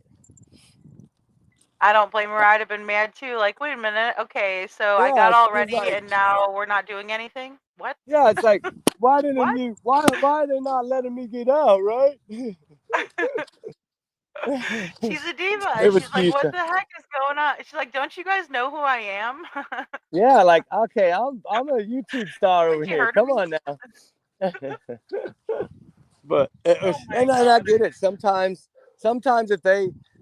they'll call like 3 people, right? And then not expecting all of them to show up, right? And then if everybody does show up with their dogs, and they of course showed up before me because I'm 25 minutes away, so I get there, they're already running. Like they're not gonna let me because there's already dogs on it. And a lot of people feel the same. You can't really mix dogs.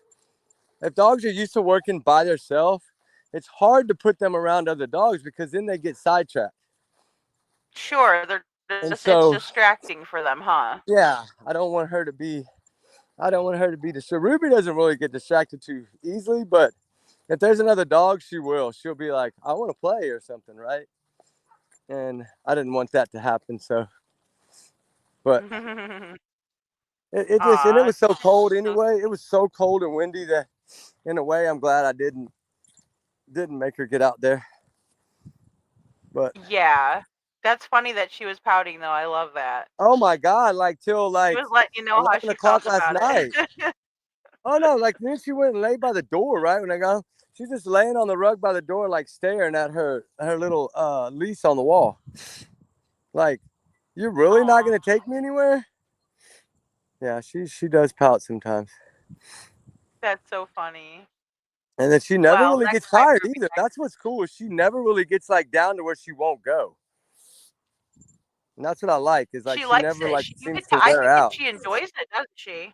She likes it. She loves it. She loves being out there. Especially in new places. Like, you know, like when we went to Tennessee, that was all so new for her. And I'm always worried, like, how's she gonna react? She was like she had been there 100 times before. It was kind of cool. Oh, nice, nice. Yeah, she didn't have any problems. It wasn't. I always think climate stuff like that might affect them, right? No, it didn't. Didn't Which is matter where, huh? That's a good. That's cool though. I think that's awesome. yeah. But you know, the fun, the to me the search that we did, the search for Suzanne was different, right? It was.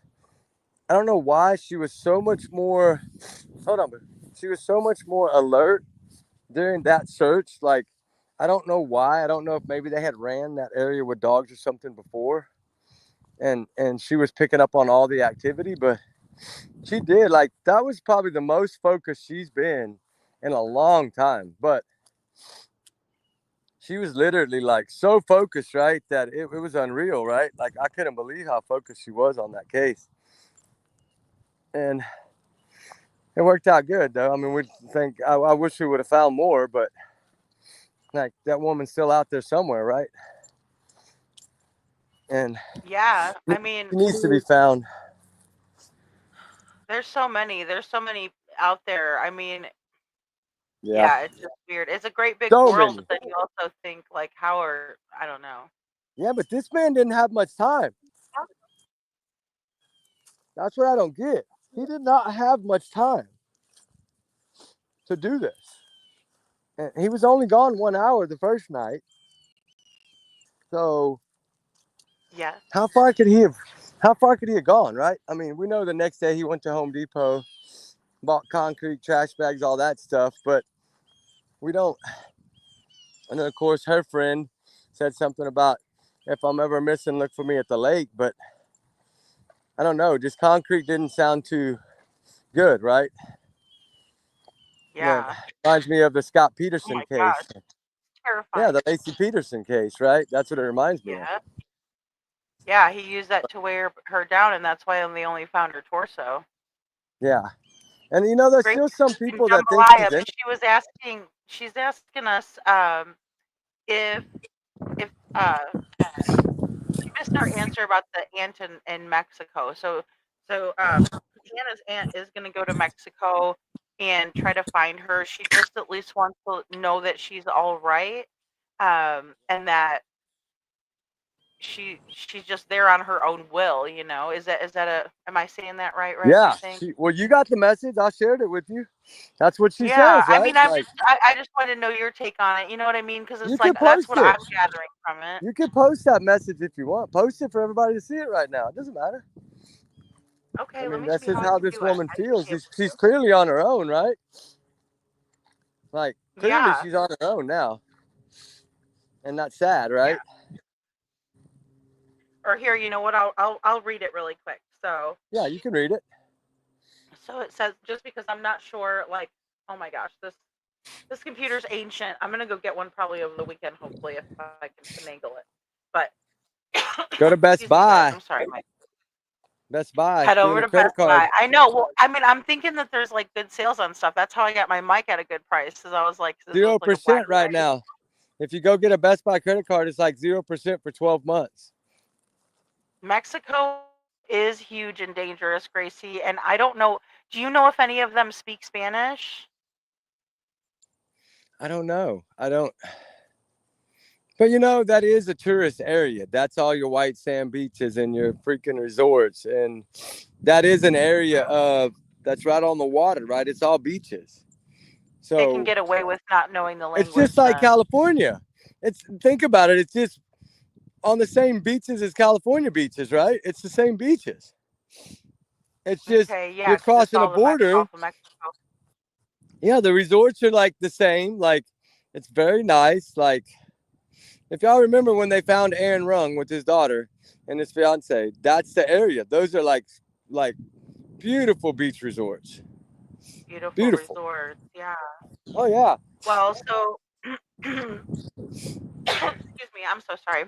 So like with her aunt says, me and my family, mother and sister, so in parentheses, have unfortunately parted ways, as I didn't want to lawyer up with them, as I felt there was no need, and I publicly announced I have nothing to do with their GoFundMe account. My only goal is to find Hannah and make sure she is doing this on her own accord. It's been 25 days since anyone has heard from her. I am planning to travel into Mexico to continue my search. You would need to get a hold of their lawyer, who now speaks for that side of the family, for any quotes from their side. Yeah, but she doesn't. Yeah, that's the thing. I've never she's always shared with me, but I think she's always cleared it with them right before she shares with me. Like, other than the ones I sent you where she wanted to give me a hug, things like that. That was just sent just to me because I was trying to do so much to help her, right, when nobody else would. And I was setting up where they needed to be to pass out flyers. Like I was trying to target areas that were safe and that were crossing areas where a lot of people would be there during lunch breaks, whatever not. So you could pass out the most flyers, right? It does the most good. So right. I tried to target those areas for them that were close enough in the area where she was seen getting on and off of this train, so that you could get the word out there in that area. That's where they put that big sign up right there by the crypto arena and stuff. That's where I set them up, right? That's where I told her you need to be right here. I sent her a map. I showed her how they can set up right there, like how you can put one across the street on each corner, passing out flyers and try to, be the most productive that way. Right. Yeah, hit the areas that are the most heavily trafficked, right? Or yeah, it was the traffic most areas. trafficked areas for like business offices, where the most people were. So that way you're passing out more and more. You want to, the goal is try to pass out as many flyers as you can, Right. not you still want to put them up on the fences, put them on the trees, put them on the poles, right? You still want to get them up everywhere you can, but you also want a lot of high traffic area by those train stops where people are getting off and on all day to pass these things out. Yeah, Because and she every was day they riding go the into work, trains. and every time they come back, they'll see it. Yeah, Yeah. she was riding those trains. Like she was seen on those trains 5 times. So we know that she was using those to get back and forth. Right. So people saw her. Well, she was seen on that train, all the cameras, all 5 times. And they were getting off pretty much in the same stop every time, right? I mean, maybe a block or two difference, but I always said that if 7th and Main is where I felt like everything was going to be. I'm trying to formulate a plan. Hold on, here's an Ann again. Hold on, guys. Let's see what she needs from me. I'm trying to formulate a plan. It has to be so different there. No posting flyers everywhere, more asking people face to face. I don't want to put her in danger. No, I totally understand. Oh my gosh. Well, that's, now that we know that she is alive, that is, or that we saw her, that is definitely a worry. That's legitimate worry. Yeah, I know. It is, right? It's I know. I have good resources, right? Yeah, I mean, just the way that you think is the good way to, because here's the thing, like, obviously, if you're not into true crime, you probably wouldn't know, and even if you are, like, you probably wouldn't know where to start or what to do. And so, especially like if you're stressed out and worried and you don't know where your family member is, I mean, You'd Mhm. have to have someone kind of bring you back to, okay, this is what you need to focus on. You know, because they're not focusing. They're focusing on their pain, their grief, their worry. They're not focusing on what do we do next, because we're supposed to be relying on the police for that. But then they have all these cases, and especially in an area like LA. Oh my gosh, it's just. Yeah. And then Mexico. Then now we're dealing with Mexico, so it's just like, which nothing bad about Mexico at all. I mean, but it's just, it's a whole different. She's right. It's a whole different situation down there. Yeah, it is. It is. And she's basically saying that she wants to try to keep it on the down low. And basically, you can't really post flyers and all that there, right? But the whole thing is, to me, is if you want somebody found, you got to do it how you did it in LA, right? You want to put the heat, right? So they feel like they got to start moving. Because if you can get them to move, you can find them. Like, if you try to keep everything completely quiet, right? Like what I would do was target a few areas, see if I see anyone that resembles. Then if I do, overnight, while that person's not out, I'm going to post a flyer on every pole around there. I'm going to get people to stand out on every corner, pass out flyers. So the next day, the heat is felt, right? So then she feels like, uh-oh, I got to move, right? I got to move. And then that way, when they move, of course, that's how you find them.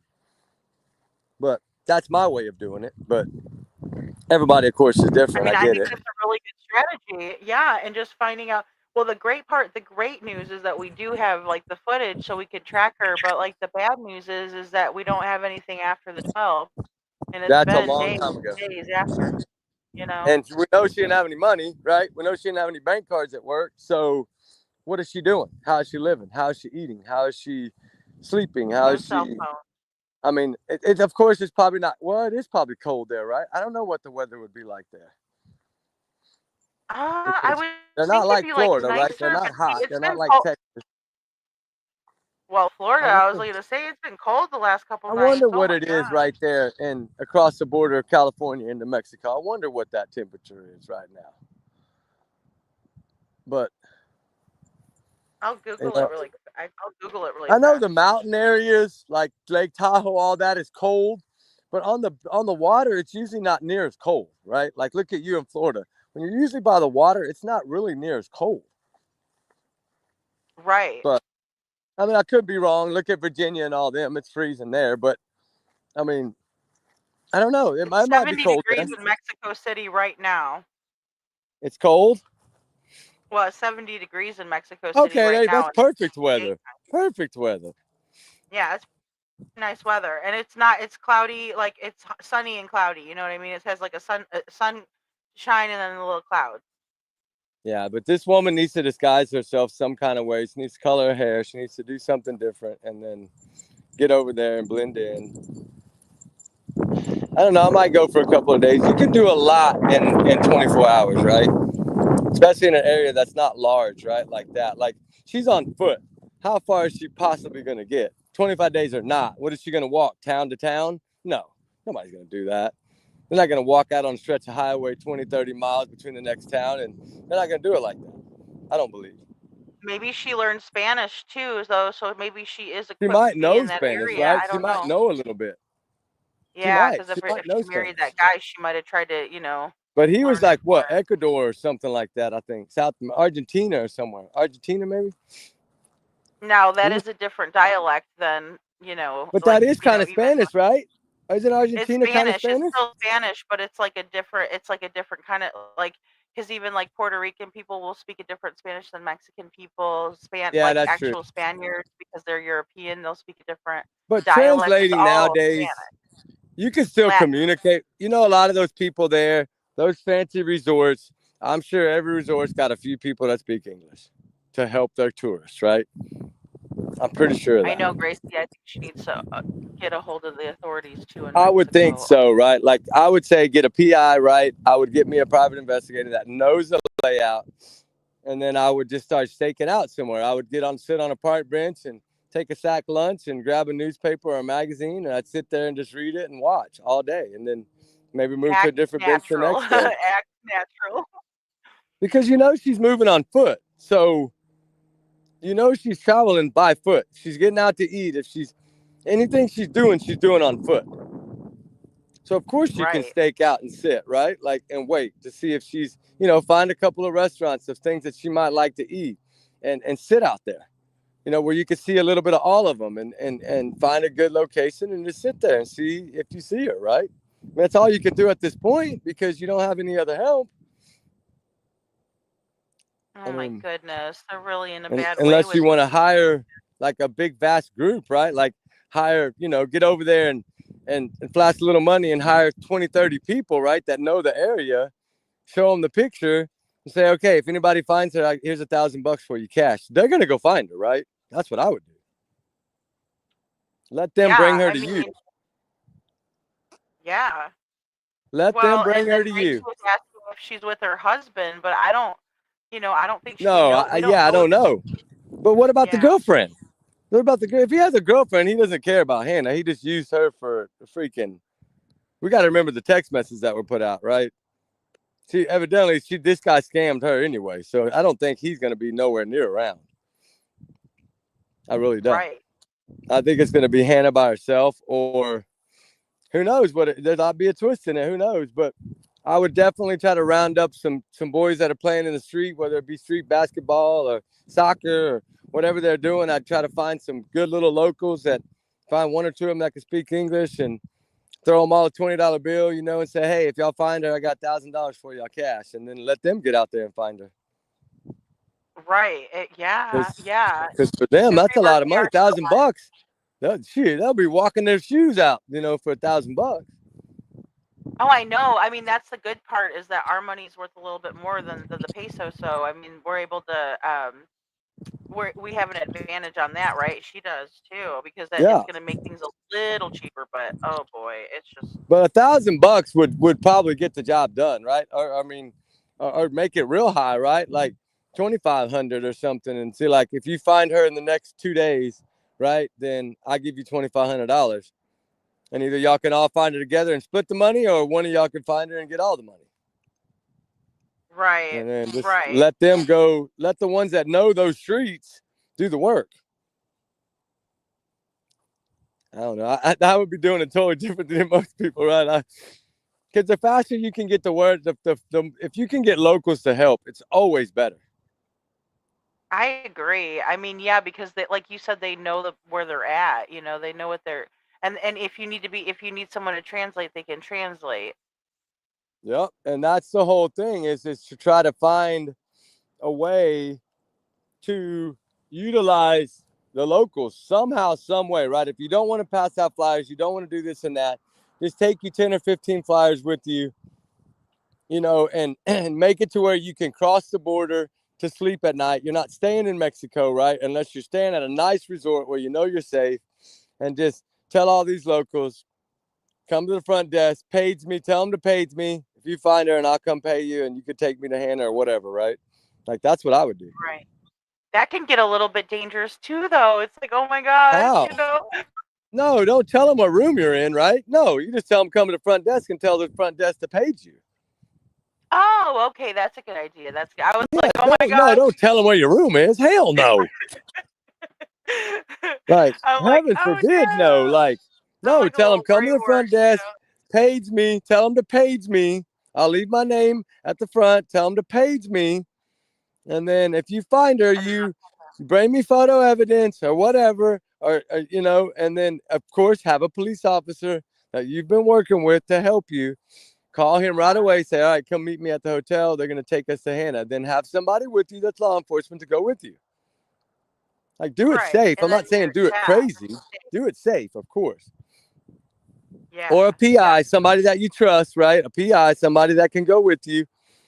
And because the PI is going to know a lot of locals, right? They're going to know who knows the streets well.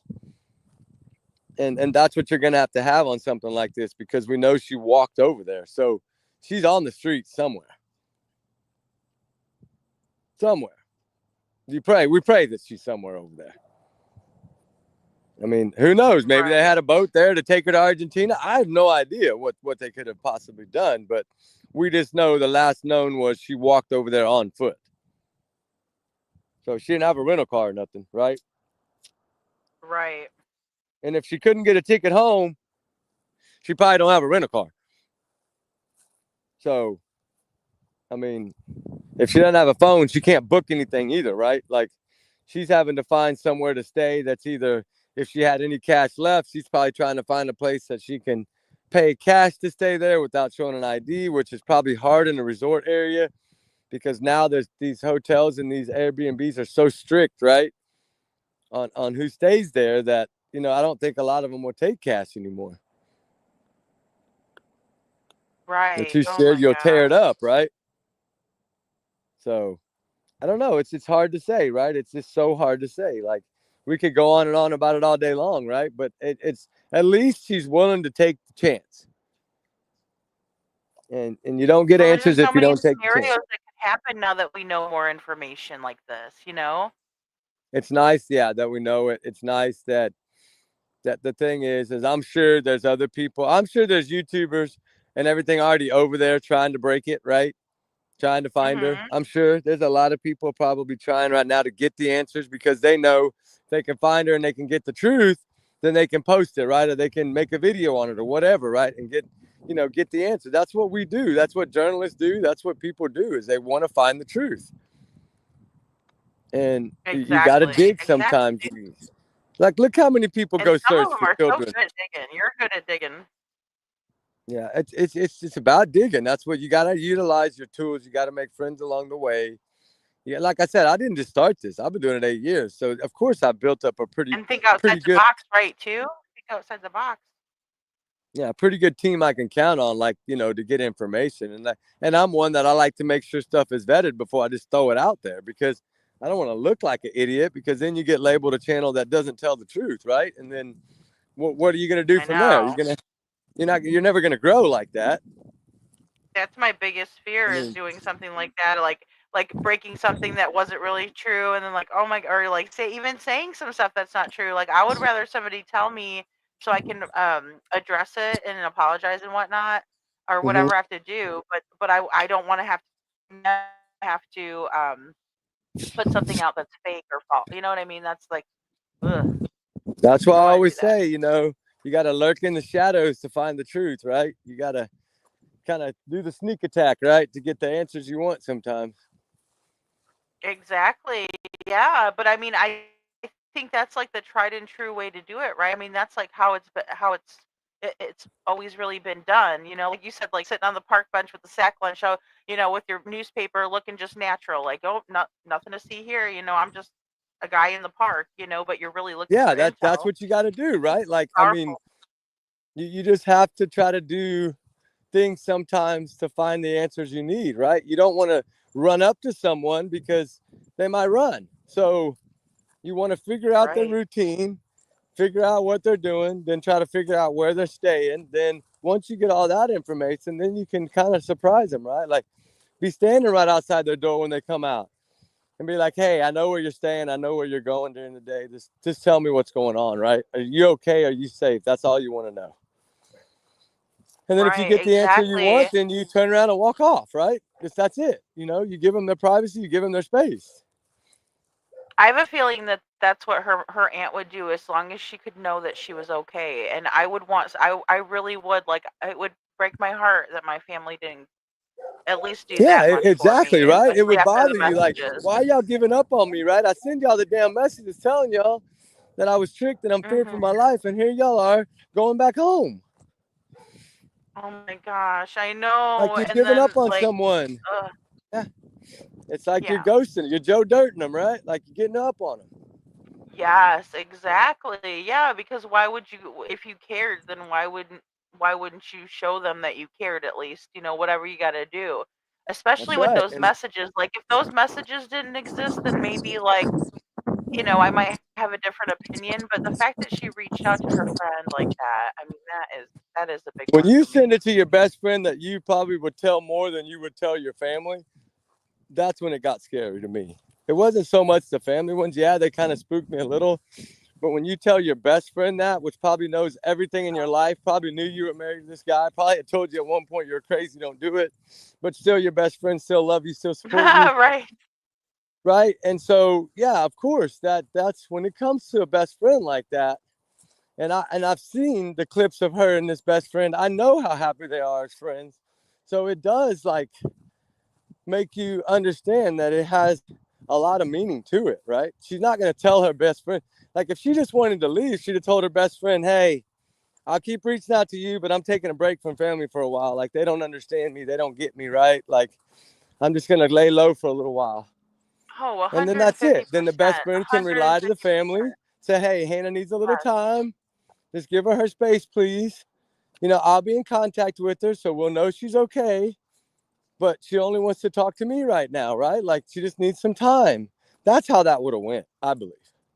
Right. Well, and that's the thing too, is because like I've had a friend like I have friends like that where it's like there's that one person that you know you can trust. Like if you were gonna do something like that, or like you said with the husband, I bet you she probably told her friend. Like, but her family would have had no idea, but her friend would, like her very special, confident friend. That you can that Yeah. they're not gonna say nothing if you say, hey, this is what's going on, and that they're not going to go rat you out, because that's what makes Yep. them your best friend, that you can trust them.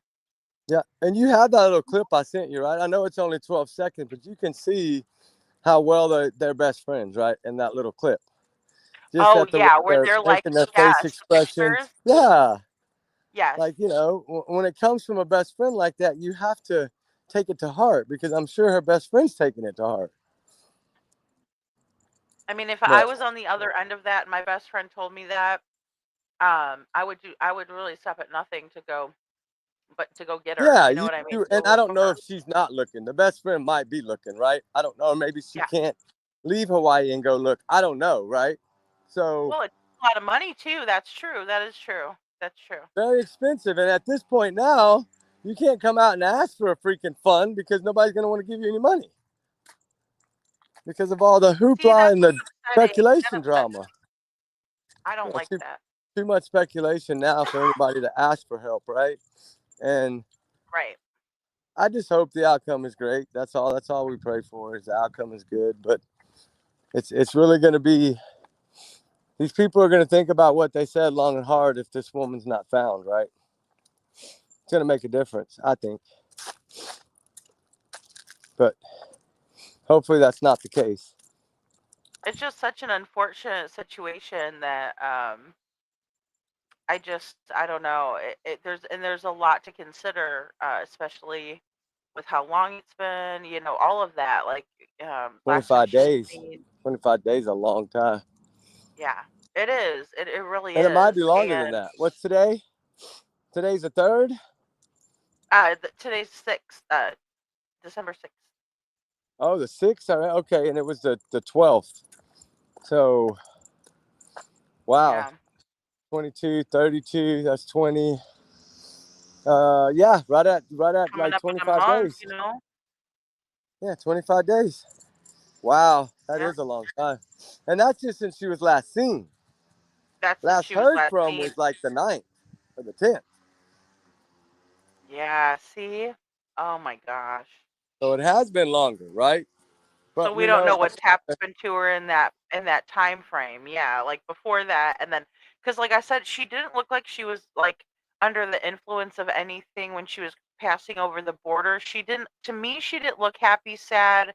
She looked just indifferent to me, and yeah, lost. you know what I mean. Looked So lost. She looked I don't lost. know. That's how she looked to me. Eerie. Was she looked lost, like she was Yeah. lost. And Yeah. it's like, you never want anybody to feel that way, especially not when No. they're by themselves and alone. Like all she probably felt was that she was alone, right? And that's got to be horrible. Well, and be especially horrible. if her heart's broken from that husband. Like she's her heart's been broken. That She's been plus betrayed. the embarrassment of him taking everything you got, and yeah, that's got to be hard. It's got to be really hard. I'm sorry, but it has to be hard, right? You have to be stressed out and thinking, oh my God, I had so much and now I have nothing, right? Like, that's got to be scary. To think that you lost everything that you worked for. Everything, right? Except for your house back in Maui, right? Which material things are always replaceable, but that's why I feel like she would have just went home. Like she would have she'd have just went home if it wasn't something else, right? Right. My theory, anyway. That's just, of course, my theory. But holy moly, what a day already! What time is it? Oh my God, it's already 2:00. I know. I'm gonna have to get up What because I'm time gonna does Seth do. come on? What time does Seth come on? Seth, I shared it. He's coming on at 9 p.m. tonight. Okay, so you gonna come Central back Time, I on for believe. that? I'd like to watch it. I want to watch it come back on after. The thing that sucks is we can't really play anything, but I wonder if I just play the audio, if he would care. Well, we can do it live, and like you can play it on like your other phone, and the people in the chat can play it on one of their devices, and we can just talk about it. But I think that sounds good. And that way, like, I don't know, because I want people to be able to hear. I like people hearing it from the horse's mouth and letting me give my opinion on it. That's just my style okay, well, that so I've you're done saying it. you want to watch So it? I'm out of my element. Okay, so you want to watch it and then come back on? Is that what you're saying? Yeah. Oh, you mean they won't let us live stream it? No, you can't. You know why? Because people are being But you know what? without Why can't with the you? D, icks with the D. They're just being like, every time he does that, they're like, look at what he's done. Now he's got this YouTube channel, and look at him trying to grift, and like, it's like, what the heck, guys? Come on! And now he's making it so no one can replay his stuff. Like, he's making it clear Yeah, that's that we're not tough. allowed to play it. So you're gonna watch it and then Gracie, come on and Gracie's talk gonna about it? send Is us that what the you're gonna do? clips. Yeah. But it's like, what the heck, Wonder how man? long it'll I'm like, take him. Like how long is he usually on for? he usually only does an hour. Um, Okay. so I was thinking that like we could come on at like 10. And even if they're still Cool. kind of going, but I If do want to people want go to there come and in and watch, support yeah. his channel. Is everybody okay with coming in at 10?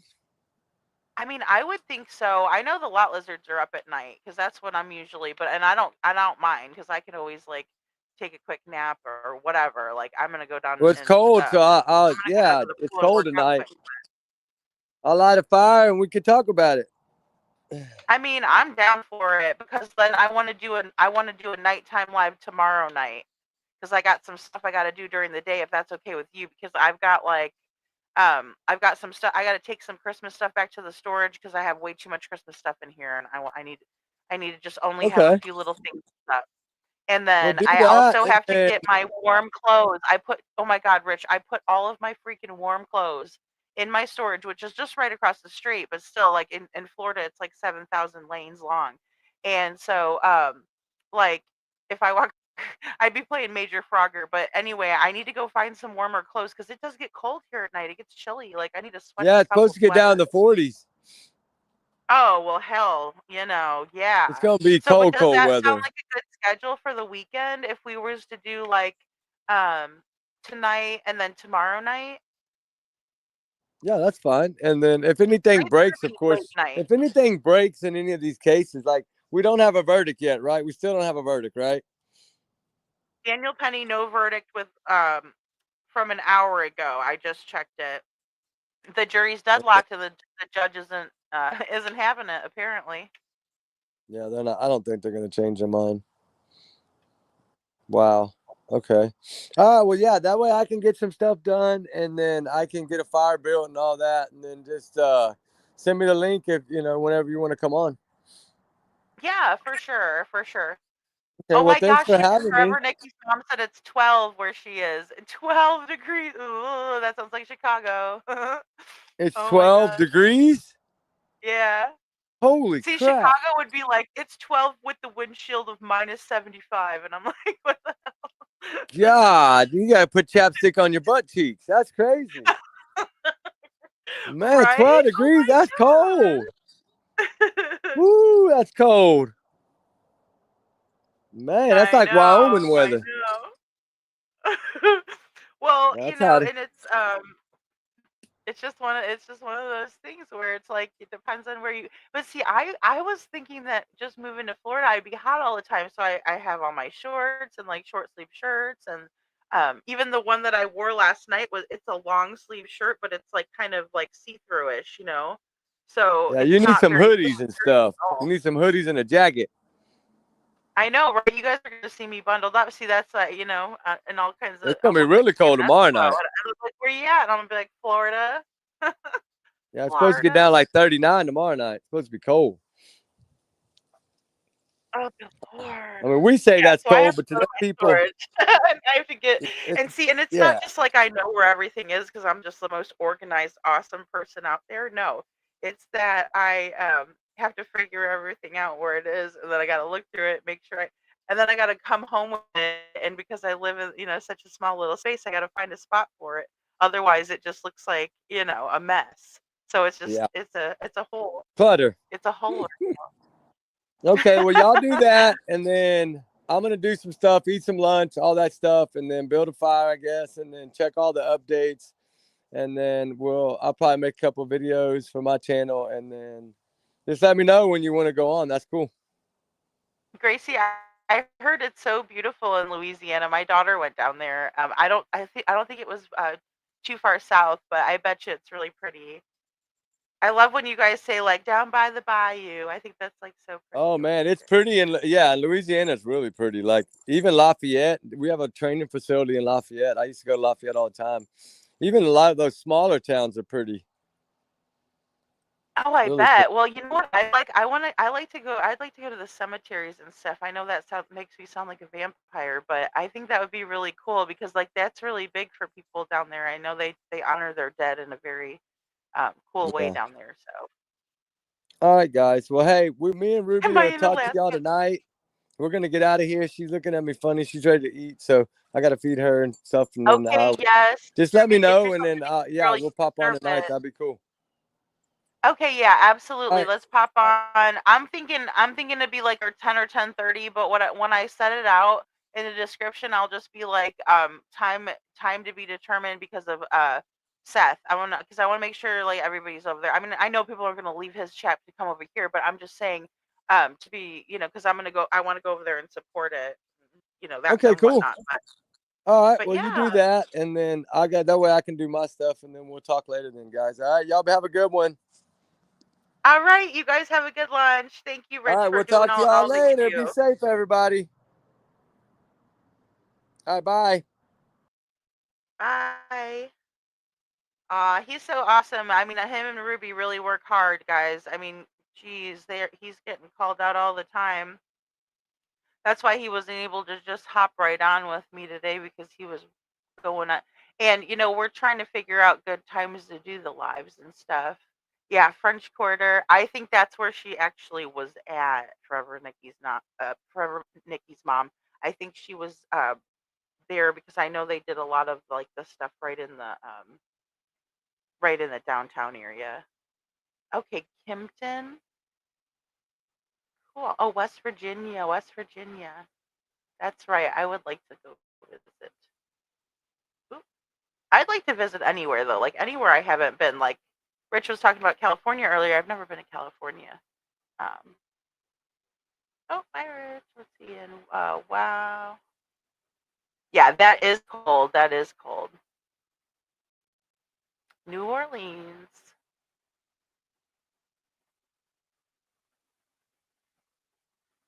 I know. He's so nice. He's so nice. That would have been cool if they would have allowed him to do the drone stuff. I thought that would be cool. I thought that might bring some other dudes over because I know guys like that drone stuff. I mean, I do too. I think it's really interesting. Oh, it's a dream. Yeah, I think it would. Yeah, I know. Well, it just depends on. Oh, take care, Gracie. Yeah, but I guess guys, what we'll do is we'll just wait. I'm trying to think of what time. Usually, like last time Seth did a live, I think it was like an hour and a half, maybe an hour long. I don't think he was on very, very long. But I would like to go over there and maybe like if we find like if there's an interesting audio part, maybe I can just replay it really quick. Like I can write down the timestamp and then just replay it really quick. It said don't restream it. So I'm guessing that means don't don't go into their chat and stream it while they're streaming it live, and then don't, but I've seen people use clips of like small ones that were maybe like 2 or 3 minutes long, and I don't know if they got upset that they did that. I mean, even if they don't say anything to me and I make them upset, I just don't want to make them upset, period. So I'm trying not to, but oh, that's funny. Yeah, because oops, sorry. I wanted to keep that one up there. Oh, yeah, that's kind of how it is in Chicago though, too, Gracie. Like you always have to be careful that, you don't get pickpocketed in the city because there's so many people, and a lot of times they'll like bump you on your arm while they're taking your wallet. So they'll bump you on the opposite arm and they'll take your wallet, and because they just distracted you. It's really people. The more people that are in an area, it seems like. I didn't think so. See, that's what I'm saying. If it's just fair use, like so if you just like if we're just listening to it, like, but I think it would be more powerful, like for us to see him say it again, and that way we can share it out. But I think he's just getting I don't know. For this is just my opinion. I have no idea. I've never talked to Seth before, but I'm just guessing that maybe it's because of all the other people that are like, you know, taking it. I've seen where people will take, those filters of the silly face, it's like a tiny little face, and it's like one of those filters on Snapchat, and it makes your face all distorted. Like I've seen people do that to creators who've gone live and then repost their stuff, and I'm like, wow, I don't know why. I mean that takes a lot of time and effort.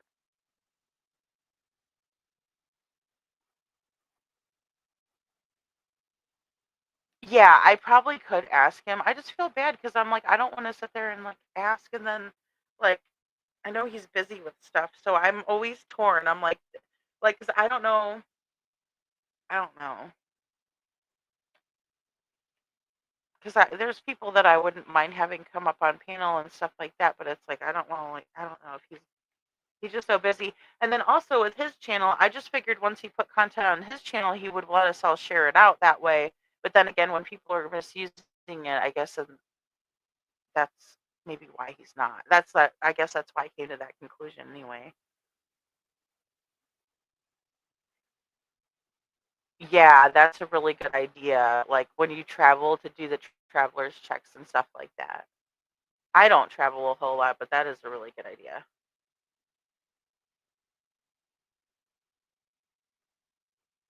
Yeah, the cemetery tours are so cool.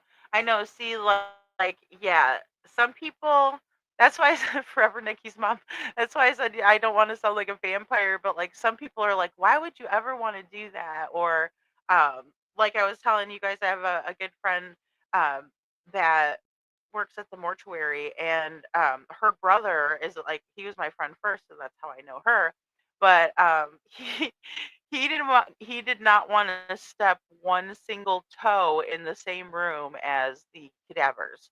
And it was really funny because we were like teasing him a lot about it. We're like, we're like, hey Billy, come on in, and like stuff like that, and just kind of teasing him about it. But because we were like very interested in stuff in the whole like process and stuff like that. But I think a lot of that comes from true crime.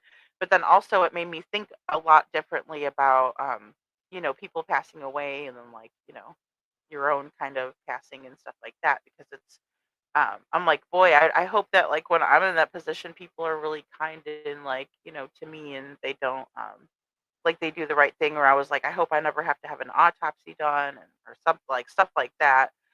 Just things that you think about that you wouldn't typically think about.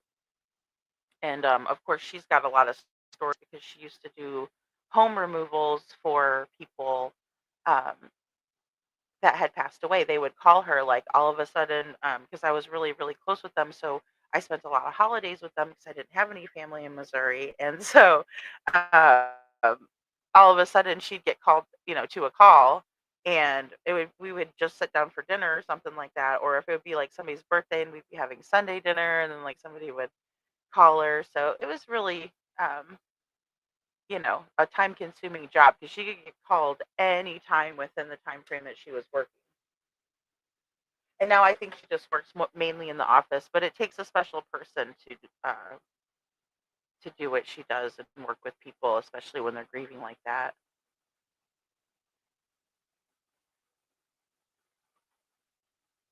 Yeah, cemetery. Gracie says the cemetery tours are a must. That's funny.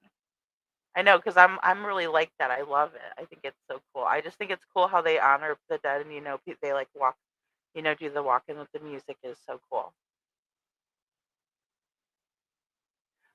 Well, no, you guys are good. I'm about to hop off here so I can go down and do some things, and I have to.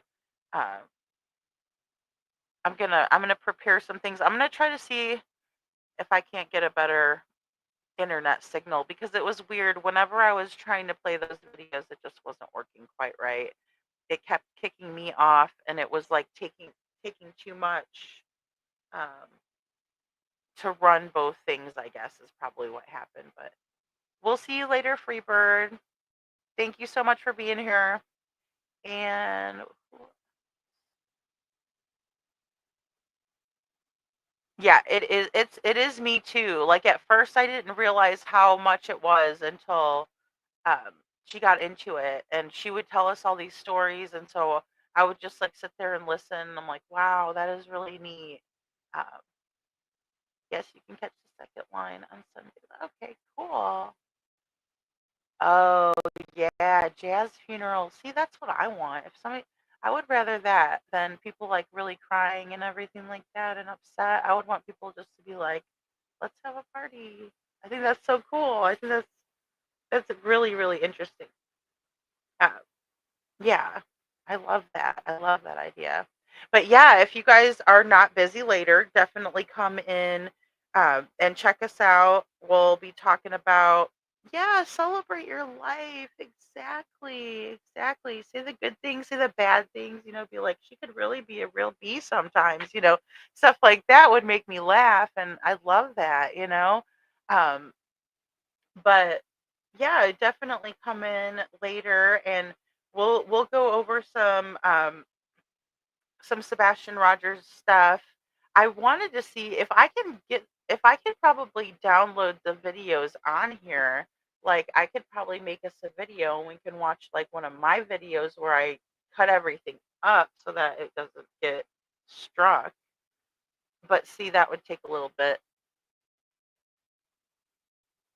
But I think if I add a video file, um, yeah, that's what I messed with last night was adding a video file, which was kind of fun. Bye, forever, Nikki's mom. It's always good to have you too. You guys are always so awesome. I appreciate everybody that comes in.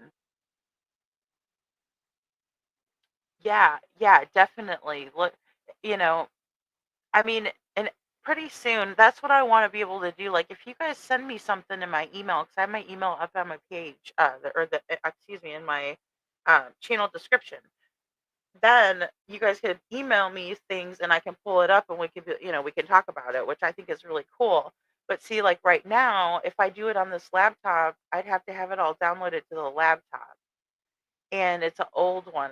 And it doesn't have like the capabilities of having like the good programs and stuff on it anymore. So I think, or maybe I just need to find the update rather. But well, I think I had it right the first time. I think I need to just upgrade.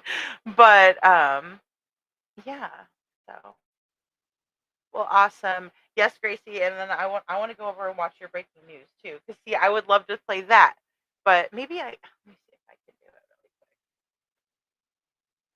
If I could do that.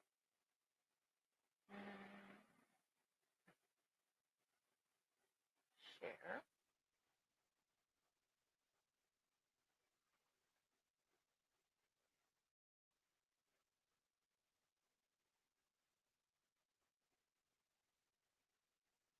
Oh, okay. I probably have to open up tab. That'll help. Oh, there we go.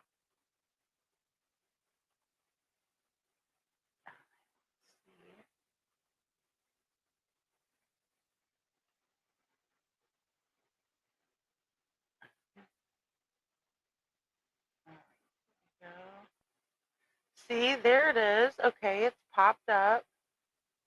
No, it's cool because I figured it's really short, and I meant to pull it up earlier, but then it was giving me so much grief. I was like over it. You know what I mean? Like I was like, I'm gonna throw this computer. It's funny because I'm pretty tech savvy, but I've had so many tech issues that I feel like a dummy. I'm like, I must really know now with this. It's been a little while since I've messed with like an actual computer. I'm so used to my iPhone. I think that might be part of the issue.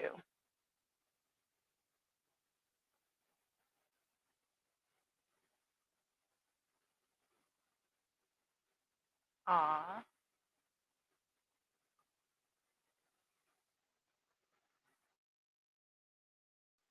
Alrighty, let's see if I can do this here. Alright.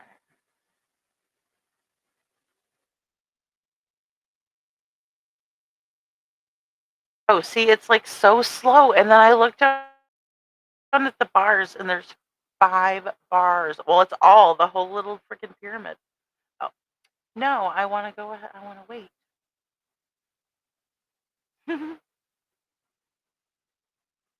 All right. Uh,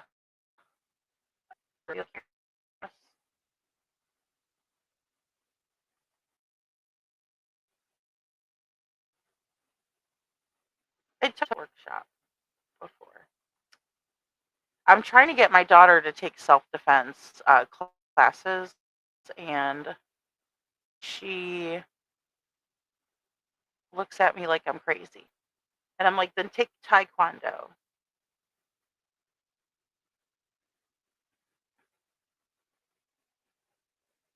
All right, so. Oh, wait, I need to go to my subscriptions.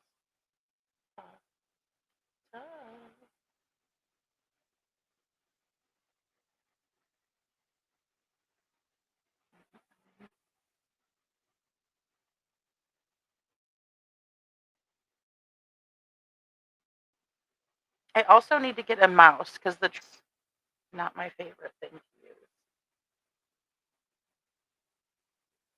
I have a Mac computer that's older. Battery died, and I can't get the thing to turn on. So I have to go try to get a new battery so I could at least take everything off of that computer. Oh my gosh.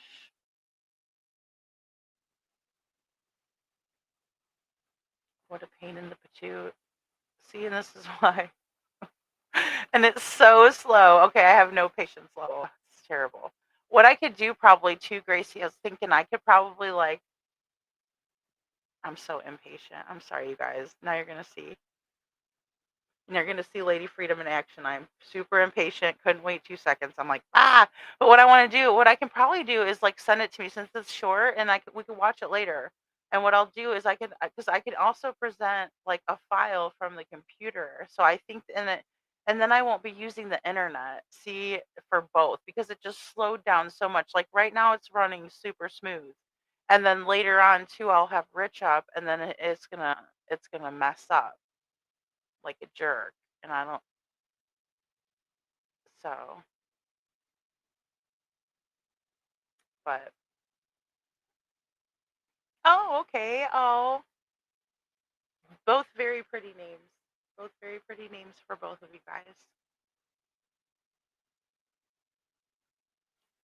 All right, guys. Well, thank you so much for being here. And Gracie, I'll work on that too. And I'll work on trying to get, maybe I could even put it into like a short, like longer or short video and we can just play it through. But yeah, I think it'll be okay if we play a couple of clips. So if you guys have an interesting timestamp, just write it down and I can try to find it too if we can do it that way, because that might be fun to get people to participate. And then I'll try to put that on my community post and let you guys know. But all right, you guys all take care, be safe, and we'll see you guys later. Love you all.